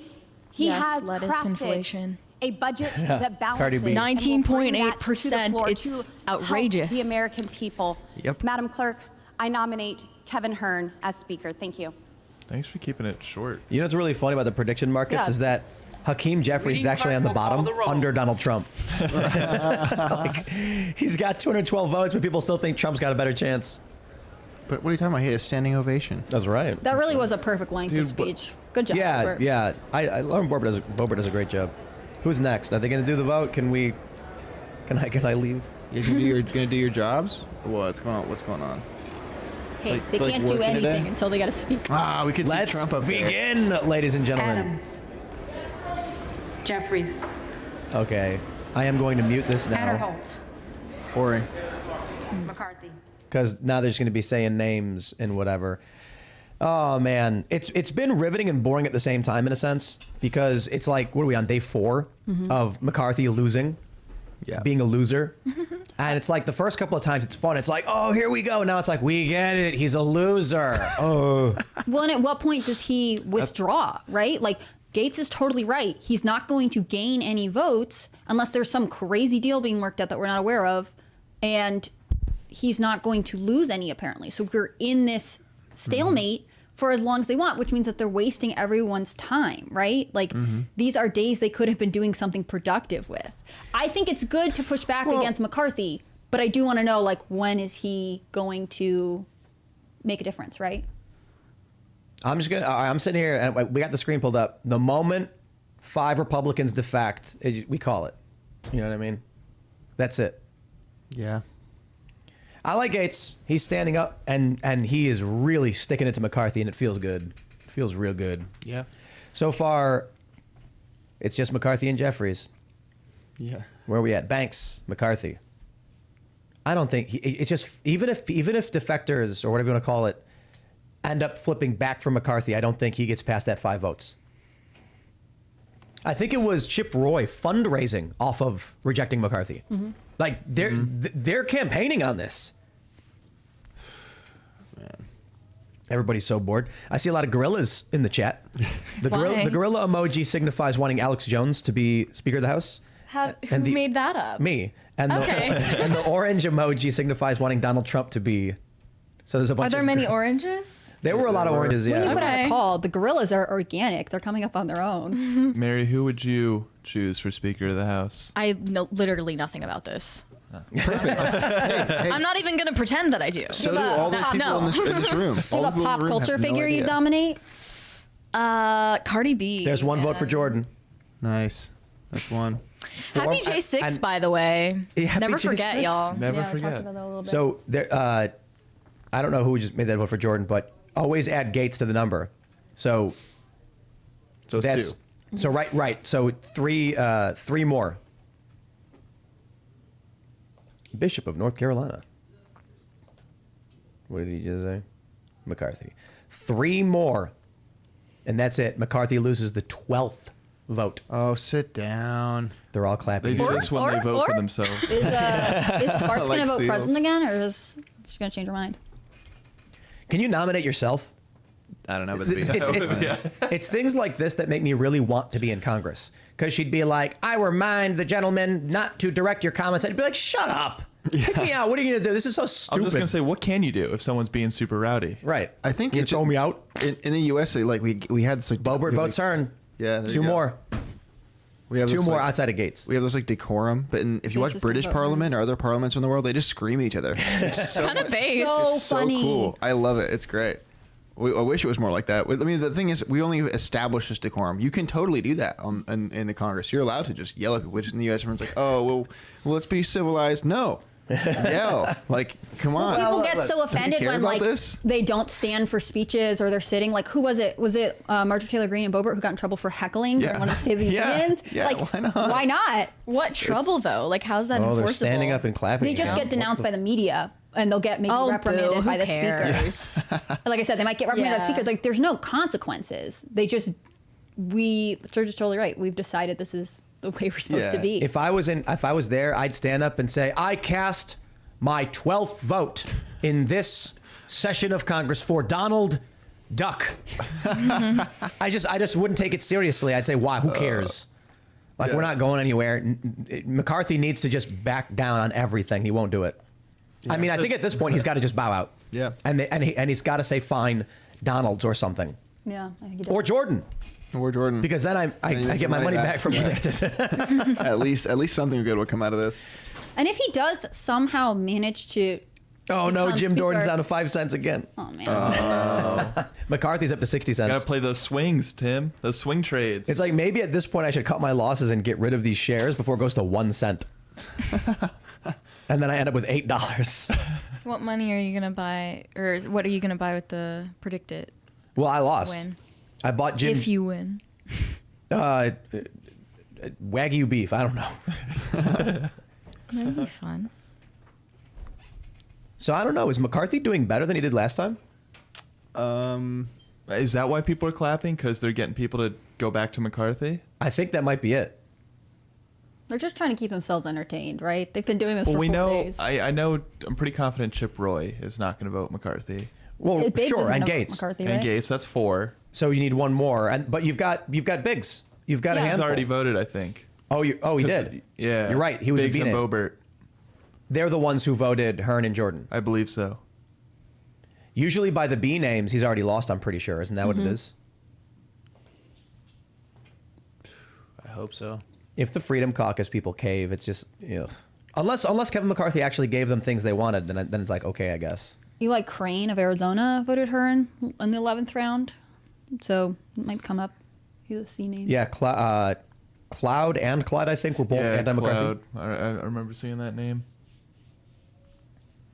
Casten, Jeffries, March in lockstep. Boop, boop, boop. Castor of Florida, Jeffries. So Yeah, this is really fun. Welcome to our morning show. Yeah. Well, this is just because the House is doing like. If this wasn't happening, yeah, we got to sit here until McCarthy loses. We need Then a we can- WWE style announcer for this. Yeah, I was waiting desperately for Trump to just walk in. Suddenly the lights dim, Yeah. smoke rolls in. You get this pyrotechnics going. YMCA starts playing.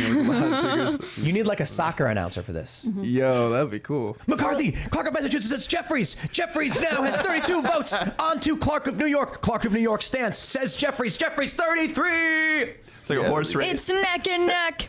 It's neck and neck between McCarthy with Hearn with 1 vote, Jordan with 1 vote, and Klein now voting McCarthy. McCarthy moves up to 32 votes, but still shy of 35 with 3 votes. Here comes Cloud. Cloud stands up. Let's see. Cloud voted McCarthy. No. So that's what's happening. McCarthy's swaying people. That's why they're all. Look at him smiling. Oh, that's like. He's shaking his head no. He's like, I've just sold my soul. I don't love it. They've got something on him. No, that's what I want to know. What the detail is going on behind the door. Clyde. The door. Clyde.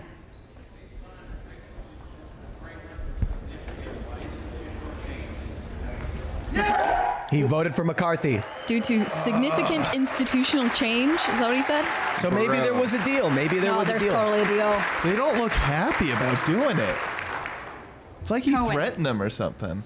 He has that upside down smile on his face. Jeffries. Yeah. Jeffries. Cole. McCarthy. Wow. Collins. McCarthy. Comer. Comer. McCarthy. Ugh. Connolly. Jeffries. Correa. Jeffries. Oh, Kevin McCarthy's starting to get it. Jeffries. Courtney. Jeffries. Craig. Jeffries. Crane. Yeah. Hearn. There we go. Oh man, McCarthy's not going to get it. So you got 4 votes right now. You got 4. You got 2 for Hearn, 1 for Jordan. Gates, of Crenshaw. course, in the bag. Yeah, Gates counts as a nomination, right? McCarthy. Boo. Crockett. Jeffries. Crow. Jeffries. We should add music like Cuellar. suspense music. Jeffries. Curtis. Right. McCarthy. Low bois. Davids of Kansas. Jeffries. Davidson. Jeffries must feel really good. McCarthy. Everyone's been like, yeah. Who was it? Cloud who was shaking his head? Yeah. Davis of Illinois. He had a weird Come smile on, on his Jeffries. face. Davis of North Carolina. Jeffries. Writing on Donald Dean of himself. Pennsylvania. Jeffries. The Dean of Pennsylvania. I would get up and be like, due to significant Jeffries. institutional change, I cast De La my vote Cruz. for Kevin McCarthyson. McCarthy. McCarthyson. They're like, no, De La what? Cruz. Who's that? Totally different person. Jeffries. Who? Del Bene. Jeffries. Deluzio. Jeffries. Desanye. Jeffries. Desjardins. She's got good pronunciations. McCarthy. this Yeah, I was lady. just thinking I that. was like, wow. D'Esposito. Despacito. McCarthy. Despacito. Oh yeah, Despacito. Despacito, yeah. Wow. Diaz Balart. Diaz Balart. Dingle. Jeffries. I thought everybody just. All right. I thought my D Donald. last name was weird, but Here we this go. is Donald's. Trump. Oh Oh. Oh no, it's over. Look at him leaving. He doesn't even want to look at anyone. Wow. gross. Whoa. Democracy manifest. No, but look, I'll say it. If they got something from McCarthy, then I respect them saying like, we did it, we won. You know what I mean? Duncan. I just feel like I don't have any faith in him. He's promising stuff right now. What is he going to do when he's speaker? McCarthy. Exactly. Edwards. What? McCarthy. Elsie. McCarthy. We know Gates Emmer. is against them. McCarthy. Yo, they're gonna come after Escobar. Gates for this. Oh yeah. Jeffries. Eshu. Jeffries. Espaillat. Jeffries. Estes. I mean, the next one is Gates for us, I think. So. Evans. Paul Gosar too. Jeffries. All right. Ezel. McCarthy. Fallon. McCarthy. Simmer down, simmer down. Yeah, right. I get so excited about it. McCarthy. Ferguson. McCarthy. Come on. Finstad. McCarthy. Fishbach. McCarthy. Fitzgerald. These don't even sound like words anymore. It's just Fitzpatrick. all. Yeah, it's just McCarthy. gobbledygook. Yeah. I just keep hearing McCarthy. Fleischman. McCarthy. Fletcher. Jeffries. Flood. McCarthy. Foster. Jeffries. Fushi. Jeffries. There's some funny names in here. Yeah. I just want to shout out how they said McCarthy. dingle and we all just laughed. We're high class people. Children. Jeffries. C. Scott Franklin. McCarthy. Frost. Jeffries. Fry. Damn. Okay, C-SPAN is still kind of boring. McCarthy. It's still kind of Boucher. boring. I'm not gonna lie, guys. You haven't converted yet? No, it's Wait, Gates. Here it is. Jordan. Jordan. All right. One more vote. Sell your shares. Gallagher. McCarthy. I know. Yeah, probably right. Gallego. I think it's going to be Bob Good Jeffries. next. That's Oh, automatically Jim Jordan's down to You're 3 offending. cents. What am I doing? Sell, sell, sell. How do I Garbarino. sell it all? McCarthy. Watch, and then Jim Jordan wins. And I'm like, McCarthy. Robert Garcia. Jeffries. Garcia of Illinois. Yeah, Good and Gosar. Garcia of Texas. Jeffries. Go so harder for Jimenez. Donald last time. McCarthy. Curious what happens with him. that's it. I just sold it 3 cents. I Golden of lost Maine. everything. Jeffries. Goldman of New York. Oh man, I lost $80. Goldman of New York. Dude. Kevin McCarthy's at 60 cents. Hey, Jordan could still come back right now. Gomez. Maybe roll it into the Trump shares since they. Jeffries. He's not even mentioned at this Tony time around. Gonzalez. McCarthy. Should be Good next, right? I forgot Tony Gonzalez was. Vicente Gonzalez. Jeffries. What state is he from? Good of Virginia. Here we go. Jordan. There it is. There it is. Done. He lost. Kevin McCarthy has lost the 12th vote Gooden for of Speaker Texas. unless, for McCarthy. some reason, a Democrat defects. I Gosar. think just like we want to end this. Because it'll be What's Gosar doing? Gosar. stalemate. See it? Is he going to skip?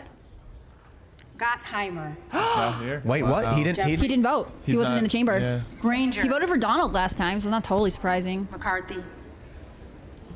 Grays of Louisiana. McCarthy. Graves of Missouri.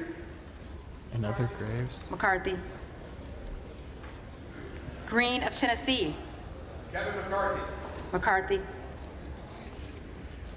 Green of Texas.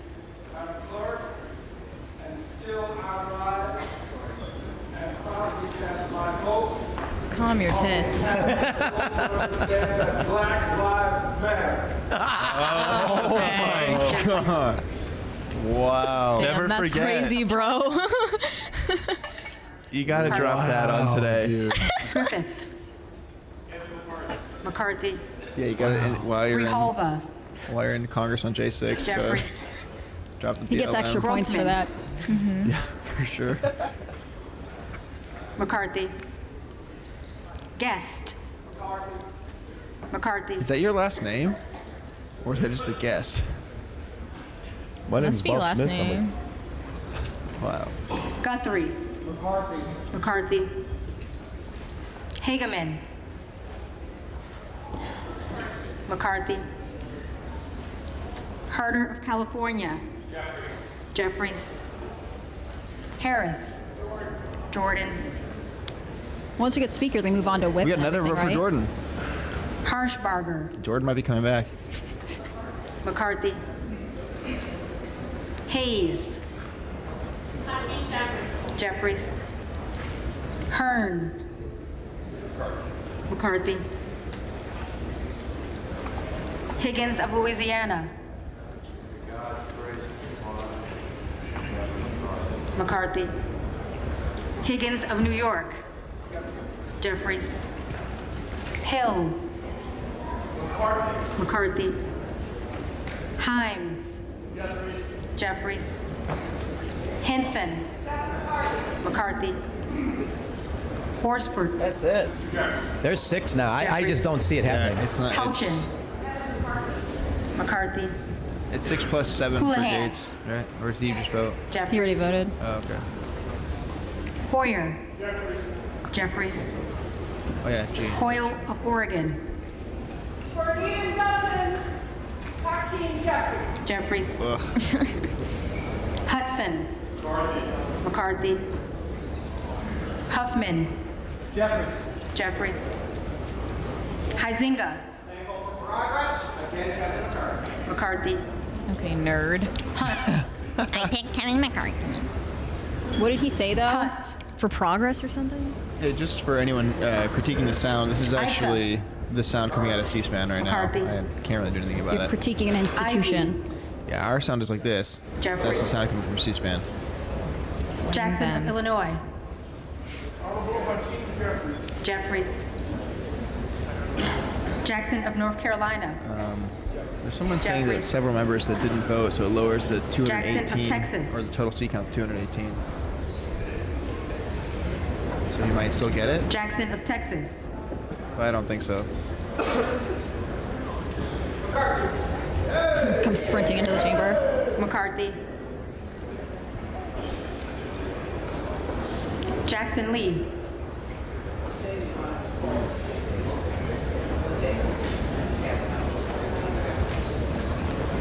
Jeffries, Jacobs, Jeffries, James, McCarthy, Jayapal, Jeffries, Jeffries, Jeffries, Cool. Oh my gosh, you guys voted for Jeffries? No way. Yeah, we're celebrating. I'm pogging right now. Johnson of Georgia,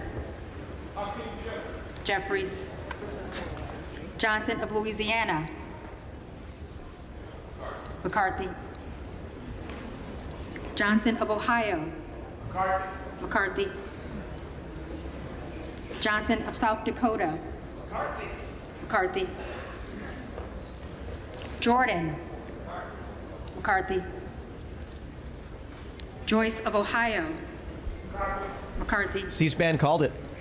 Joyce McCarthy of does not have the Pennsylvania. votes. Yeah, they had them there a little while ago. McCarthy, I saw someone, I was saying Kim someone commented that they have Lockhart-Dunn. 218 people, so it maybe lower the total, but if C-SPAN's calling you right Jeffries. there, they probably know better, guys. Democrats would have to vote Republican for him to win. Right, so there has to be defection, and that He would be, needs 2 Democrat votes right now to Kane win. of New Jersey, and that would be unprecedented. McCarthy. You know, I just don't see it. yeah, I don't think it Keating. would happen. Who knows? Jeffries, Kelly of Illinois, Jeffries, Kelly of Mississippi, McCarthy, Kelly of Pennsylvania, McCarthy, Khanna, Jeffries, Kiggins of Virginia, McCarthy, Kildee, Jeffries, Kylie, McCarthy, Kilmer, Jeffries,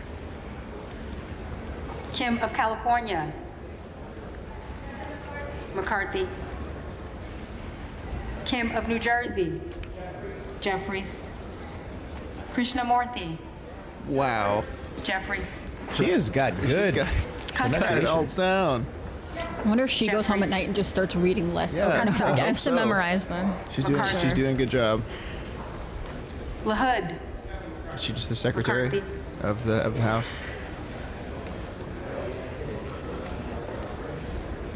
LaLota. McCarthy. LaMalfa. McCarthy. Let's get to work. Lamborn. Yeah. Well, sometimes I wonder with these little comments they're trying to be like, I don't want to do this, but we gotta move on, team. Jeffries. I don't know. Some of them seem genuinely Langworthy. excited about it. McCarthy. That guy's excited. Not all. Yeah, like that one guy who was like, Black Lives Matter. And notice they're not like closing, they aren't trying to close ups on these people's faces. Maybe C-SPAN can't find them. Maybe it's like they're all grimacing and they don't want to keep showing it over and over again. Yeah. Jeffries. Latta. McCarthy. LaTurner. McCarthy. Lawler. The Honorable Kevin McCarthy. The McCarthy. Honorable. Lee of California. It really is. Jeffries. Lee of Florida. McCarthy. Like, if you're in the House and you know he's going to lose, maybe you Lee should of just Nevada. start going rogue at this point. I Jeffries. guess they're past the nominations phase. That's what I'm saying. Lee Donald of Duck, man. Pennsylvania. Yeah, Donald Duck. Jeffries. Ledger Fernandez. Find the voice actor of Donald Duck and nominate them. Ledger Fernandez. What an awful voice. That'd be great. Lesko. McCarthy. Letlow. McCarthy. Joffrey Baratheon. Levin. Jeffries. Liu. Jeffries. Lofgren. Jeffries. Loudermilk. Interesting. McCarthy. Wow, what a name. Lucas. Serge, you like want to die right now. Hey, I mean, You're like, wow. you know, McCarthy. I'm on the edge of my seat for a result that I already Luna. know Yeah. has come in.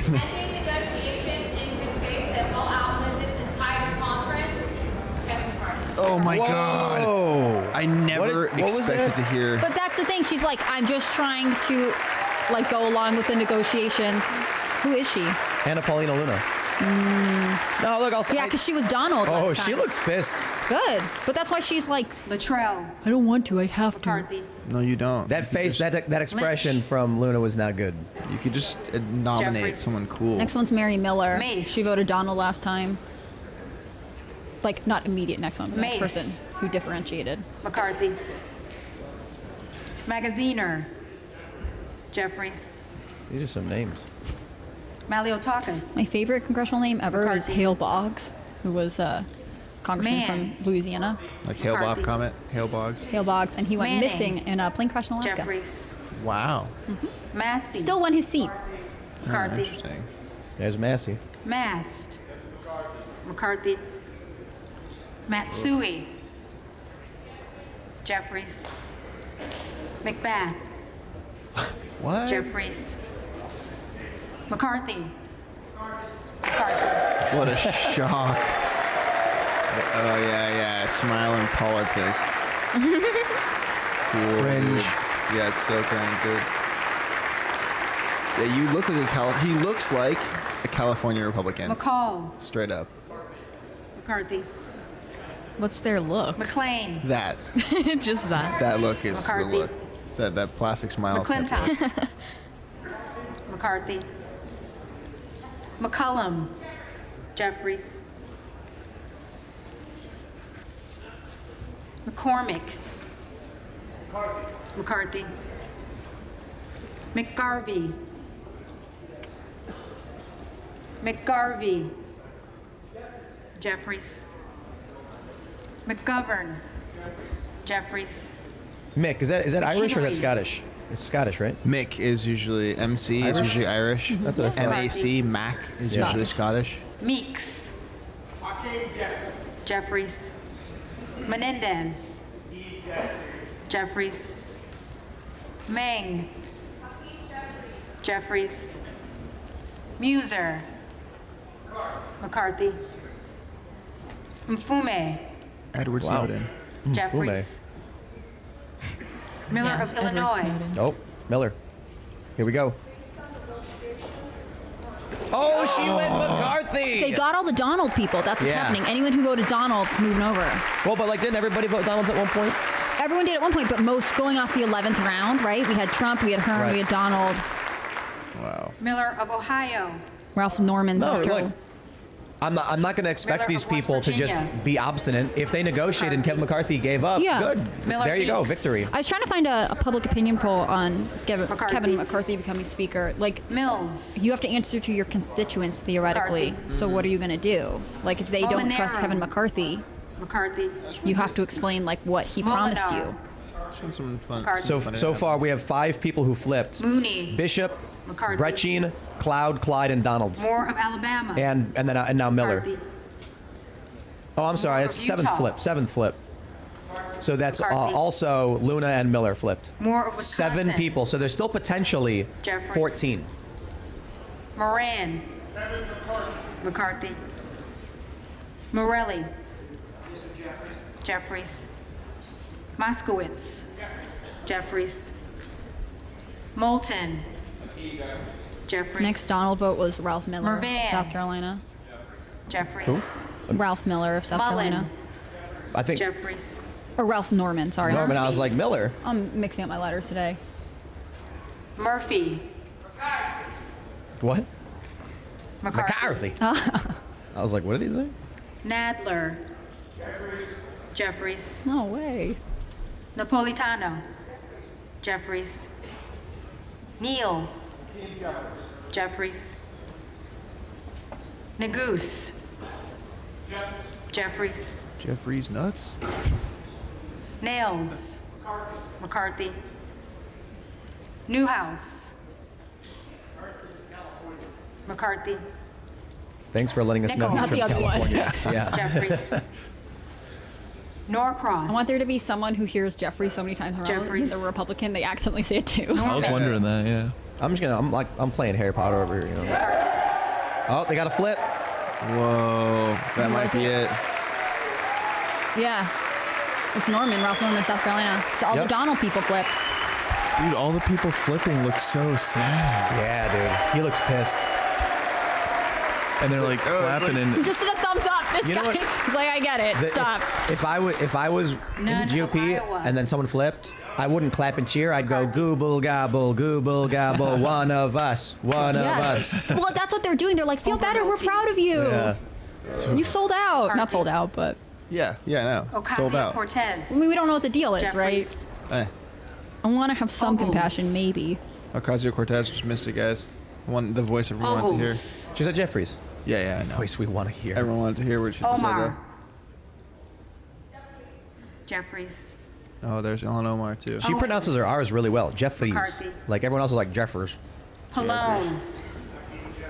Jeffries. Someone just super chatted that Gates will Palmer. go on Fox if he has to resign.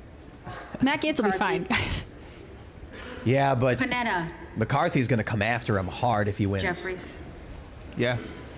Pappas. Yeah, he probably will. On the other hand, Pasquale. I think Gates has such a grassroots following that it is not necessarily McCarthy's Payne. favor to be too difficult with him. I mean, we were reading earlier that they compromised and came up with a deal, and then the story came out that McCarthy said there was no deal. So I'm wondering, are Everyone these just people? came to their senses. Yeah, are they just caving, or there's actually a deal and Peltola. McCarthy doesn't want to admit it? Jeffries. Feel bad for Donald. Him walking out Pence. makes me curious about what's going on. McCarthy. Well, I mean, the title is still up on Perez. C-SPAN, and he doesn't have the votes, so. Jeffries. Perry. Oh, Perry flips. That's number 9. With good faith, McCarthy. Did Andy Ogles flip? Interesting. Got awkward. Yeah, doesn't that feel good, my dude? He would have been before Perry. I didn't know his name. And they give a standing ovation every time. Peters. Jeffries. Matt Rosendale of Montana Patterson. voted Jeffries. for Hearn last time, so he may Pfluger. not flip. McCarthy. Phillips.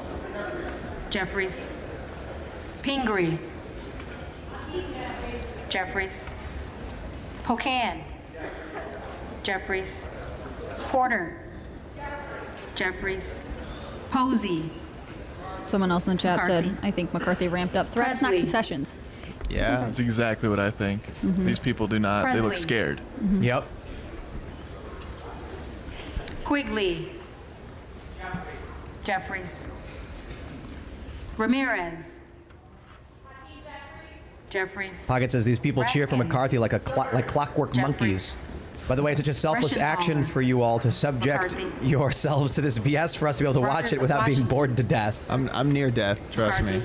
We're about there. It's like, normally I would record only an hour and a half, hour and 15 minutes for my morning show, and now we're going on 4 hours. But this has been way more fun. It doesn't feel like 4 hours. Rosendale? Right, McCarthy. It's gonna be 2. Rogers of Kentucky. But starting next week, Kentucky. Phil will be in town for a little bit, and then we're going to be hiring a morning producer, so there'll be more segments. And I did see someone super chatted. I want to read this from Nicole Anderson. She says, "Tim, I don't like the live show. I just like to get the news in 10 or so minutes and not hear all the chit chat. Please reconsider this drastic change in your program. Go to youtube.com/Timcast News."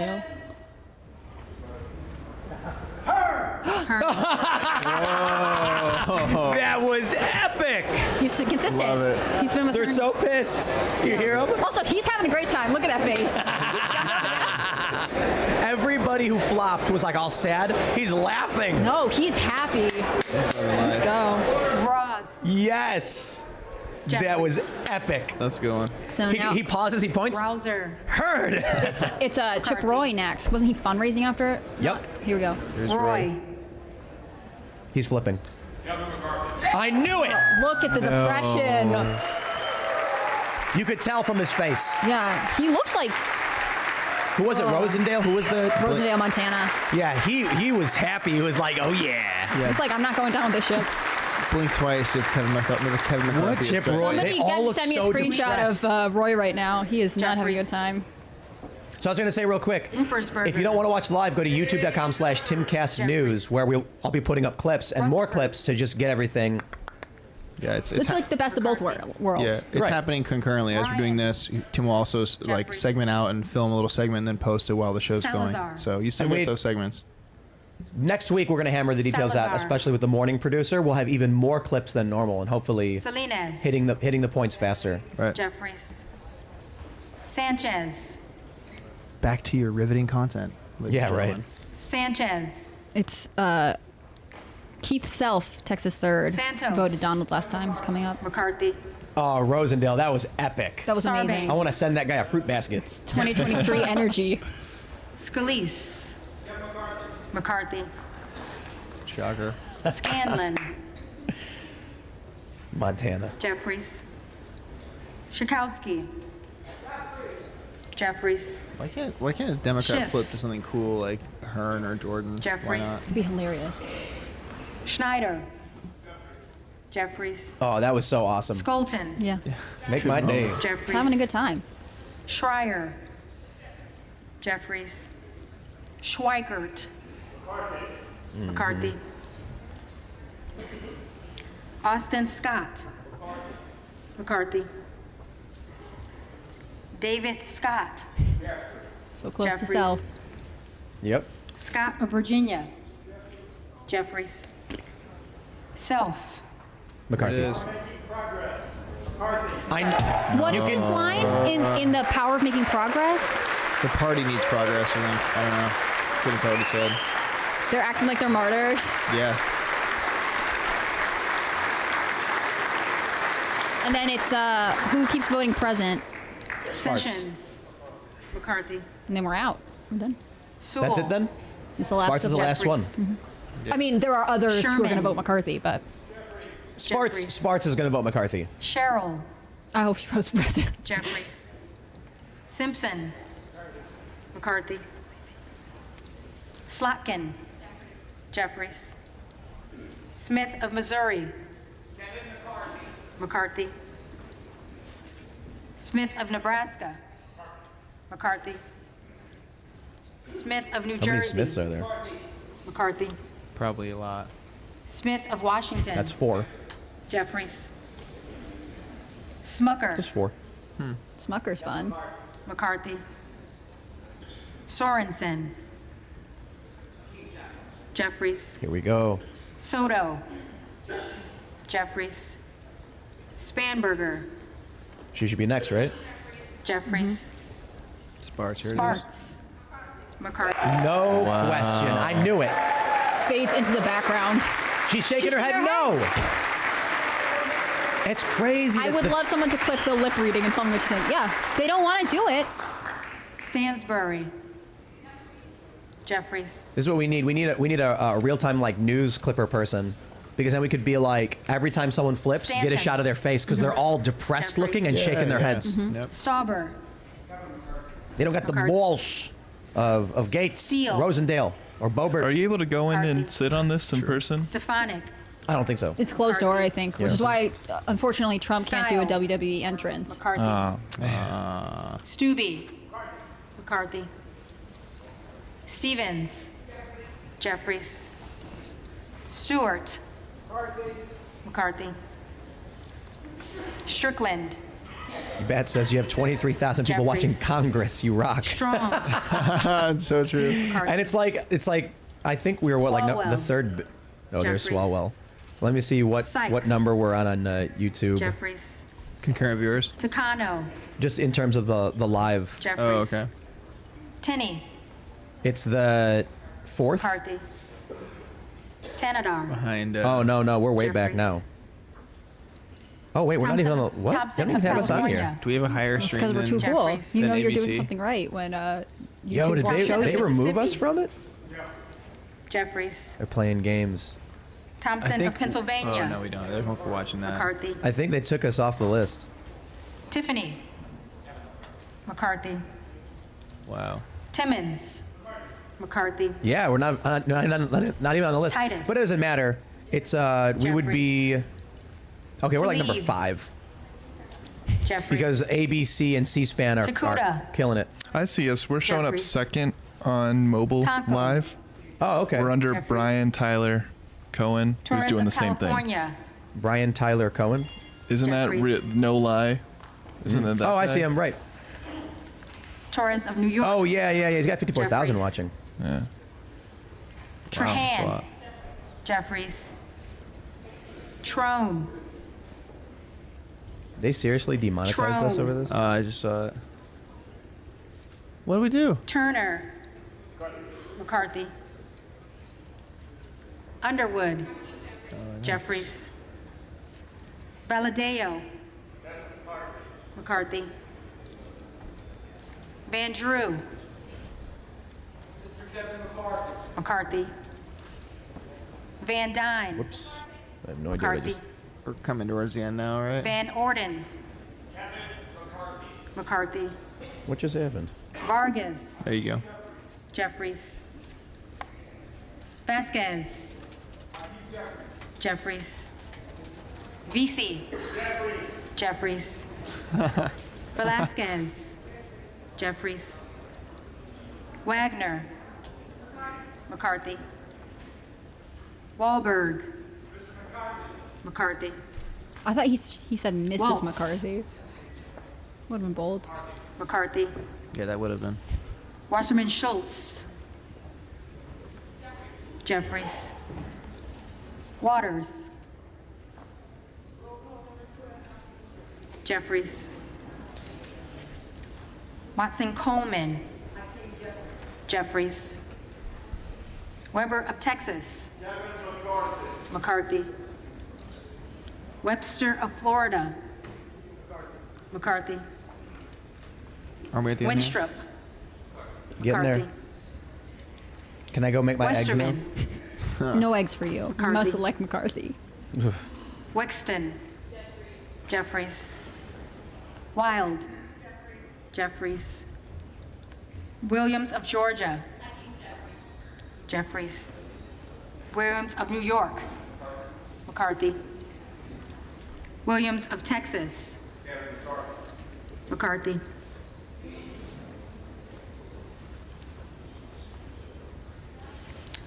Wilson of Florida. Jeffries.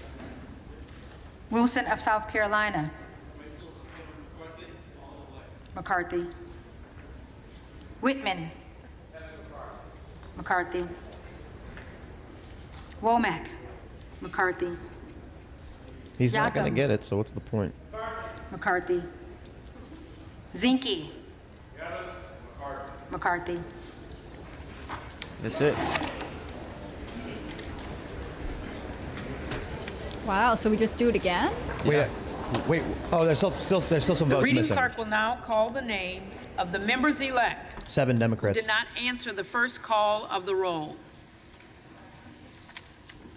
And what? 3 Republicans and 7 Democrats, I think. Because he didn't answer. Yeah, Gosar didn't. He got skipped.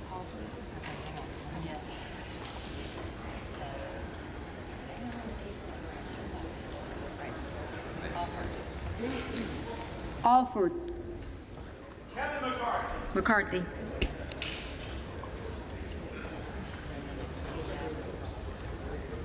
Buck. Buck. He's got- Buck. Can we get that clipped? Buck. Buck. We can. Yeah, we could get that correct. I think we did it easily. Buck. What's the time? What is he saying? Write down the timestamp real quick. Yeah. He announced Kevin McCarthy. No, something about.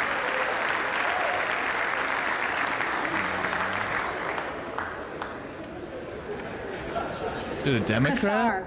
vote McCarthy? Jeffries.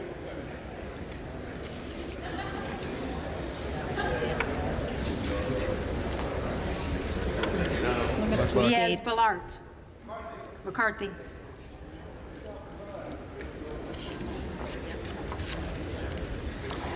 Goldman of New York. Jeffries. That's. Should we Gosar next? They heard that Gosar. Gosar. Yeah. Here we go. McCarthy. Wow. Man. He took his time for that one. Look, he's shaking his head. He looks like he's going to collapse. Who did he just hug?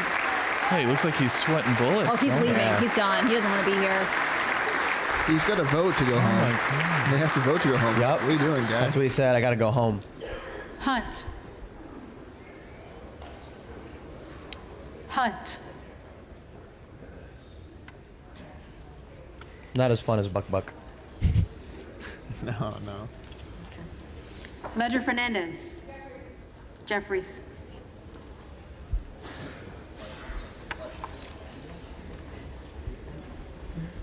Ogles. On behalf of my colleagues that have been negotiating in good faith, and as a McCarthy. act of good faith to my colleagues, McCarthy.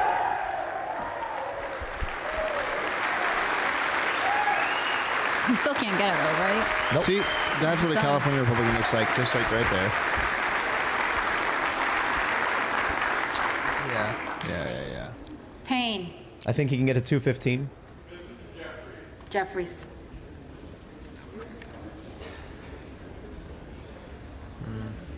He just needs a Presley. couple Democrats. Jeffries. Salazar. McCarthy.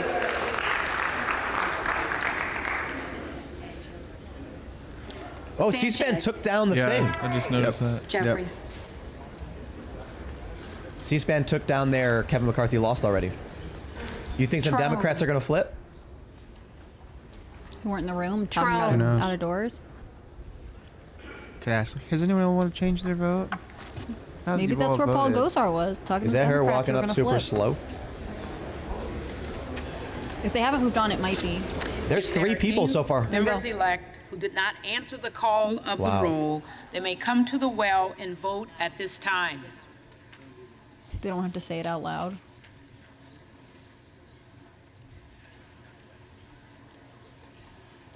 You lose. Is this the first time he beat Jeffries, though? I'll look. I think so. Only took 12 votes, huh? You still didn't win. It's so weird. It's so weird to watch this happen. Like,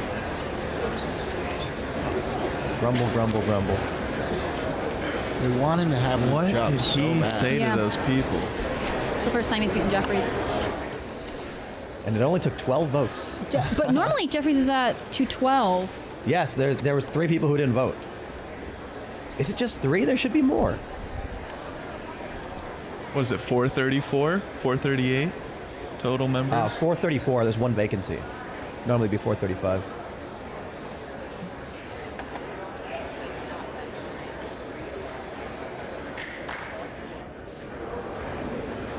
I just want to know what conversation is being had behind closed doors. Right. Like, these members do not look happy with whatever deal they got, unless they are happy and it's performative, right?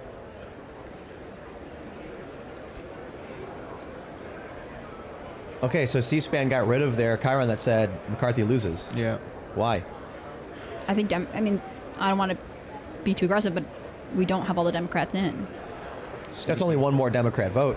One thing, like if a handful of Democrats just didn't show up at all, After the 12th round, then of McCarthy voting would for win. House Speaker, the unofficial tally: Kevin McCarthy with 214 votes, Hakeem Jeffries with 211.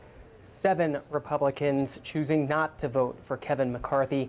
A very distinct shift from the 11th vote where it ended last night. This is Sarah That's Ferris 14 people. from her tweet, Capitol Hill Flipping. reporter, saying it's the first concrete sign of movement for McCarthy. Come on, they in won't work days. on the This has weekend. been the McCarthy team's biggest goal, any kind of momentum to prevent further bleeding of Republican sources, saying that they still believe it's impossible to get all the votes today.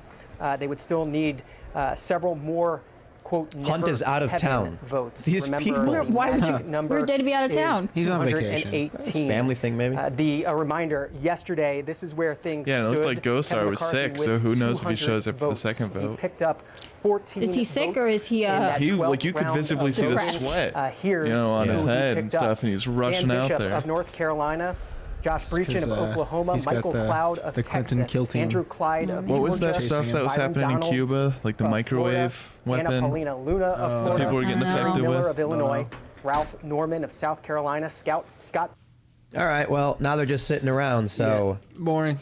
Boring? Yeah. Welcome to the So, news of the day. What are we thinking? Ugh. 13th tries the charm for McCarthy here? Yeah, 13th. You know, there's got to be a 3 in there somewhere. Yeah. I think they get it done today. I think he gets it today. They're not going to want to I have think- this over the weekend. No, I think they aren't going to want to have it over the weekend, but I'm curious to see which of the final 7, shall we say, move. I mean, Gates and Boebert might hold out the entire time. I think they will on principle. But if 5 people... Well, I guess no, he only needs what, 2 of them? No, he need... Yeah, wait. With the Democrat out of town? So Hunt is out of town. That's a Republican vote, I believe. But he needs 218. So he would need 3 of the holdouts to flip. Can we, they called quorum this morning at what, 2, I don't remember what it was. If 208. Democrats decide right now, I also am going out of town. It's the weekend, I'm leaving early. Will that affect the next round of voting? Maybe. Because then they don't have to vote for McCarthy, but also they change the numbers.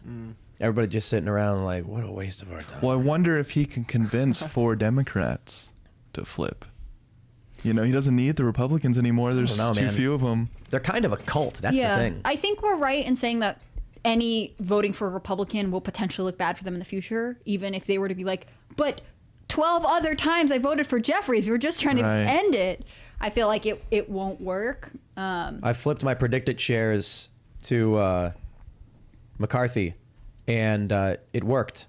Nice. I've only lost a little bit of my... No, I've lost a lot, but I've made some back. Jim Jordan was a bad bet. He was at 12 cents. I thought what was going to happen is he'd probably go up to like 30 or something, because I predict it works, and he didn't. And he went down to 3 cents. I was like, okay, I'm done. Oh, you can also buy the no. Really? That's interesting. It's weird how that works. There's no for everybody. 97 cents to buy the no. For Jim Jordan, yeah. I feel like it'd have to be Jeffries. Jeffries would be the only one who can vote for, only Democrat who could vote for McCarthy. You know what I mean? Yeah. He's like, I'm just looking to make a bipartisan effort to move this session along. Yeah. I kind of feel like at this point it's going to be McCarthy. So when I look at Predict It and I see that Steve Scalise's at 13 cents, McCarthy's at 77, it's like free money to buy shares in Kevin McCarthy. And it's going up in real time. Now it's at 78 cents. Yo, hold But some people still have Donald Trump shares, I guess. Maybe it's because people aren't watching in real time like we are, you know? Yeah. Some people That's have crazy. things If to do that's true. outside. Yeah, but like, what could we do? A Predict It show? And it's like at 11, we're like, okay, we're going to go to Predict It and we're going to make $1,000 easy. That'd be so weird. It's like, Yeah, kind of. we're watching 14 holdouts flip for Kevin McCarthy. Arguably 14. It could be 13, but we think Hunt is going to. I think it's Hunt. So we're watching him win, and he needs only a handful more people. Why wouldn't like he's that, tremendous gain? I feel like it's free money. It's going to be McCarthy. Oh, he just dropped the cent. I don't know.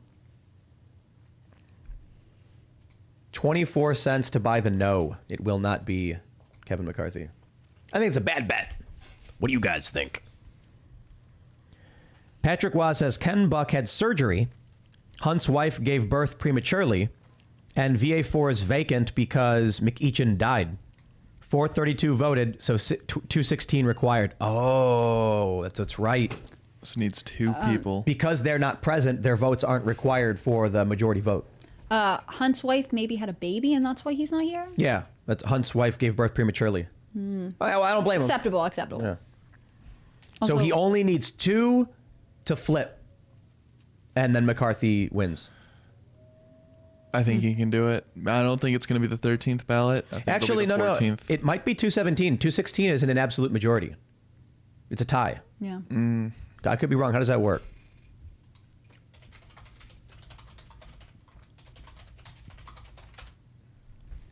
Who breaks a tie in the House of Representatives? No.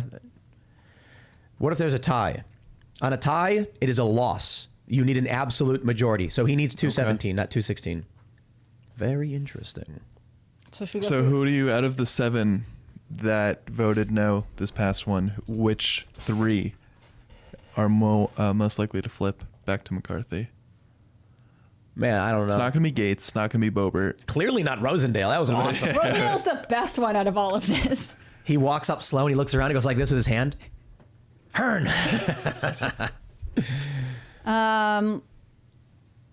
Who were our 7? God, there's so many names. It's just they all blend together. So Okay. now the New York Times is going to say they're not the ones who flipped back aren't far right. They're moderates actually. We forgave them. Moderate Republicans flip and support McCarthy. That's how they'll do it. How did Andy Ogles vote? Did we find that one out? McCarthy? Yeah, I think he went McCarthy. Okay. I'm going to try and find the 7. Yeah. I wouldn't be surprised. I don't know. Other than that, the only thing that's in the news is Meghan Markle. She pays so much money to be in the news. It's crazy. really? Oh, Yeah, there was like a definitely. whole thing about she pays for like her PR firm pays Ugh. for a positive story. Yep. Once per Yeah. month or something. It's crazy. Yeah. She really cares a lot about being associated with the royal family for someone that doesn't want to be associated be associated with the royal family. I didn't watch it, but I guess in the Hulu show that she did recently, she said like there are all kinds of rules for being a part of the royal family and being around the queen. you think? Totally believe it. But one of the things she said is you can't wear the same or similar colors to the queen when you're at like a public appearance. And someone took that quote and put it over pictures of like the queen and like Kate Middleton and everybody like in the same colors. Like, she's not a reliable news source, Meghan Markle. Yeah. It's not. She is not really an expert, guys. How shocked are you? Yeah. I feel like the best plot point would be having a Democrat vote for McCarthy. That would be more WWE-esque. It would breathe some energy into this that really Rosenberg is carrying on his back. Man, I feel like I wasted my brain watching that for a while. That really just sucked the life out of me. I think you actually might qualify for torturing you. You're on very little sleep, and then you had to watch a congressional vote. Yeah, I mean, I think you're having a good time, but yeah, it's just it's not my favorite thing to do. I'll be honest, is watch these. I'm not going to lie. I've been putting it on this past week, and it's great background noise if you just want to relax. The House? Yeah, the House vote. now you have 12 of them. You can be like a loop all the time. Just a lobby of chatter, just people's voices in the background. That's actually pretty good stuff. Actually, It's a Friday, so these are low news days as it is. Mm-hmm. I'd like to in the next week as we start figuring out how to do a morning live stream because we've been going from like 9. It's been 4 hours, 4 hours and 10 minutes. Mm-hmm. So I'd like to figure out a way to get substantially more solo segments like I normally do because I take consideration for the individual who super chatted saying I don't like the live show. I'm like, I get it. So the idea then would be like towards the end of my portion on the show is to do that wrap up of like today here's what we saw and then show the data analysis like I normally do and then get more segments out of it. But today I don't think we have it. I think today this whole week has been dominated by just this story because it's been hilarious. And there's some other small stories, but I think it being a Friday, we'll keep the feed up for a little bit just to wait to see what happens in the House. We had the cartel stuff happening. Yeah, I've seen that mentioned a couple times, but it's not. Then go eat. Yeah, it's kind of developing situation. Well, I wanted to ask you earlier. So I believe Ali Alexander is his name. He reported yesterday on Twitter that he has some incriminating evidence against MTG. I don't know if you saw that. I don't know if I believe any of that stuff. I was going to say, if you did, wouldn't you just come out with that information instead of teasing it? Definitely. Yeah. It'd be bigger news for sure. Yeah, Brandon Strzok tweeted, Gosar looks dejected after flipping his vote. Yeah. Yeah, he more than that, he looks absolutely miserable. Yeah. Oh, that's a cool And shot. they're hugging him. Except I feel like he's like, please don't touch me. I have to leave. Okay, let's see. The drone shot. That angle is actually a threat. So that you know that they're above you at all times. So, Biggs is left in the 7. I believe so. Biggs and Boebert. Yeah, so I'm going through the list right now. Gates. Someone in the chat mentioned Sam Hyde for speaker. I second that. That would be wild. It'd be more entertaining, actually. They should just have Hakeem Jeffries box Kevin McCarthy, and the winner gets to be speaker. I mean, with even Luna flipping for McCarthy, it really does feel like. Oh, she flipped too. Yeah, Yep. she was one of the like for progress, like had a please don't hate me kind of speech. They said something about it. I forgot what she said.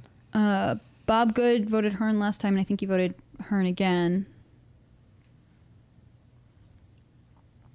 Well then. What we need is we need to get like an editor who can like go through it and pull all the people flipped. Yeah, I have it. But I mean a video of their faces Yeah, that would be great. because their faces were all just like. Bleh.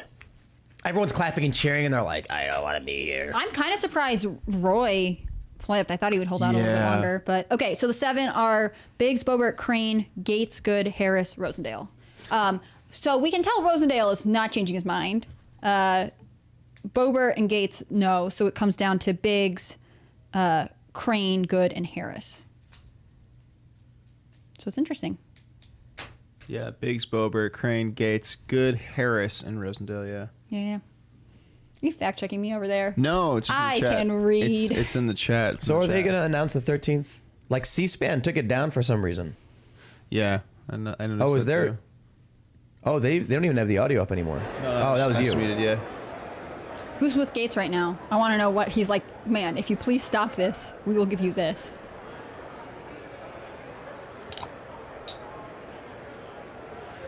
Well, we did get 20,000 people to watch. To watch C-SPAN. 24,000. It's not. No way. C-SPAN had 110,000 people watching. Yeah, that's true. There's a lot of people watching Congress this morning. Yeah, but we're high class people, you know. Yeah. So watching with us is more fun. Only here you can hear us groan. AOC. Michelle J says, how can you keep up on the news this way, Tim? Simple. The issue with today is mostly the fact that we're sitting here watching it happen. So when they first started doing the House vote for Speaker, they started at noon, which is typically when I just about record a segment. If I'm going to be able to follow that story, I need to watch the vote happen. So I said, you know what? I'll just do a live stream. It was actually the second vote, and I'm like, I can't. It's going to be 8 p.m. before the story resolves, so I can only just do it live. The next day, the same thing happened. The next day, the same thing happened, and I'm like, okay, this story does not work. There's no way to do this as a segment. There's not. It's in order to get a segment done and produced and uploaded to be ready at 4 with all the news and research, the story has to be resolved. So typically, the news I do for the 4 p.m. segment is like earlier in the day or the day before. And then Timcast IRL grabs some of the latest stories that are coming out. We just have a conversation about them. For the morning show, quite literally, the idea is all the conversation we're having, like I'm typically having conversations when I'm preparing the news as it is. Now we're just going to put a live camera on as I'm doing it. And we did 2 segments. I uploaded those over at youtube.com/TimcastNews. They're up. You can watch them. They're just segments of me talking. No conversation, no live. It's me reading articles. So, in fact, I think moving forward, doing a live show for 5 hours on this channel actually means I'll end up with like 6 segments instead of 3. Right. We'll have more watch time too. More watch time, different content. And it's a little bit of trial by error, right? Like you're going to see what works. It's obviously an unusual occasion, but if you feel like you want to do something different, I feel like that's good. Yeah, evolve. It's 2023. But I actually think it's not even necessarily about that. It means the Timcast News YouTube channel is going to have more than 2 clips. So instead of just having 3, it's going to have like 6. It'll be easier to actually, in real time, pull up stories and record, boom, crank out, record, get them done. Yeah. It's behind the scenes. It's a ESPN2. It's the next one. That's right. It's ESPN2. Okay, anyone want to bet on who's changing their mind, going with McCarthy? Look at they're all on the phone, or the ladies on the phone. She's like, what's happening? They're all talking to each other on the phone. That's the best part. Look, she's texting. Yeah, there's like I did record the whole vote. So we have like a 50-minute thing. I'll put that up as a podcast, I guess. It's really difficult. There's no way to you know. It's here's the news story. Kevin McCarthy loses, 14 people flipped. Here are the people. Here was the negotiation. But the issue is earlier in the day, I already did a segment on the negotiation. So it's a unique period. Next week should be relatively different. Today, this is like major history following the House vote. This hasn't happened in 164 years. So it creates a particularly unique week of news presentation. I'd like I want to point out, though, they haven't been able to govern for a week and the country's still intact. So it's like... Doing okay. Hey, yeah, we're doing all right. There's Matt Gaetz. Man. What next? I just can't imagine the pressure with that the final 7. And really, it's like the final 4/3 are under right now. You know what I mean? Like, what conversations are they having? Or what threats are they receiving is the other question. Yeah. I mean, if that's what I want it to be like, you know, blink twice if you're being threatened by Kevin McCarthy. Are you okay? Yeah. Blink twice if you have any threats against your life. Collapse into your seat in a pit of depression after you cast your vote if you're being threatened. Wow. People keep posting that Bam Margera passed away. He didn't pass away, guys. He was talking about seizures he had at the beginning of December. He's fine. He's alive. He's actually made comments on it. So don't believe the hype, guys. Can we have Rosendale on the show? Yeah, that'd be fun. I feel like he'd be so fun. Yeah, Kevin McCarthy did announce 3 hours ago that he had a deal with Chip Roy. Interesting. So I think what's going to happen is we'll wrap up this portion of the weird news day.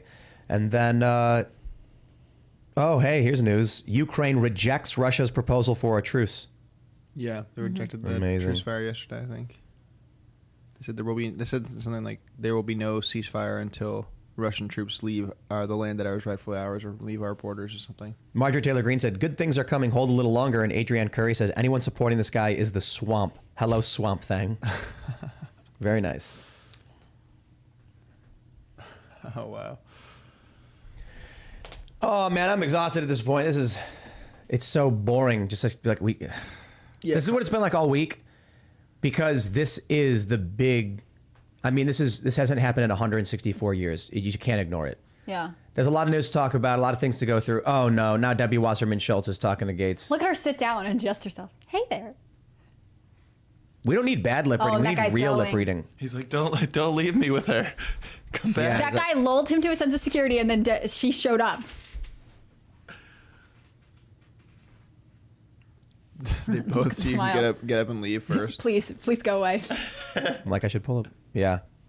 That was brief. Nguyen. Peter Nguyen. I don't know how to pronounce that. Sorry. Nguyen? Nguyen. says Biggs, Crane, Gates, Good, and Rosendale, I believe, made a block that they would never vote McCarthy. So it's really hard to say if anyone will flip. Oh, he's Harris on the table, right? Or was he in that? I mean, and Boebert too, right? And whether they have a pact or not, I don't think he needs 3 people to flip right now. I think he could get it from the Democrats. I think he can find some concession. Wandering Mage says voting for McCarthy is political suicide for Dems, since he was the one who pushed the bill for a national abortion ban.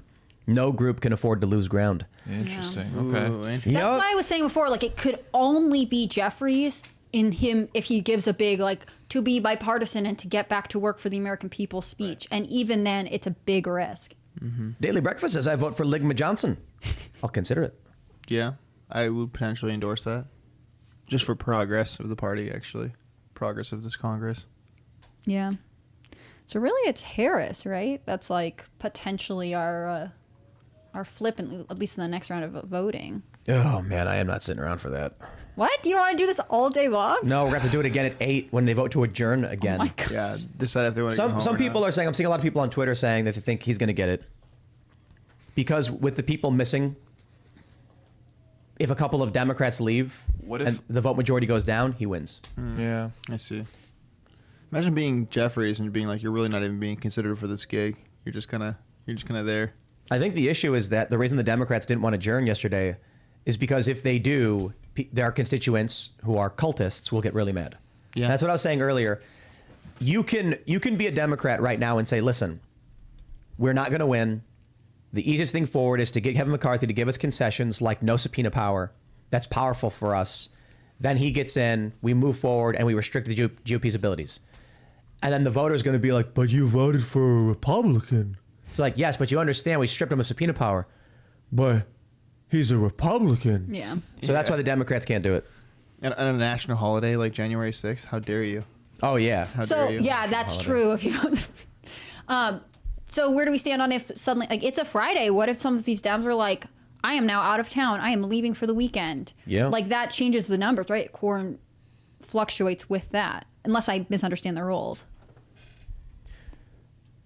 Perhaps. I'm just looking at super chats. Some of them are funny. It's good.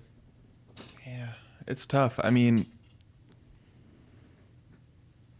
I think Republicans, I don't know, it's tough. But I know they're not going to come in on the weekend. Christopher Even says, Tim, for me, I listen to you in my earbuds at work. I would catch your monologue in the morning and then go to Crowder. I like this live format. Been listening all day. Thanks for the egg cooking tip. Hey, thanks Chef Andrew Gruel. Yeah, shout out to Chef I Gruel. told him that I take the bacon, I throw the eggs in the bacon grease afterwards, scrambled. And then he was like, you want to take your eggs from a 5 to a 10, push the eggs to the side, splash a little vinegar in the pan, slosh it around and get the bacon bits up and then mix it into the eggs. He was not wrong. It's insane. Yeah, can't even describe it. I don't even know how much vinegar I'm supposed to do. I do like 2 tablespoons or something. Do you take the eggs, like put them on a plate and then pour that bacon and vinegar on top, or the eggs are still cooking in the pan? Did you not hear a word I just said? Hey, I'm just trying to. I need to replicate this. I'm so hungry. It sounds so good. Make the bacon. Take the bacon out. Okay. Bacon grease all up in the pan. Scramble the eggs. Pour it in. Okay. I let it cook a little bit. Then I flip them around so it's a big solid scrambled egg piece. Okay. Push it to the side when it's about 80% done. Splash a little vinegar onto the pan because there's bacon and egg bits. And then we have a I think it's silicone spatula, or whatever. And then I slosh the vinegar around to get all the bacon bits and egg off the pan. It comes right off. Okay. And then I fold the eggs around in it. I got it. And then vinegar always makes me sick. Because like when he said put vinegar on, I'm like, just open a can of vinegar and I'm like ready to barf. It smells awful. So when I'm opening it and pouring a little in the pan, I'm holding my breath. Okay. But then afterwards, it's indescribable. I have to try this. He does not have the votes needed. They're going to be going to a 13th vote. And I still don't think they will get it. Yeah, be nice. What is that? Infernal Mountain Dew says, Tim, check Chip Roy's tweets. He said a deal would take all of them. He caved, and that's why he's guilty. Yeah, and look at their faces. They were pissed off. Yeah. They were like, oh, I can't believe I did this. No one looks satisfied. Yep. Doesn't look like they got what they wanted in whatever deal it was they struck. Scroats McGoat says, Tim, do you use any heavy cream with your eggs? If not, I highly recommend you try it. I have heavy cream in my coffee right here. I did used to put heavy cream in my eggs. I stopped because it makes them, they're fluffy, but they fall apart. And with the bacon grease makes them fluffy and not fall apart, and then the vinegar. But heavy cream, it's good. It is good. You can't go wrong. You know, if that's what you like. Eek the Cat says white vinegar. I prefer rice vinegar. Does it matter? I don't know. I used balsamic vinegar first. Then I checked and saw that it was a ridiculous amount of sugar. Don't get me wrong, delicious. And then I started using apple cider vinegar. Yeah. And it works just as well. I'm pretty sure he said any kind of vinegar. It doesn't really matter. Yeah. Rice vinegar, white vinegar. Adding a little acid to the fat. That's what he said. Right. Mark Armendariz says, I enjoy the morning live stream, Tim. Great show. Yeah, it's been fun. It has been fun. Even though C-SPAN tried to really rain in our parade, it's been pretty good. Buy Bitcoin Daily says, Tim, this Freedom Caucus is absolutely pathetic and spineless. Well, you know, you can't expect them to do everything, I guess. I have no idea.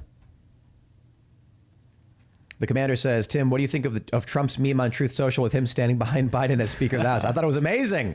Yeah, it's tight. Absolutely amazing. Everybody really wanted to talk about the eggs thing. Yeah. It's like there's a whole bunch of super chats were like, eggs. It's a real slow news day. Real slow news. Well, I like that, though. I feel like it's nice that you can kind of talk about whatever you're feeling. Whatever you're feeling. I think the idea of like, let's head down to the kitchen for when Freedomastand's opening up, and we just have like another whole show going on down there. A live stream going 24/7. Yeah, why not? Yeah. In like some morning shows, you'll see like one host surreptitiously get up, and the other one's like, "Now I'm telling you about the puppies that are at the local whatever," and then they cut to like the little kitchen set. Like this could be us. We could be the View, but and more then hilarious. At midnight, it switches to Chicken City. Yeah. That'd be just cool. Shows chickens. Timcast TV. I just read 24 hours of content. In the regular chat, John Norton said that he specifically said he didn't want white vinegar in his eggs. He says he remembered that specifically from the show. I don't remember that, and I was sitting right there. So maybe you're right. I don't know. Apple cider worked really well. Yeah, apple cider vinegar. I'm surprised there's no sugar in that though. Yeah, it seems like there would be. But the balsamic is like syrup. Yeah, it's like glaze. Exactly. And so it's really good if you put it on your eggs, but the regular vinegar seems to do the trick. All right, we've been going for 4.5 hours, so I think we'll wind it down now because we do have an episode of Timcast IRL tonight, and we're gonna have to reposition the cameras and get set up for that. This was just I don't know. This was way more fun. This felt like way less like work than my normal routine where I'm checking the schedule and I'm doing all stuff. I'm like, oh man, this felt way more fun. So, but I think we'll wrap it up for now. We're going to slowly get into the flow of things and figure out how to do this in a way that works for everybody. So we'll see how it plays out. So thanks for hanging out. Become a member at timcast.com. We're even thinking about having more members-only content based on the morning show, especially if when Phil Labonte is here as well. So that'll be super cool. You can follow me at Timcast on Twitter. Do you guys want to mention your social medias or anything? Yeah, you can follow me on Instagram at hannahclaire.b. You can follow me on Twitter at hcbrimolo. And most importantly, you can go to timcast.com. You can click on the read tab. You can see what I'm posting and the rest of our journalists are posting. We do a lot of really cool work. Also, follow Timcast News on Twitter. It's the best. Do it immediately. And then Serge and Kellen have been chilling. Yeah, no cameras there though. At Serge.com. I'm off the camera, and Kellen is here too. Yeah. At Kellen PDL. I'm the voice in your ears, but yeah, we're off camera. Maybe we'll get it set next time. Yeah, we'll get more camera stuff. All right, everybody. I'm gonna go make some eggs. So thanks for hanging out. We'll see you all tonight. YouTube.com/TimcastIRL. We will see you all there.